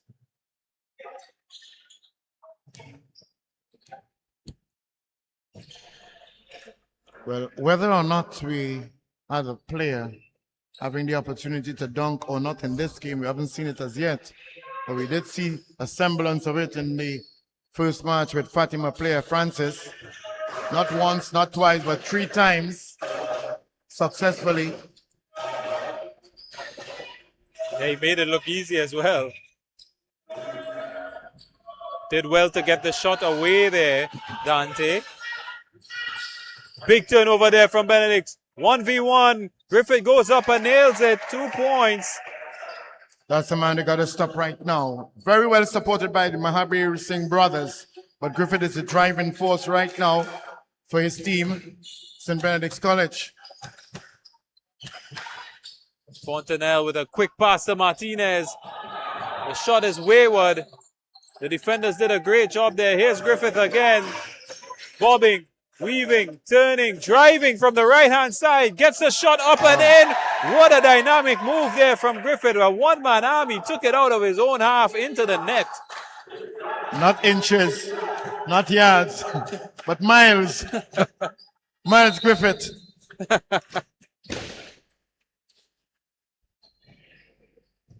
Well, if you were tracking his footsteps today, you give him an inch, they take a mile. He's been doing the damage here for St. Benedict's. Look how close this game is. Just 2 points separate them now. Fontenelle will take these free throws. If he nails it, he'll bring them back in. Ah, this one falls short. He has another one. I believe, Dinesh, this is going to boil down to tactical approaches and the discipline by the both teams to sustain, maintain, retain their composure and focus. Absolutely. Who has the endurance to go all the way here? Look at this guy, Griffith. He's just unstoppable. He went in on the right side in the last play. This one, he comes in on the left. I guess the next time he's coming through the middle. Here's Bourne. Back to Bourne again on top. Orchestrating things here for him. It's out to Martinez, to Bourne again. Someone's going to have to go in. It's from the left-hand side. Gets the shot in. That was Fontenelle with the shot. Gets another shot in. They did well against the St. Benedict's opposition. Here's Griffith versus 2. He pushes one away, but the foul is called by the referee. I know this young man, Miles Griffith. Miles Griffith is also one of the outstanding footballers for St. Benedict's College. Look what he's doing here on the court for his school in basketball too. Multifaceted, talented youngster. Wells was all alone to score that too. Here's Bourne. He's been driving things from the top here for Hillview. That's Martinez, Fontenelle, Bourne. Skips past one, skips past two. Brilliant move. Just lacking the finish there, Bourne. Switched feet, shifting his weight, getting the ball from his left to his right hand. Fontanelle for three. Just short there. Guess who's back? Griffith. Turning, shooting. And that's a rare sight by Greenwich, not succeeding with that one. He has been so penetrative. And here comes Bourne. Brilliant move from Bourne to set Lovely. this one up. And Fontanelle didn't miss.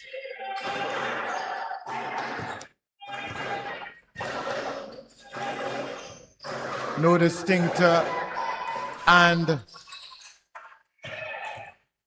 clear leader right now, just by only 3 points. Bourne goes towards the ring. He shoots. And it's going to be counted.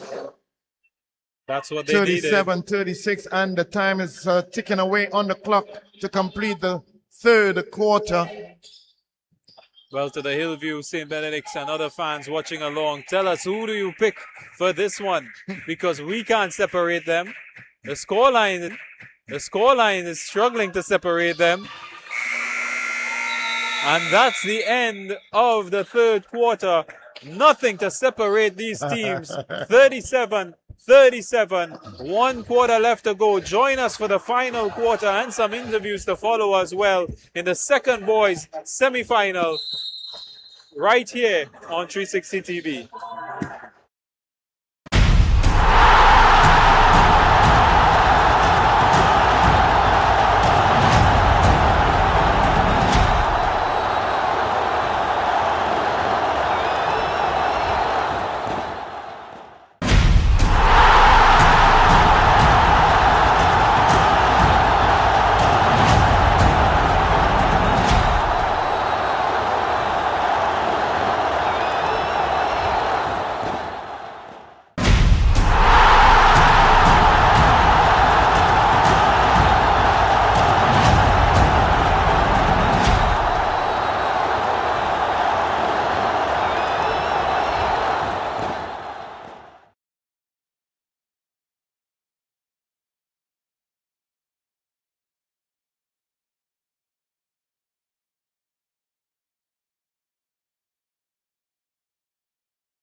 Welcome back for this nail-biting finish here now.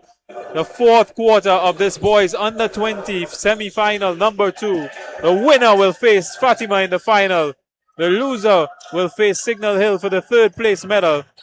And here we have even Stevens between St. Benedict's and Hillview as we see Dante Mahabir Singh driving to the ring, gets 2 points to put them ahead by 2. That's how close it is here. Bourne on the ball for Hillview. He's well supported there by Fontanelle. Switching places with him. Back to Bourne. Bourne trying to get his way in. Did well to get the shot away. But St. Benedict's grabbed the rebound. Oh, this one is out. Griffith holds on to it. Well, we've got 2 Griffiths out there. Malachi and Miles. Miles is in the number 8. And it's 2 points to tie things up again. This is Davon Mahabir Singh to his brother. Hillview managed to scramble it away and hold on to it. They're going to push up the field in the... Look at this powerful move here from Fontanelle. Managed to lose it in the end. Here's Miles Griffith. Coming in through the left, foul called. Dinesh, what do you think will be going through the minds of the 2 coaches now? I think both coaches here would be in a very intense situation now. They just wanted their players to stick to the plan that they have. Yeah. I think they would be on their edge of trying to get the best out of their players now.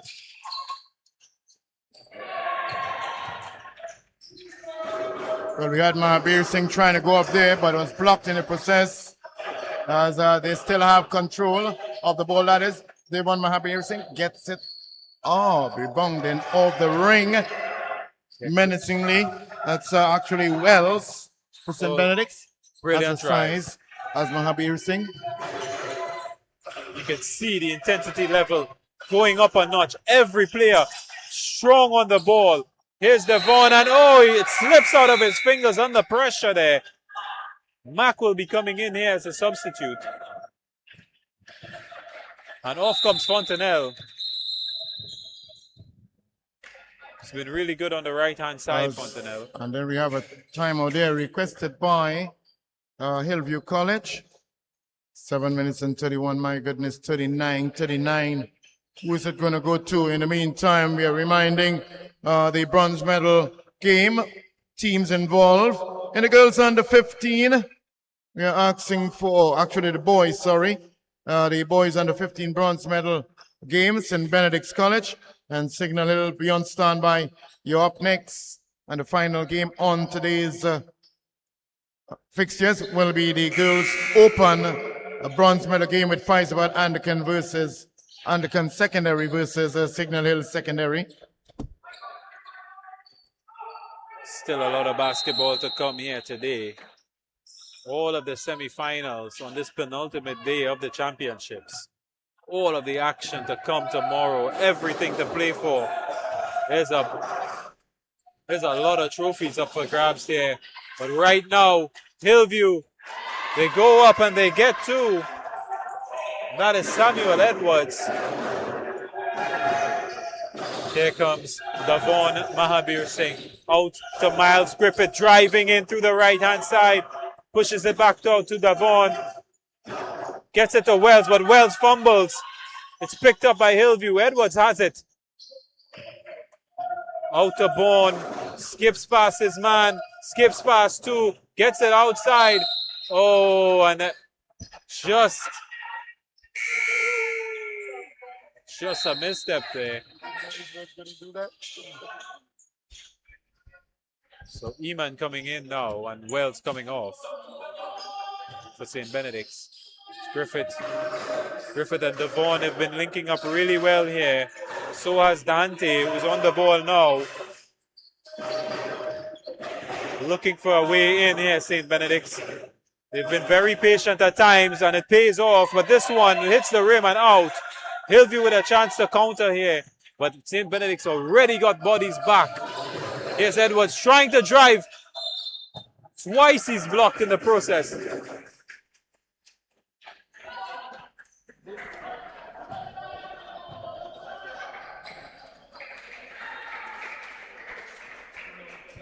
And it is 41 Hillview. St. Benedict's 39. As we have Edwards on the Samuel Edwards. Lots of support. Every single point is important. Going up by 2, 3 actually. Griffith, Greenwich actually. Coming close to 5 minutes now. Here's Dante. Back out to Griffith. Eman, the new guy in. Devon tried to get it in. Hillview with a steal. Here's Dante. Foul called. The whistle goes by the ref. Well, this is quite interesting here now. By the time ticking down on the clock.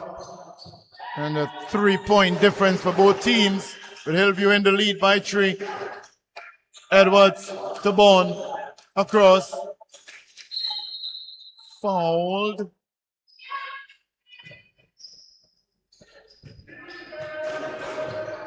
That's Martinez bringing it up.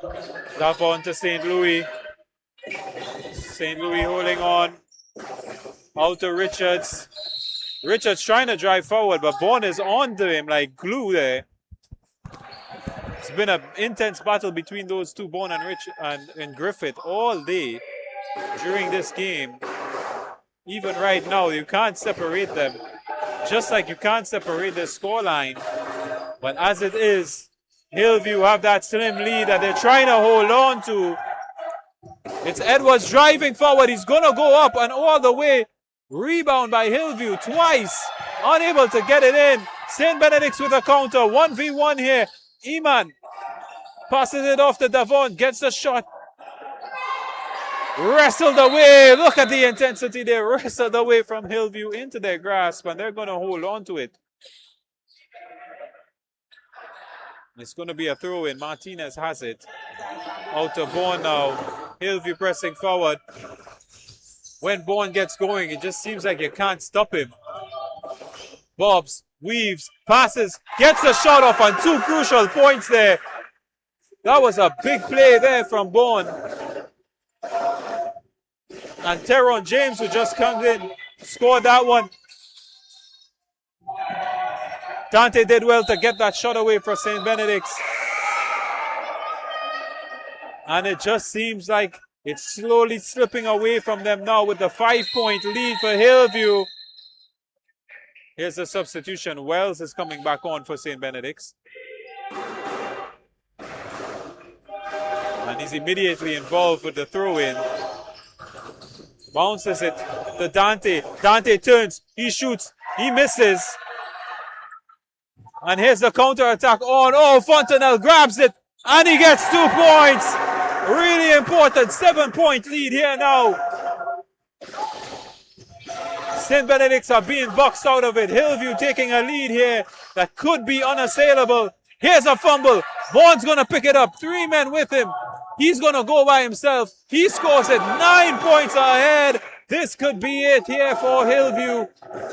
This could be enough for them to get into the finals.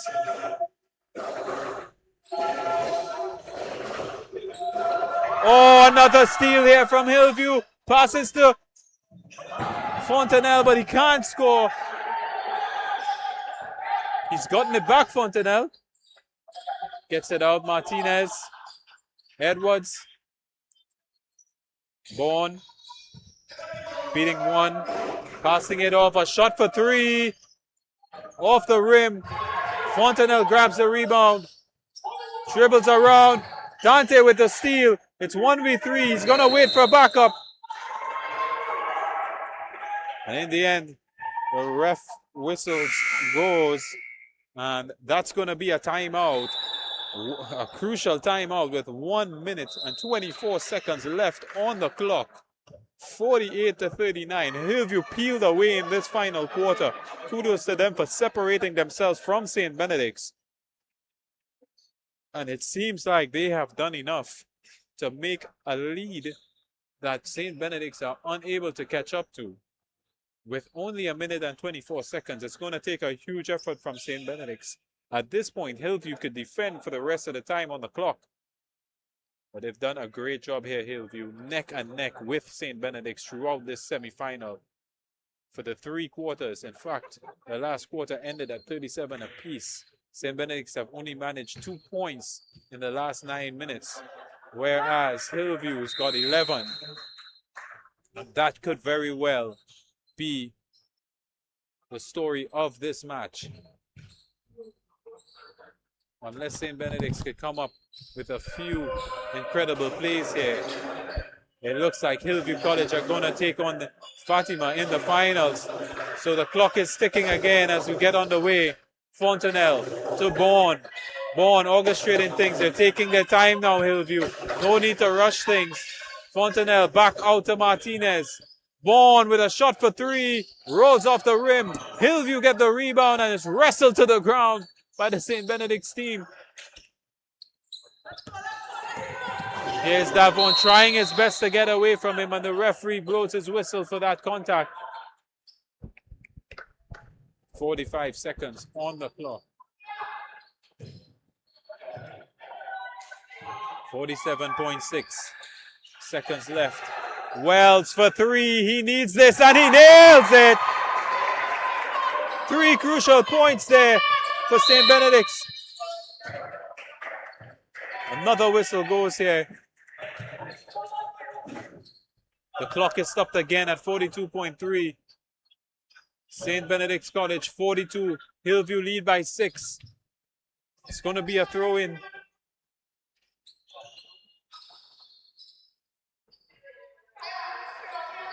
Hillview now. No hurry at all here from Fontenelle. This one slipped up from contact from Griffith. And the referee saw it and blew. So it's going to be another throw in to Hillview. 39 seconds on the clock. Oh, he fumbles. Well, a rare fumble there from Bourne, allowing St. Benedict's to come in. Wells passes to St. Louis. St. Louis goes up. He needed to score that. And even Dante misses the rebound. Time ticking here now, 30 seconds to go. And it's going to be a free throw. St. Benedict's need this one. Dante Mahabir Singh steps up.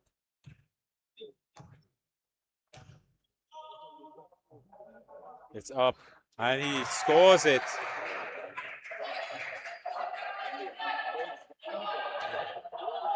Let's see what's going to happen here.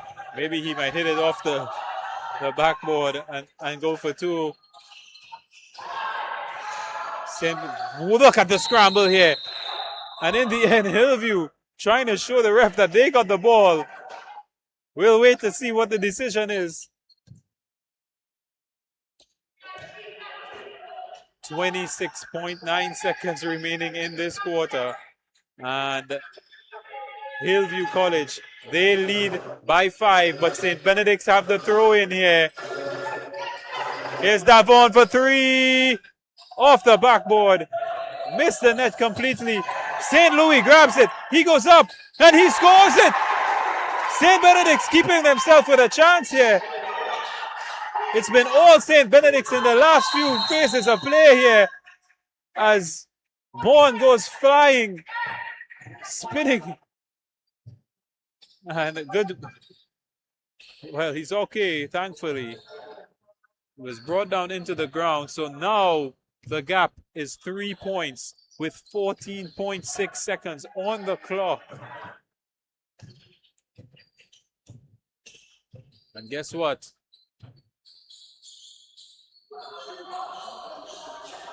It's going to be a foul on Bourne. So he's going to get the free throw here. And he scores it. That is crucial because it puts them 4 points away from St. Benedict's. So should they score a 3, they'll be unable to tie it up. So that was an important point in the context of this game. You'll have another go Bourne. And this one rebounded. St. Benedict's looking for it, but Wells was unable to pick it up. Almost a steal there from Griffith. As Bourne tries to run down the clock, just gets the ball and holds on to it. 4-point lead now for Hillview.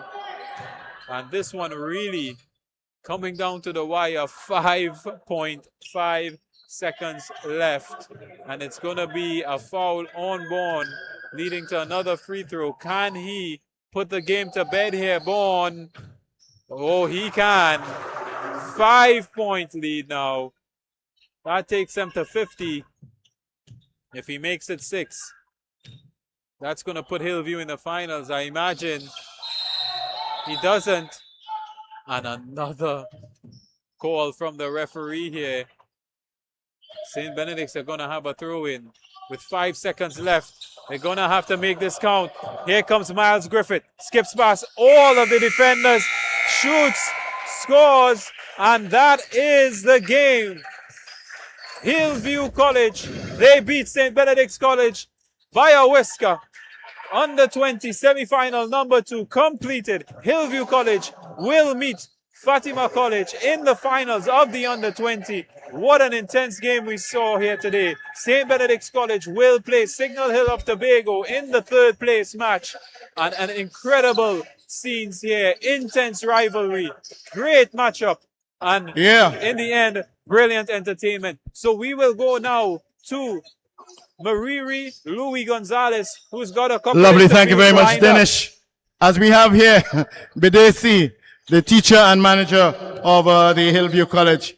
A very close encounter, nail-biting affair. But congratulations on winning the zone and winning this game now that carries you into the final against the defending champions, Fatima. How you feel about your performance here today? Well, first of all, we want to give all glory and honor to the Lord and Savior Jesus Christ, because we know we win this zone because He empowered us to do it. And so we believe that with the help of Almighty God, we are here today and we win this game today. So thank God for that. Lovely. Hillview is known predominantly for cricket, but within most recent time, they are now a dominant force in basketball. What is responsible for that? Well, a couple things. First of all, the dedication of our players to train, to go out every week and play basketball. And we had a dedicated coach as well, in Mr. Christopher Jackson.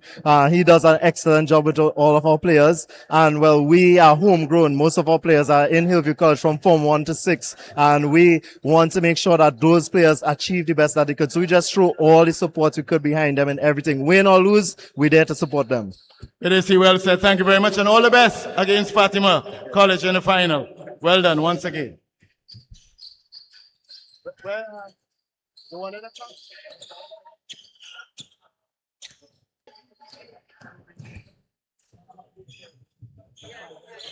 Yeah, my son is Kylie. My son. He's in third form. So lovely. We have here Ruby James. Yes. So we have here RJ. Ruby James, what's a beautiful smile. Parent of your son name? Kylie. Kylie. First, I want to commend you for coming and give support to your son and the entire Signal Hill crew in the basketball competition. How you feel overall with what you're seeing here with the national basketball competition? Oh, I think the guys, I mean, they really work hard and they train hard, but I think it's a growing thing for them and it's a mental thing for them. And you yourself, have you ever played basketball or any other sport? And maybe I am a baller. She's a baller. But I really want to commend you all and wish you all the very best, including the bronze medal place players. But if you had one word of advice for the youths of the nation, what would it be and why?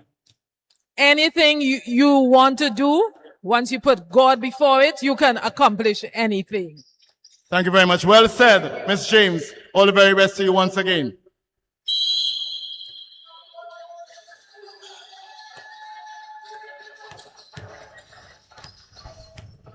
So we have here Jaden Roberts, one of the officials. I mean, we can talk about this young man, very multi-talented footballer, refereeing coach, also refereeing. Tell us, why are you so enthused and interested in basketball? Why? I think, first of all, I give God all glory, all praise and thanks. And I just have a real deep passion and love for the game.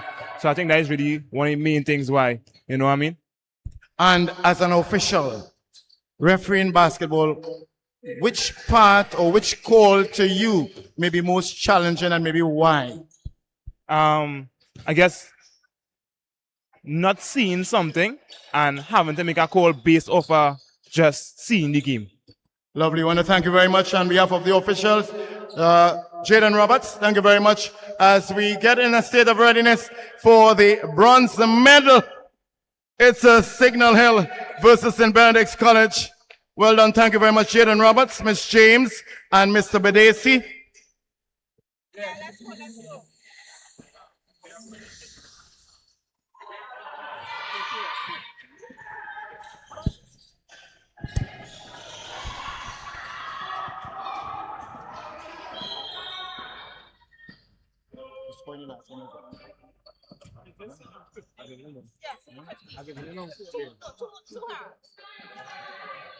So just bear in mind that this bronze medal will be 20-minute period.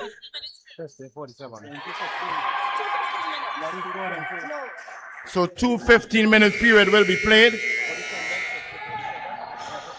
So 50-47, the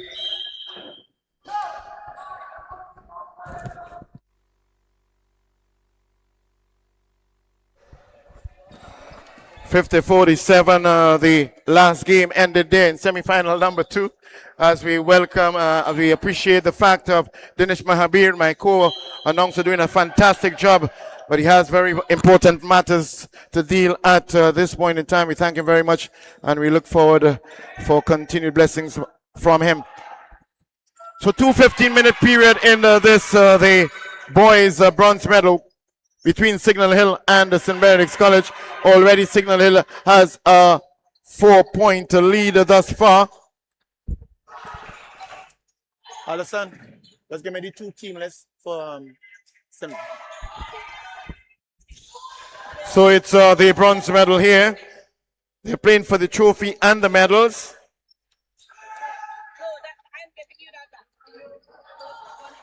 It's going to be 2 15-minute period with a halftime period of. The halftime period is how long? 5 minutes?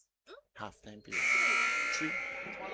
So we do have a 15 minutes per half with a 3-minute period. 3 minutes halftime, that is, with Signal Hill already establishing lead. St. Benedict's College under 20 losing a tight nail-biting finish there against the Hillview College. In this, the RBC School Basketball Association National Championship, ably well supported by the next level high performance, and that of Gavin Warwick and his team, also providing much valuable support here at in this very significant and noble event. It's St. Benedict's College losing. This young man continues to perform remarkably well. Joshua Murray played in the under 15, under 17, and under 20. Now he's back here again, playing in the under 15 for the bronze medal. Maybe if there was a special award to be given out for the player playing the most games, then Joshua Murray of Signal Hill certainly would have attained that title thus far, leading with it as he shoots and scores. Joshua Murray of Signal Hill secondary extends the lead for his school by 9. St. Benedict's no points on the board thus far, but it's 2 halves of 15 minutes each with 3 minutes halftime period.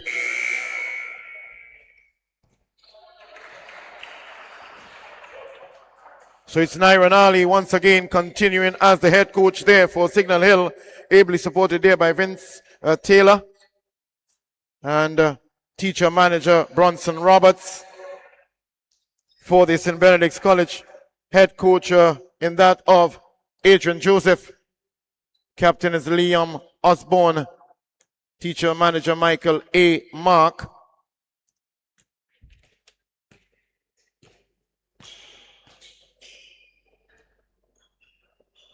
And they require much needed time off now as both teams are allowed that.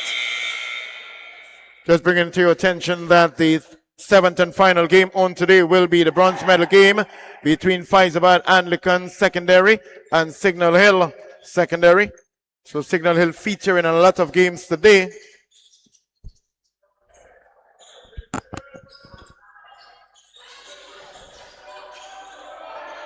It's Signal Hill now on the attack, on putting St. Benedict's under pressure.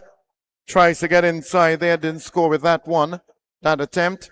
It's going to be a restart there from the sideline by the man sporting the number 0, Joseph. Joseph tries to get it to Griffith. Doesn't succeed. That's going to be a 1 now. Murray, captain of the Signal Hill team, boys under 15, playing for that much envious position of the bronze medal and trophy, 3rd place winners. Does well. Foul being committed.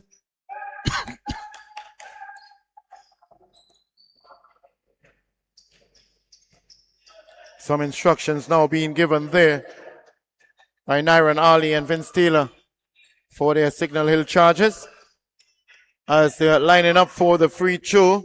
On the free throw line, Lama Griffith for St. Benedict's.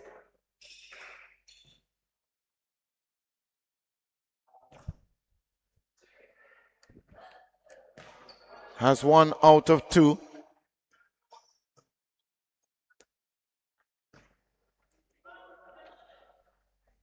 Goes simply for the second one now. And he scores that one now. Brings on the first point there for St. Benedict's College.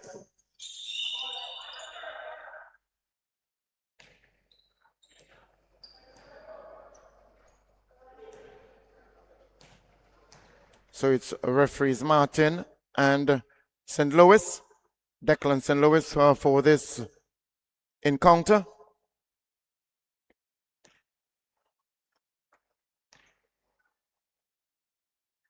Gets it inside there. Joshua Murray.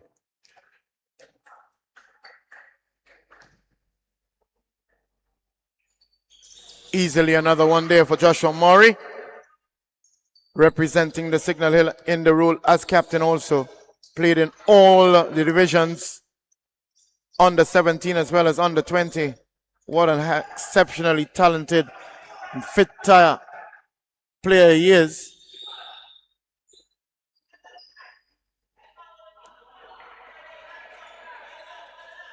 As St. Benedict's College trailing Signal Hill by 10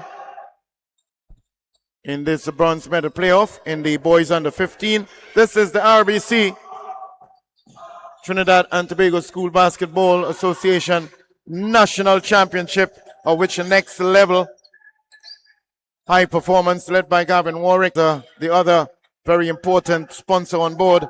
We are bringing this one to you courtesy the 360 TV. Check out their YouTube page and you can let your friends know wherever they are. Get onto link, subscribe, subscribe, and share. Make comments. Share what you have to say concerning what you are seeing right now. The best of talent in basketball in Trinidad and Tobago on show now.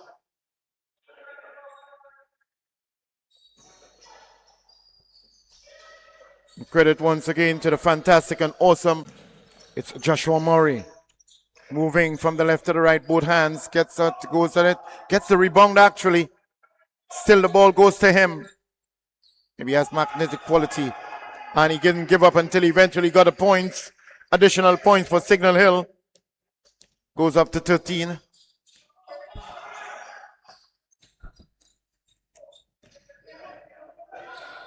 Osborne. And eventually gets it inside there for his team.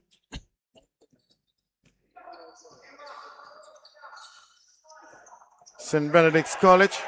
Steal there, that one. Plays it to, goes up and just marginally out of it.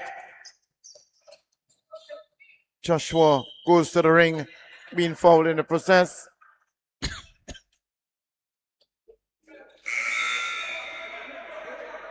So Davis enters.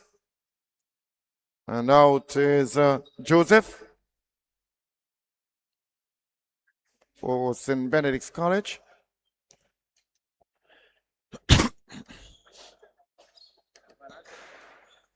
Gets it eventually inside there, Joshua Murray.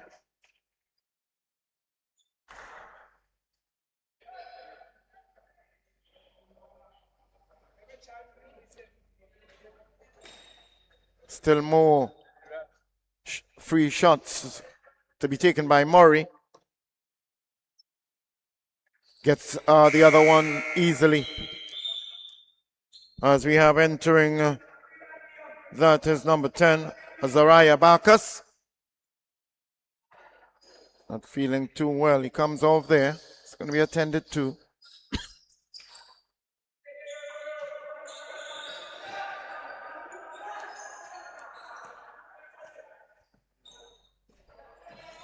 Osborne.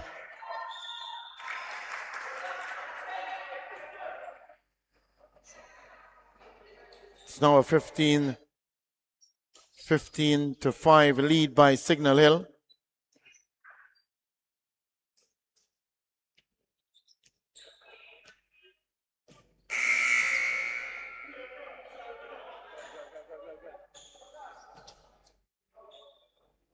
On the free throw line now, have an opportunity to decrease the score line. Davis just went on as a sub. Gets this one inside. Much needed point there by Davis for St. Benedict's College.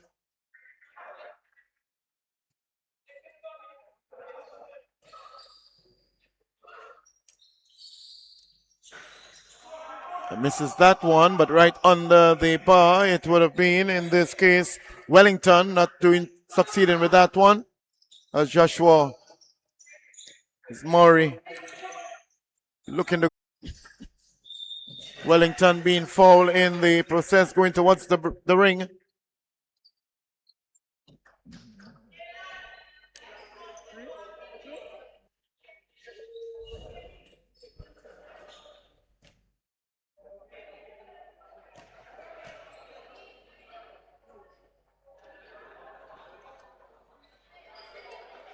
So Wellington on the free throw line now. Some shots to his disposal.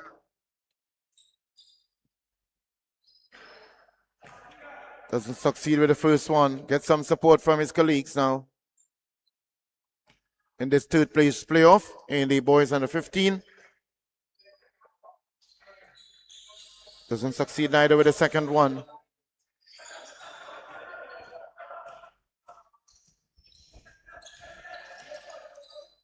Moving quite nicely there, but doesn't succeed eventually. Counter attack there and didn't materialize into anything. That's Davis. Joshua and Murray may have been maybe very tired at this time. 2 days of basketball playing for Signal Hill in the under 15, under 17, under 20. He goes to the free throw line now as he adjusts that his way. Referee Martin and St. Louis managing the position of the players.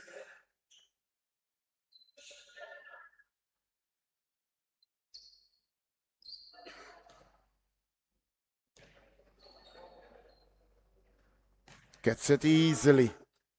This young manager's pure talent, as we are seeing there. Extends the lead for his school. Murray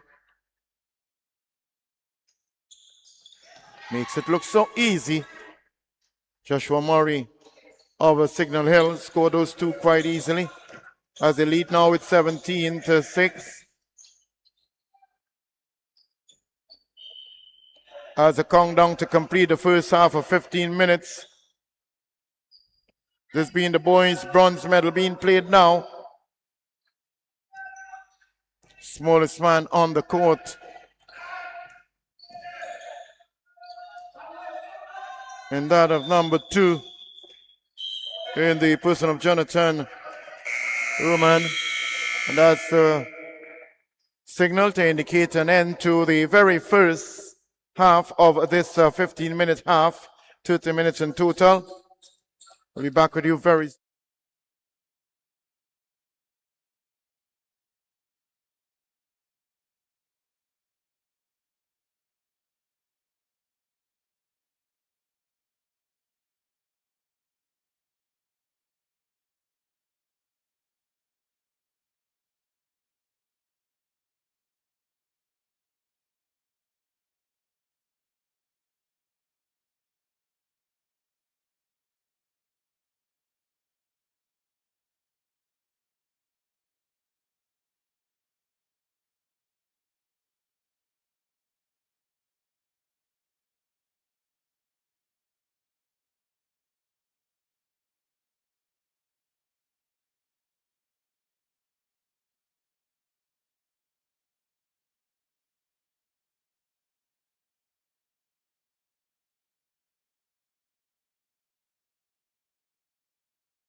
Lead gets it, makes an attempt at the ring, but didn't succeed. Still, they are putting pressure on St. Benedict's. It goes in. It's going to be counted, is it? Yes. Moves into 19 now for Signal Hill. And being fouled in the process there, Kylie.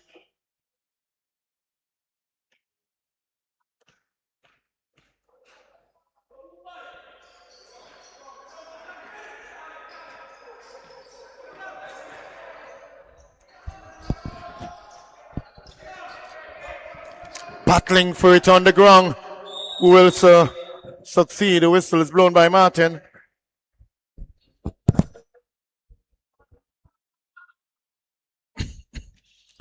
Signal Hill leads this one 19-6.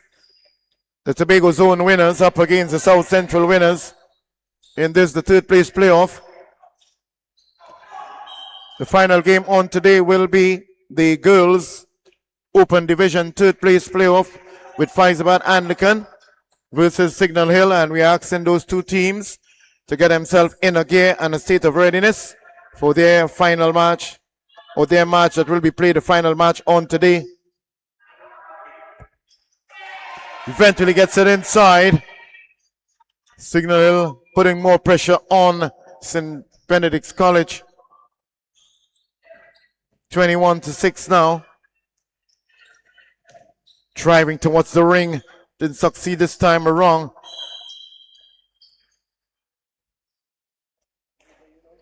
Intention was quite clear from the beginning. Looking for much needed points.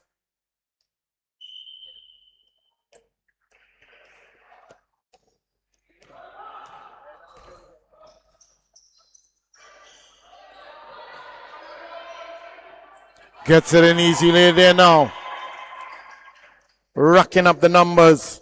C. Prasad for Signal Hill. Gets it inside. In this counter attack here by St. Benedict's, but didn't materialize in anything positive. Great effort there by Davis for St. Benedict's.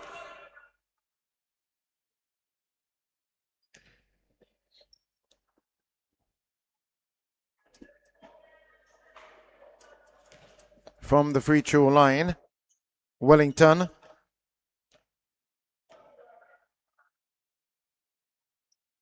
Gets this one inside. Much needed point there. Keydon Wellington of St. Benedict's.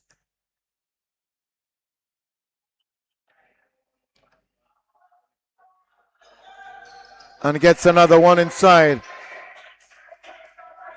Keydon Wellington for St. Benedict's. Two critical points that carries them from 6-8.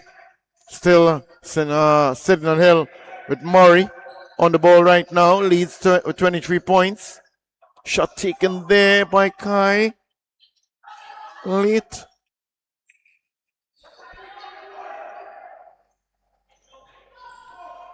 Goes for it. Didn't succeed. Wellington gets it up. Tries to get it up to find his colleague in that of Davis, but didn't succeed this time around as Murray brings it over the halfway line. Takes a shot. Attacks the ring there.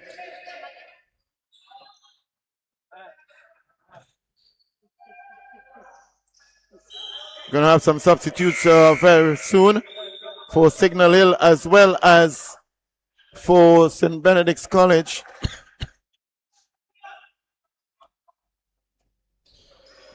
Entering the field or the court, Kaelan Elborn for Signal Hill.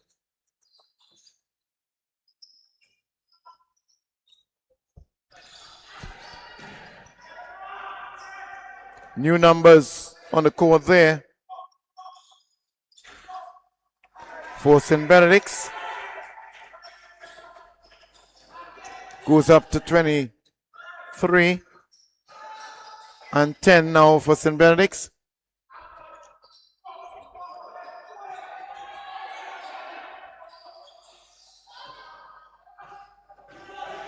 Goes up in attacking mode, driving towards the ring. It would have been in this case.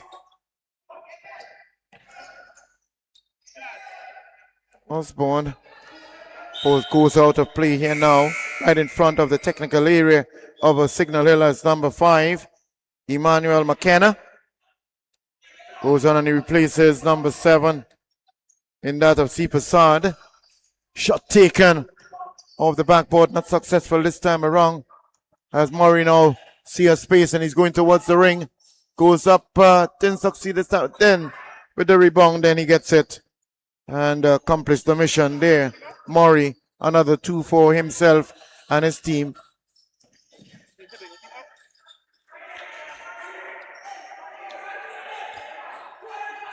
Decreasing the deficit by 2. Wearing the number 13, Griffith for St. Benedict's.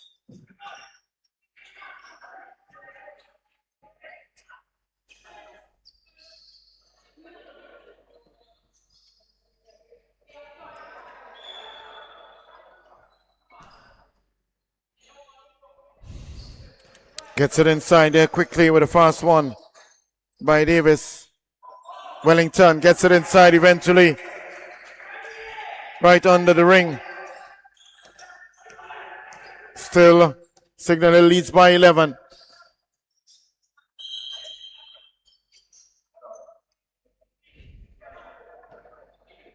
Kylete.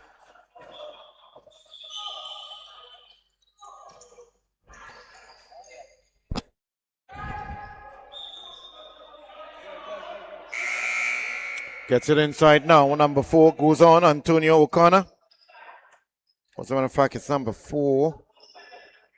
Osborne. Osborne gets on there. Liam Osborne for St. Benedict's. Action galore right here. Playing for the trophy and bronze medal is the boys under 15.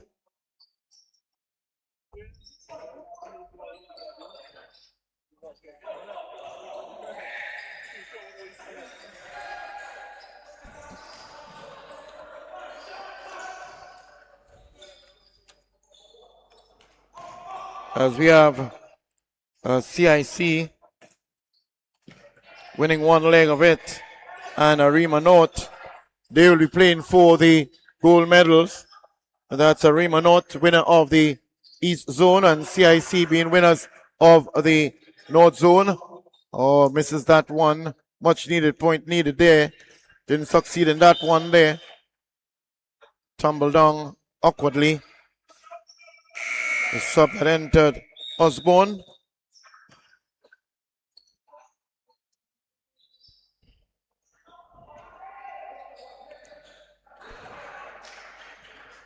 $27 now to 14.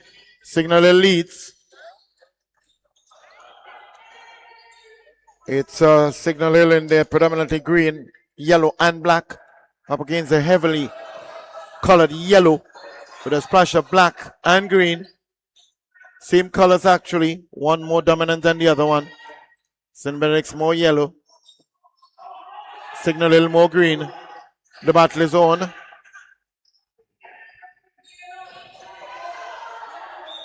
Tumbling here.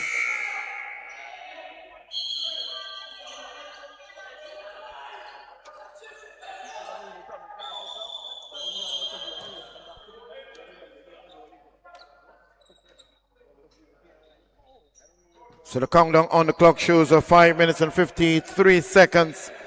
The second half of 15 minutes in this boys' bronze medal game.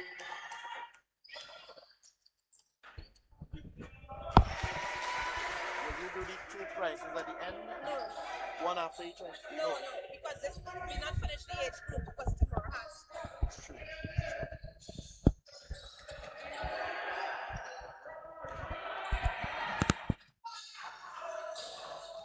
As a signal on the attack once again against St. Benedict's College. Tries to get it up there against the backboard, but didn't do so well this time.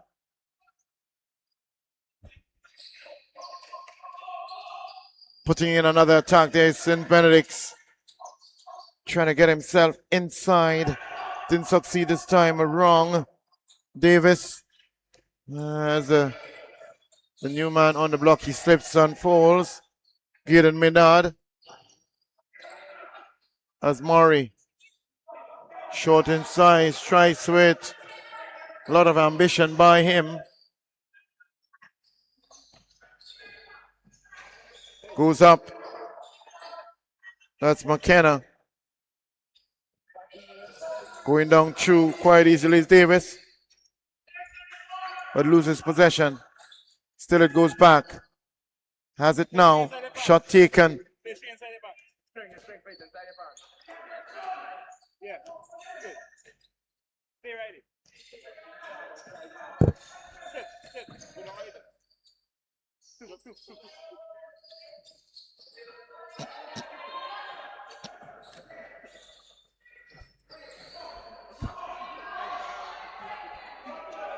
And the action continues right here on the inside of the court as we have a triple substitution there now for Signal Hill, number 11, 2, and 8 in the persons of Tivon St-Hilaire, Jonathan Herman, and Kylet.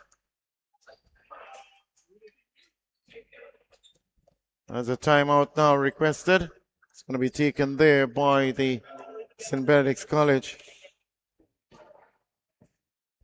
As here on the screen there, instructions being issued there by the coach of St. Benedict's. That's, well, we have Adrian Joseph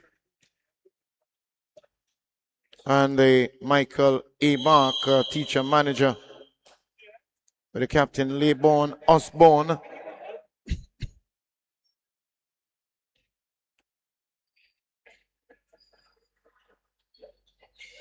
Habir Singh, one of the under-20 players, also assisting his lower division team here, the under-15, assisting his coach Adrian Joseph. 3 minutes and 45 seconds on the clock.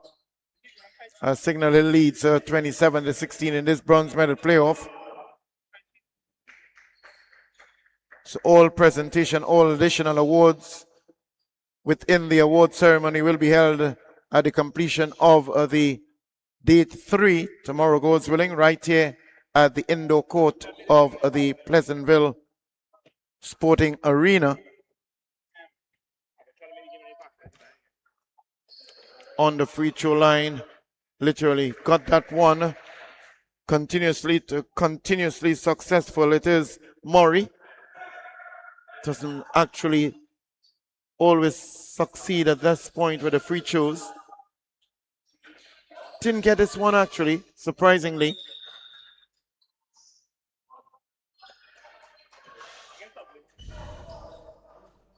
So reminding that Faizabad, Anglican secondary and Signal Hill secondary, stand by. You're up next for your girls bronze medal game in the girls open category. Not succeeding there. Gets it, tries to bring some point on the table, but didn't do too well. That's Griffith Lamar going at it.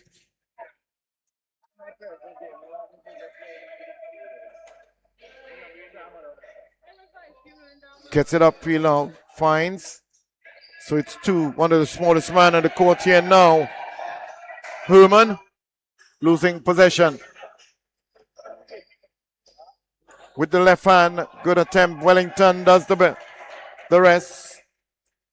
My cleaning up the act there, trying to find and get Leet involved. Kai Leet for his team. Signal Hill.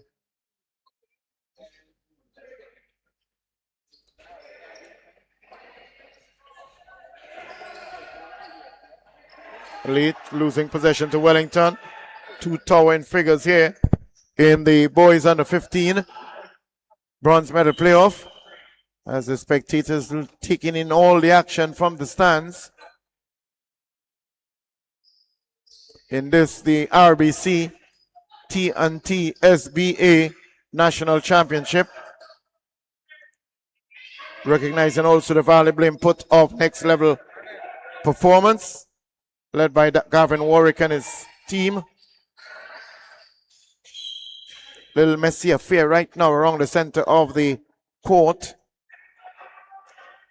Just trying to get their coordination intact. Players in the under 15 boys division. Goes towards the ring.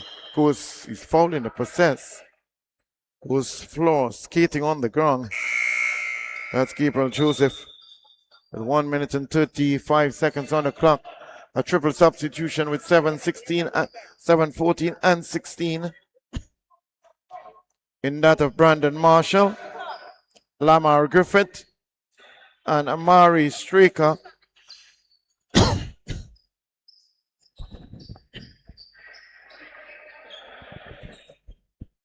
It's going to be a free throw there for 0. That's Gabriel Joseph. Score. Misses that first one.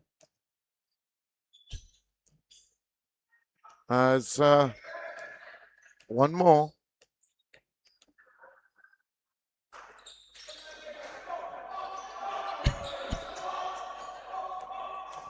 Still trying to get himself his Wellington.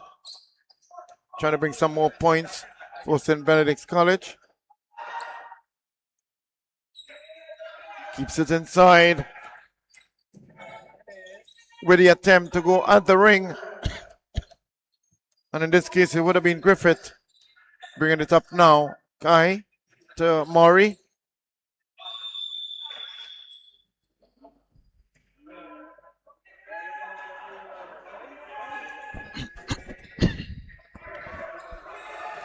Pace dropped a little bit. Good intention there by the young man, Joseph, as he tries another one.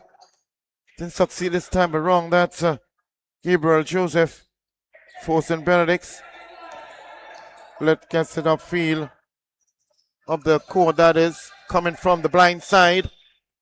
Challenging there, it's Gabriel for St. Benedict's.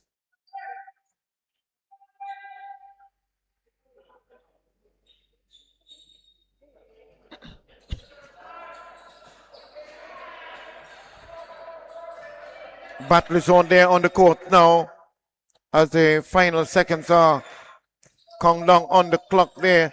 St. Benedict's trying to get something stolen away. It's the smallest man on the court in that of Jonathan Herman. Showing some basketball finesse. Herman for Signal Hill.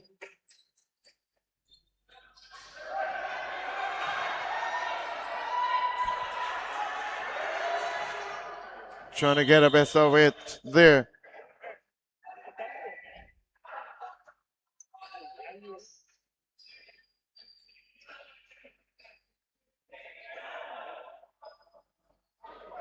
Gets it back inside, and that brings an end to the boys under 15 bronze medal at the very end of it.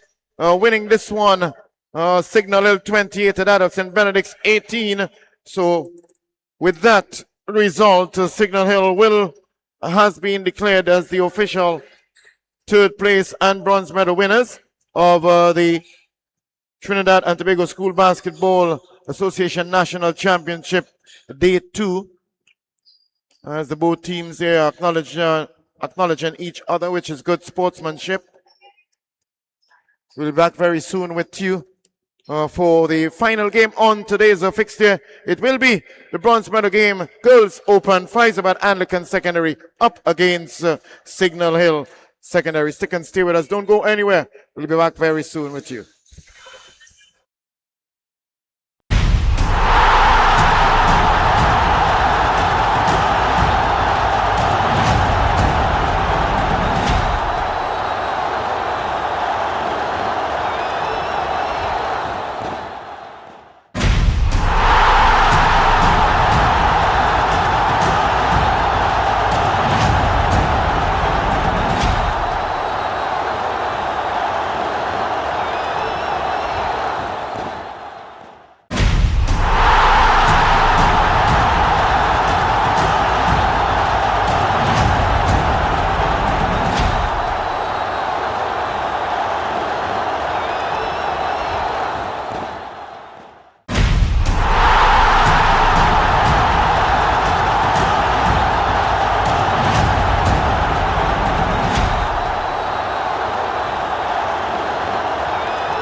And we are back here on the court for the 7th and final game on day 2 of the RBC Trinidad and Tobago School Basketball Association National Championship. It's they're playing for the 3rd place playoff. Signal Hill in their very remarkably pink outfit up against the Faizabad Anglican in their blue and white. Again, let the world know what's happening here. It's been brought to you live, courtesy, streaming live on the YouTube page of 360 TV. Credit once again to Aidan Rampasad Singh, Dinesh Mahabir, Dinal Chama, and Emilio Fortune, and myself, Miriri Louis Gonzalez. Distinct as we have the Signal Hill head coach Iron Ali, Captain Janicia Ford in the open girls category up against Darren Lal, the coach of the Faizabad, and the captain Zakia Lal.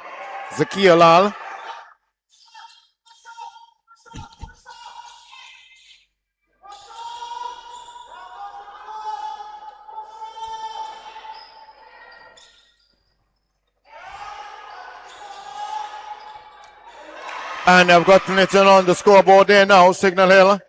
They've already attained the bronze medal in the under 15, and they will be looking to see if they can get also the bronze medal in the girls open, but in front of them it is the Faizabad Anglican secondary.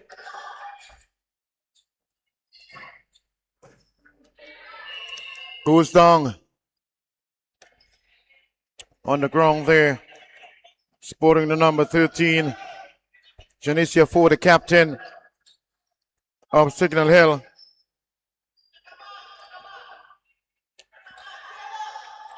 Wilson gets it across there to Henry. Henry straight across, losing possession. Herbert further inside, losing possession there as Martin, the referee, collects it. Referee Martin and Jaden Roberts doing the needful for this game. The girls' bronze medal.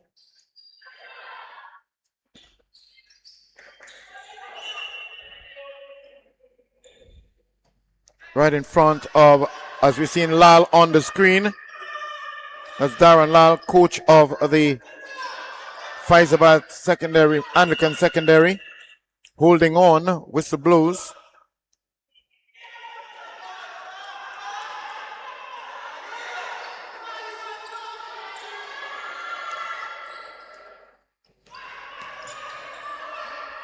Gets it down now, Cody. Looking for some space. See Paul. Shoots off the rim. Holding for dear life. Ford. Tries to get it upfield. Up court, that is, I should say. To the captain, Ford. She goes down tumbling. A bit awkwardly. It's Cody. She gets back up. That's good. Into.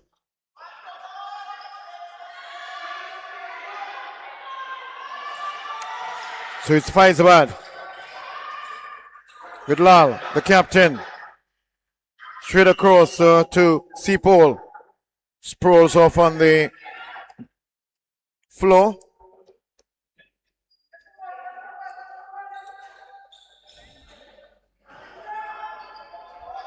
So tomorrow, God's willing, we look forward to see each and every one here, and even on the 360 TV, because we'll be having pure finals. Finals will be played, couple semi-final and finals.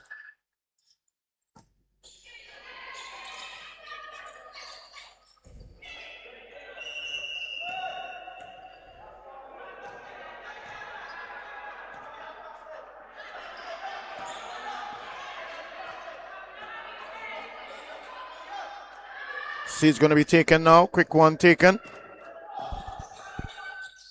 And a shot taken there. Didn't succeed in that one. Ford tries to come out. She's being pursued there and ball taken away from her. Possession, quick turnover by these two teams. No lengthy possession by any one team. Signal mounts another attack of the backboard, didn't succeed there. Faisabad now moves up with Paul. It's going to be 4 quarters of 8 minutes per quarter.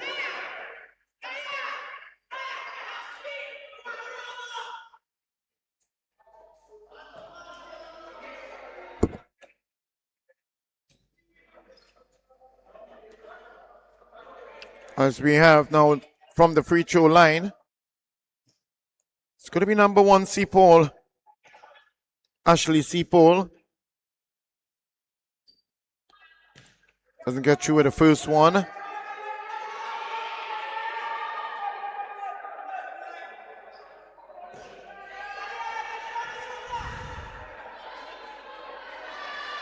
She goes for the second.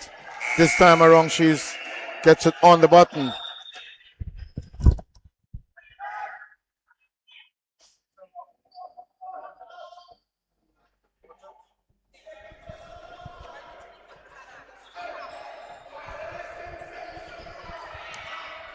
So you'll have 1 minute between each quarter and the halftime period of 3 minutes.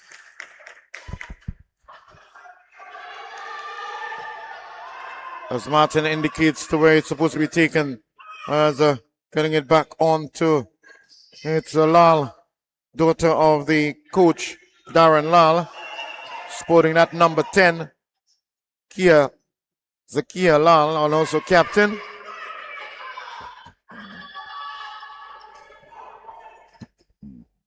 Still a low scoring game thus far. Signal Hill leads by 2 against Faisal 1. Still into the first quarter out of 4. Ford being I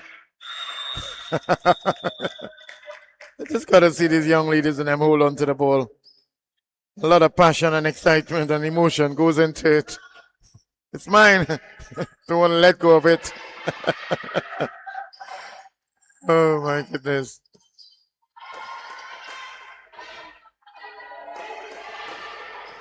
Hubert gets it across there to Henry.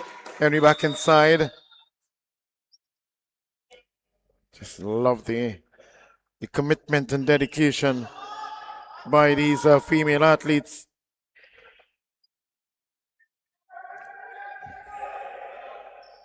Gets it in play.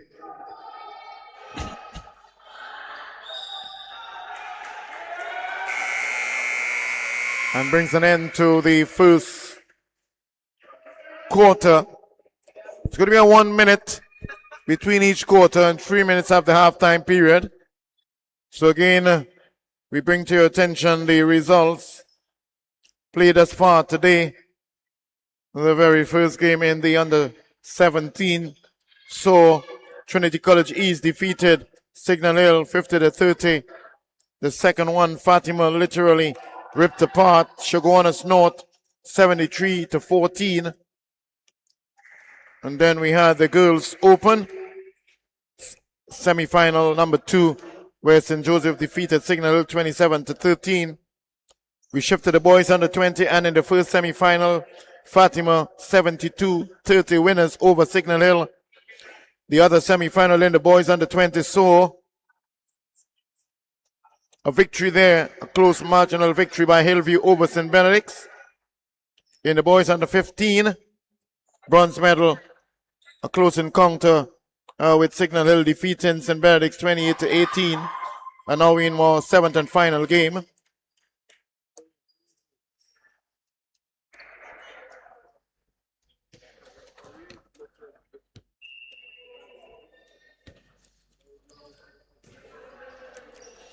So we get ready for the second quarter.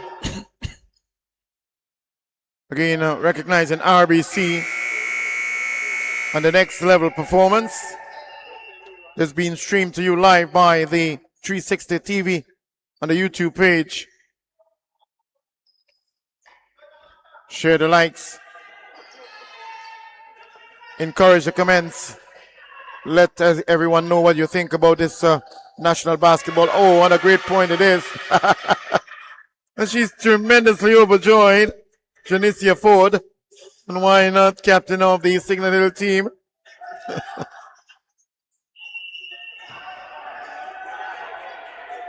The way she reacted to that point as though she had won the game with it. But it carries her team to 4 out of 1. 4 Faizabad and the secondary. Moving towards the ring now. C. Paul being fouled. Oh, she goes down. A strong challenge on her by Ford of Signal Hill. As she goes to the free throw line. That's C. Paul, Ashley C. Paul.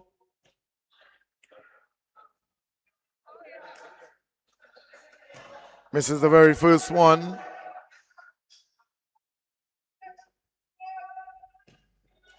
Goes for the second.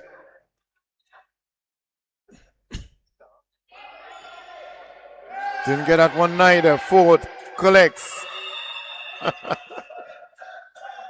Every time Shanicia Ford holds on, she goes on the floor with her opponents.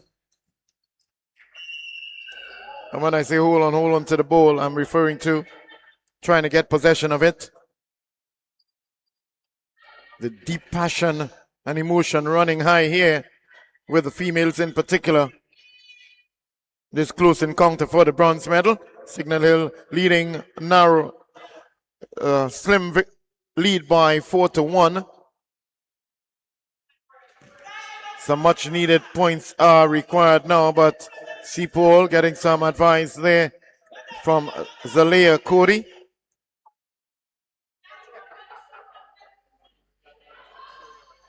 Gets this one inside now and shifts from 4-2.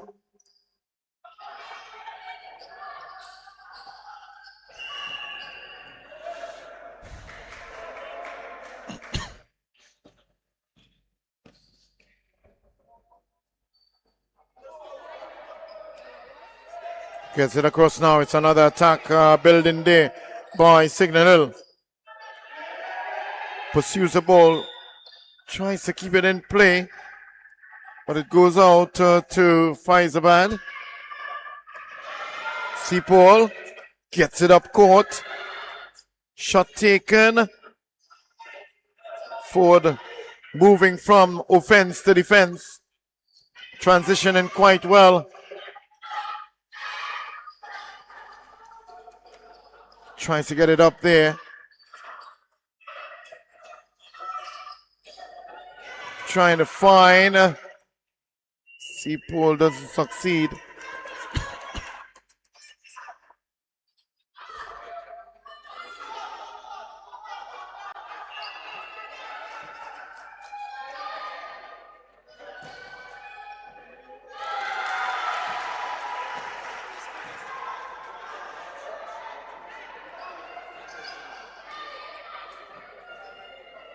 It's now a 4-all affair here now. Faizabad clawing its way back to equal the score here on the scoreboard in this RBC TTSBA National Championship, ably well supported by Next Level Performance. Bringing in another attack here, it is Signal Hill. Up court, tries to keep it inside, she does. Herbert gets it back to Herbert. Looking for some support. Holding on to it. Stealing it. Tagging from behind.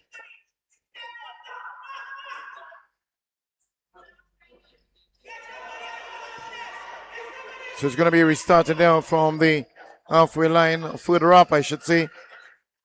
C. Paul looking for some space.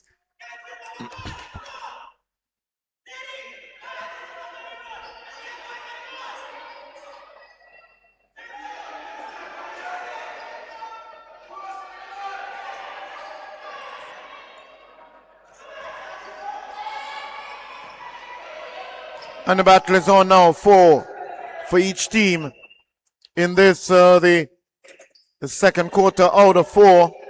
8 minutes per quarter with a 1 minute period between each one except the halftime. That will be 3 minutes. Action galore continues right there on the inside of the Pleasantville Sporting Arena. Moving towards the ring, goes up. Didn't succeed with that one, was a Seapole. Now she gets it. Takes the lead, 6 now to 4.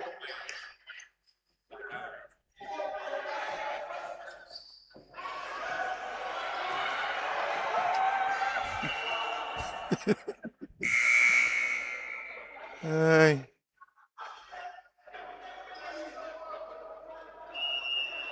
As we have number 9 get herself on the court now, Maya Henry, and as well as C. Passad, Felicia.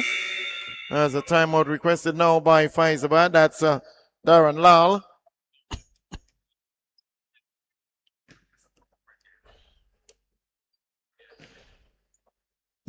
As we see on the screen there now,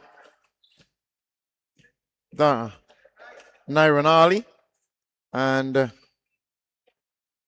Orlin Lincoln providing that much needed support to their charges.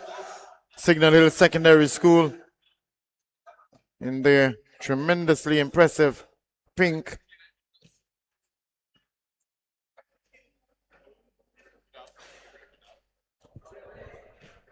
Okay, fine.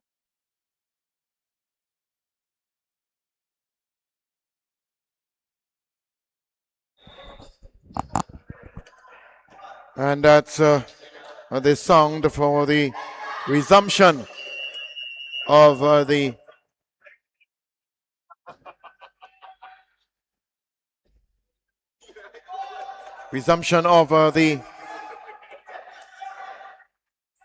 game here with Faizabad leading 6-4. With just about 1 minute and 44 seconds on the clock. Tries to get in there. She's intercepted. Blocked there with a shot to be taken, but it didn't succeed in this of C. Passad. Blocked there by Cody. Gets it in play. Now moving upfield. C. Paul. C. Passad, that is. Ford. Gets it further upfield now.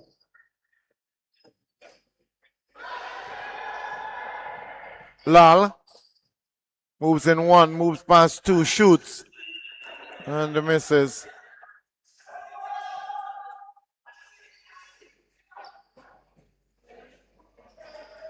Quick one taken. Not a good pass whatsoever.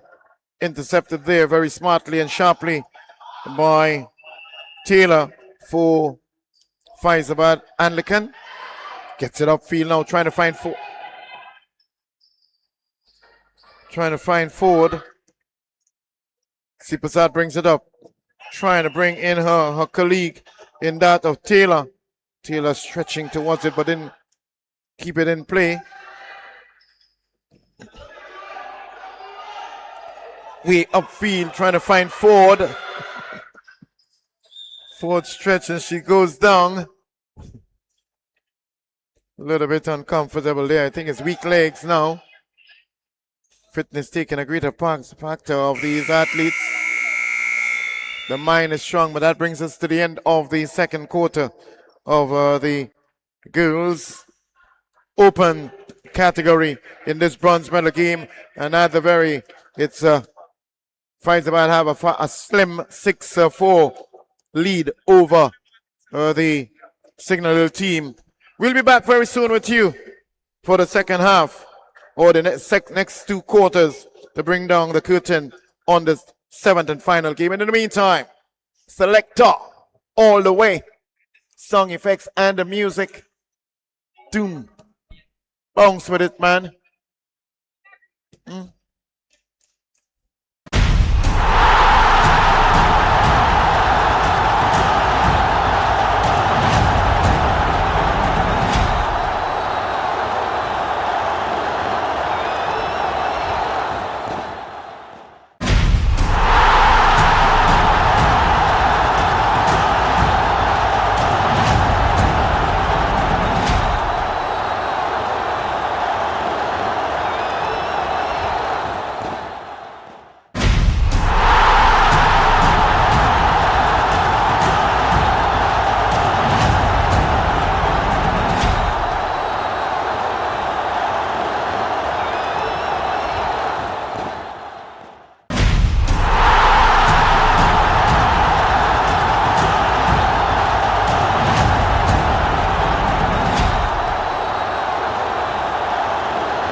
Very well, we are back here now for continuation of the final two quarters with a very close encounter and lead by Faizabad Anglican Secondary, 6 to that of Signal Hill 4, the original and initial leader in this bronze medal playoff in the Girls Open.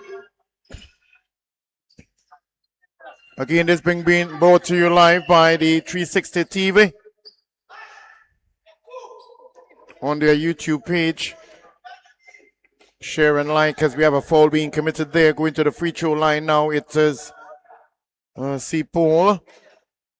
Ashley Seapole. She has been at the line several times. Free throw line that is. Looking to capitalize on the lead. Just close one it is for that first shot. Jaden Roberts. Referee Andy Martin.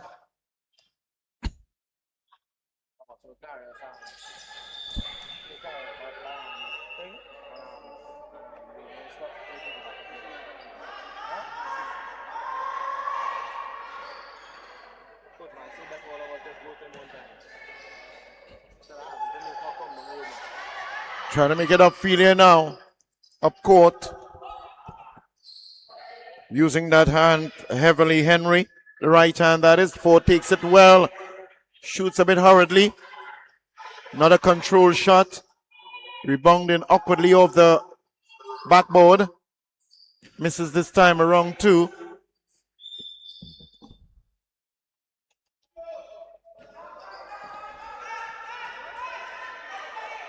It's going to be 8 minutes into each quarter with 1 minute between each quarter, except the halftime of 3 minutes.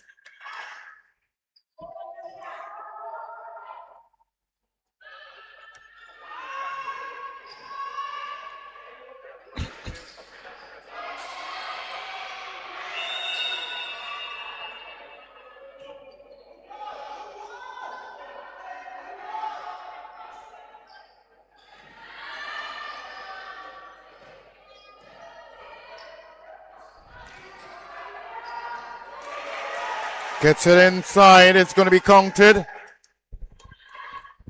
Point now goes up by Faizabad by 8 against Signal Hill 4.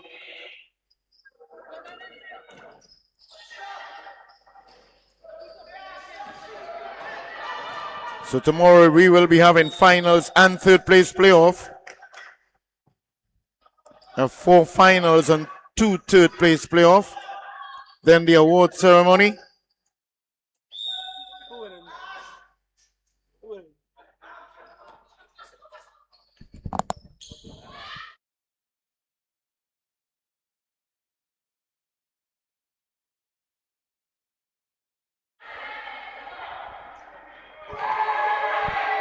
We have some more points on the score there with 11 now by Faizabad, 4 by Signal Hill.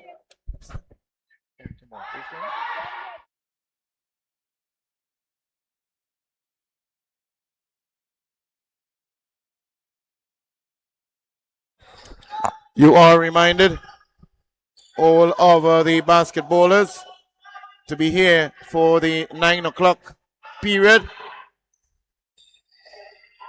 We're working with another 9 o'clock start for the third and final day of the RBC. School Basketball Association of Trinidad and Tobago with an opportunity there. She misses that one.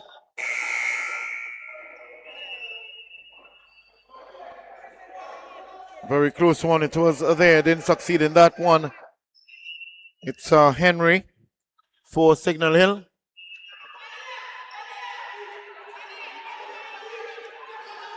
Lal very animated there at the side for his team.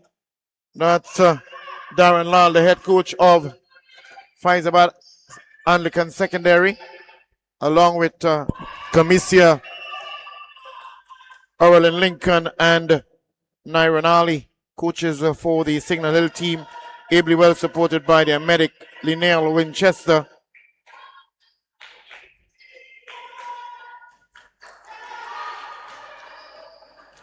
Sipasad looking for it, decide to go otherwise. Not C Prasad, but C Paul. It's a point counted this time. Now extends the lead by 10. And that's Faizabad.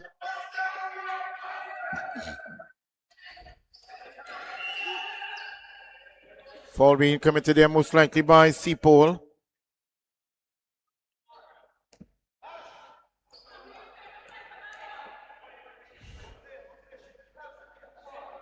Two minutes and 48 seconds on the clock in the third quarter of this 8 minute per quarter period. Has all on her own, goes up, and she scores. Slow, meticulous, but successful. And that's Sadia Taylor for Faizabad.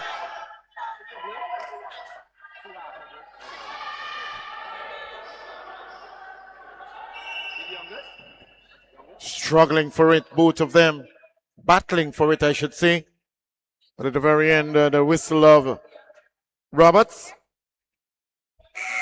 indicates a throw in there to be taken by, a restart to be taken by Signal Hill as a timeout requested by Faizabad.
Action continues here. The ball goes out of play here with 1 minute and 56 seconds on the clock for this third quarter.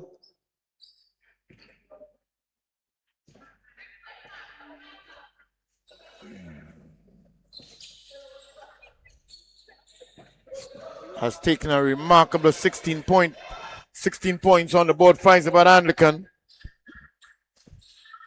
the South Central winners, up against the Tobago winners, being fouled there by Ford. As she goes to the free throw line, Cody, Zakila Cody of Faizabad.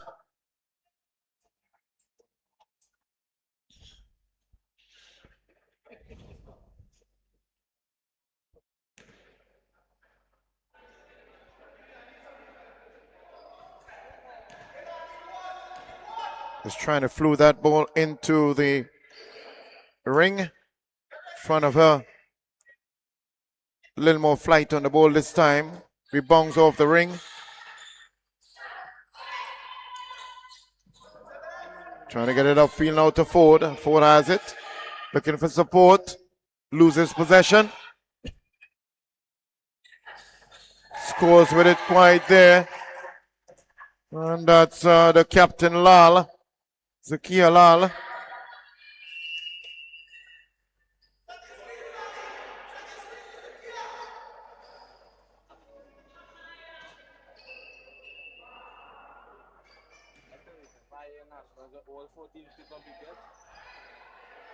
Moves it around now. Trying to keep possession. Losing it with the timing and the position of the pass. Infringing on the halfway line, and that brings us to the end of the third quarter in this girls Open Division bronze medal.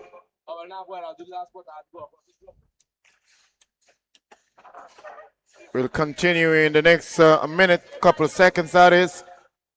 Countdown time Shows just around 40 seconds.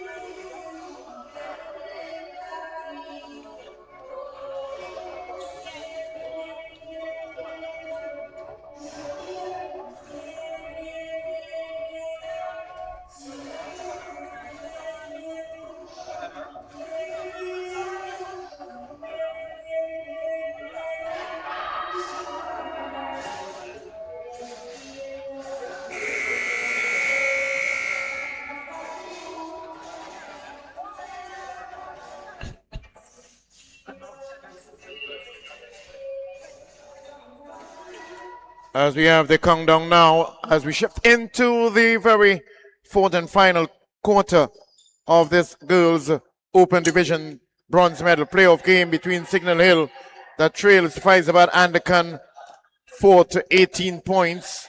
Another attempt at the ring there by Signal Hill, not succeeding this time around. Trying to find Ford. Ford goes to the ring, misses. Collecting it there. And keeping it is Lal, the captain. Gets it upfield now.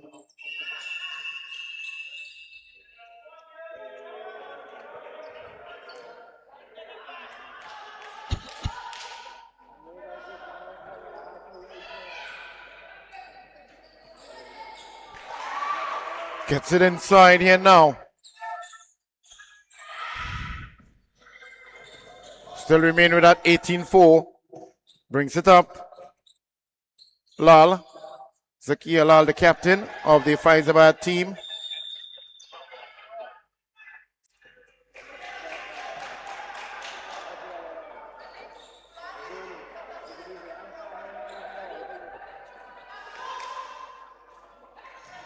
It's going to be taken now by Lal. Taking the responsibility as a captain. Tries to get around. Ford holds on. Looking for that support. Choose it upfield. Trying to bring misunderstanding there. Didn't read it too well. And Herbert. Ball went into an open space and eventually out of play. Lal. Moves in there to Cody. Cody misses.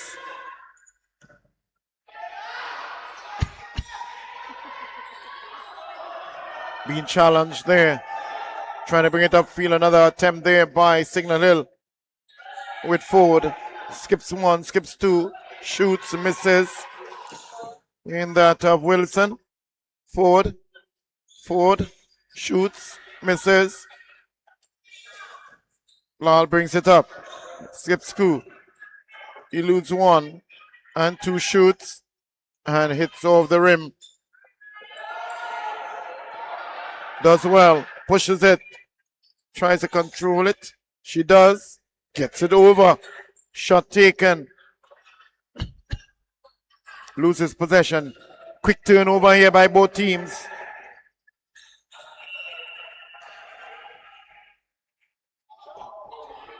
It's a back-to-back affair here at the third and place playoff between Signal Hill and the Faizabad Andakan. Still remains an 18-6. Score.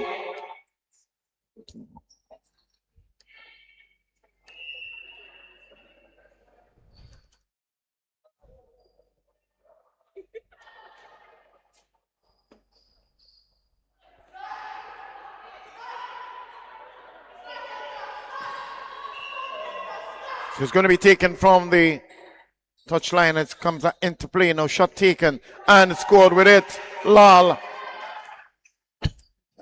Zakia Lal for her team extends it now.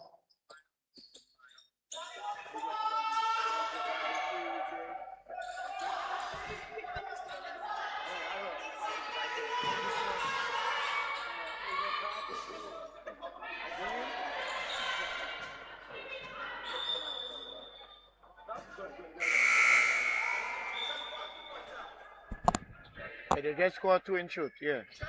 Yeah, they just scored two. So it's out 20 to that of 6 by Faizabad. Yeah.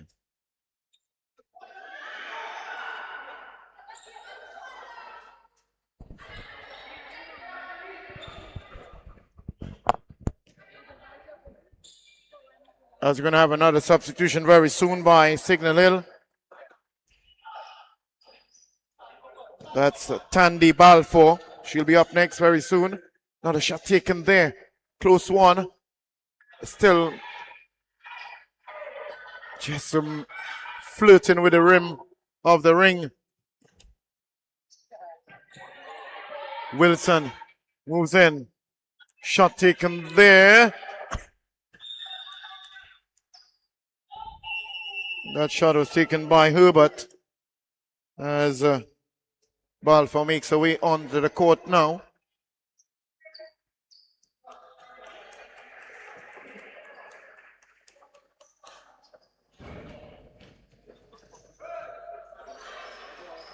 So she replaced Wilson. Balfour for Wilson. We also had taking her place on to the court. It is 5-0. Priyanka Bisesa. So Priyanka Bisesa moves on. She was foul. She goes to the free throw line now.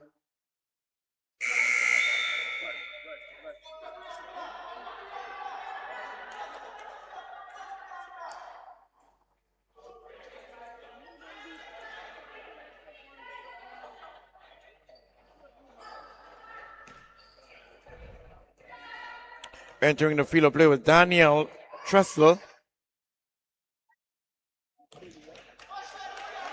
So Daniel Tressel onto the court now as Priyanka Bisesa onto the free throw line.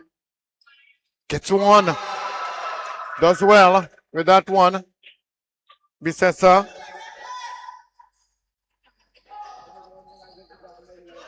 As they extend the lead by 22 to 6. 21 actually to 6 or 8.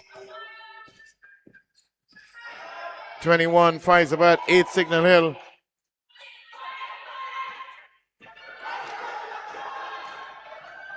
Lal moves up on the right hand side, goes to the ring.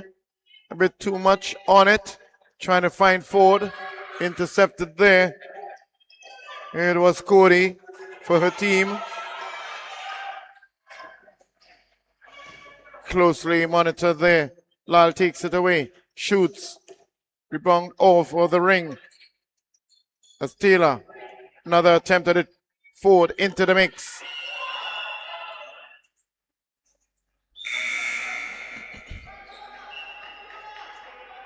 Getting onto the court now. It's Emily Anderson for Signal Hill, and she has replaced number 8 in the person of Kiesel Butler.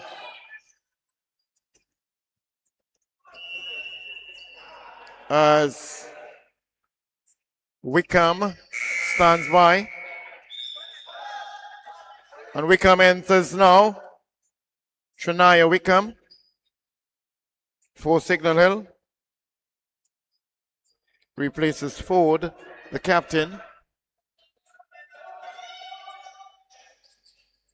With a 21-8 lead now by Faizabad Anglican secondary.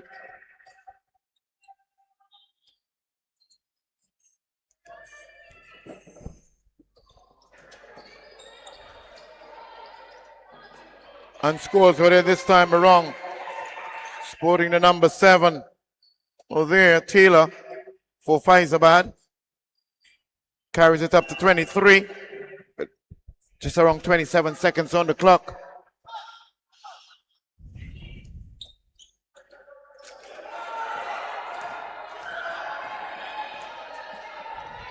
Moving towards shot taken there by Daniel Tressel. Rebounding off the rim. Goes out of play.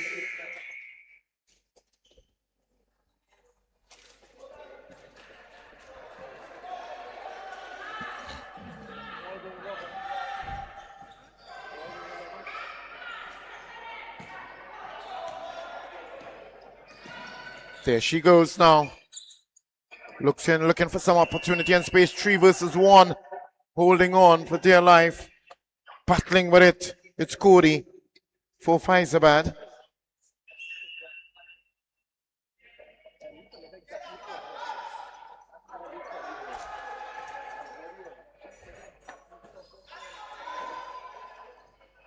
Gets it in now. And shot taken. And that basically brings us to the end of the final game here. The bronze medal winner at the very end. Tough luck there to Signal Hill Secondary.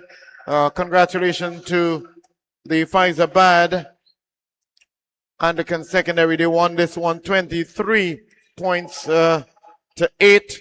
Bring down the final curtain. Earlier on today we had the games of which at the very start in the boys under 17 semifinal number 1, Trinity College East defeated Signal Hill 50-30. In the second semifinal under 17, Fatima defeated Chaguanas North 73-14. In the girls open division semifinal, it was a 27-13 victory over St. Joseph over Signal Hill. In the boys semifinal number 1, Fatima defeated Signal Hill 72-30.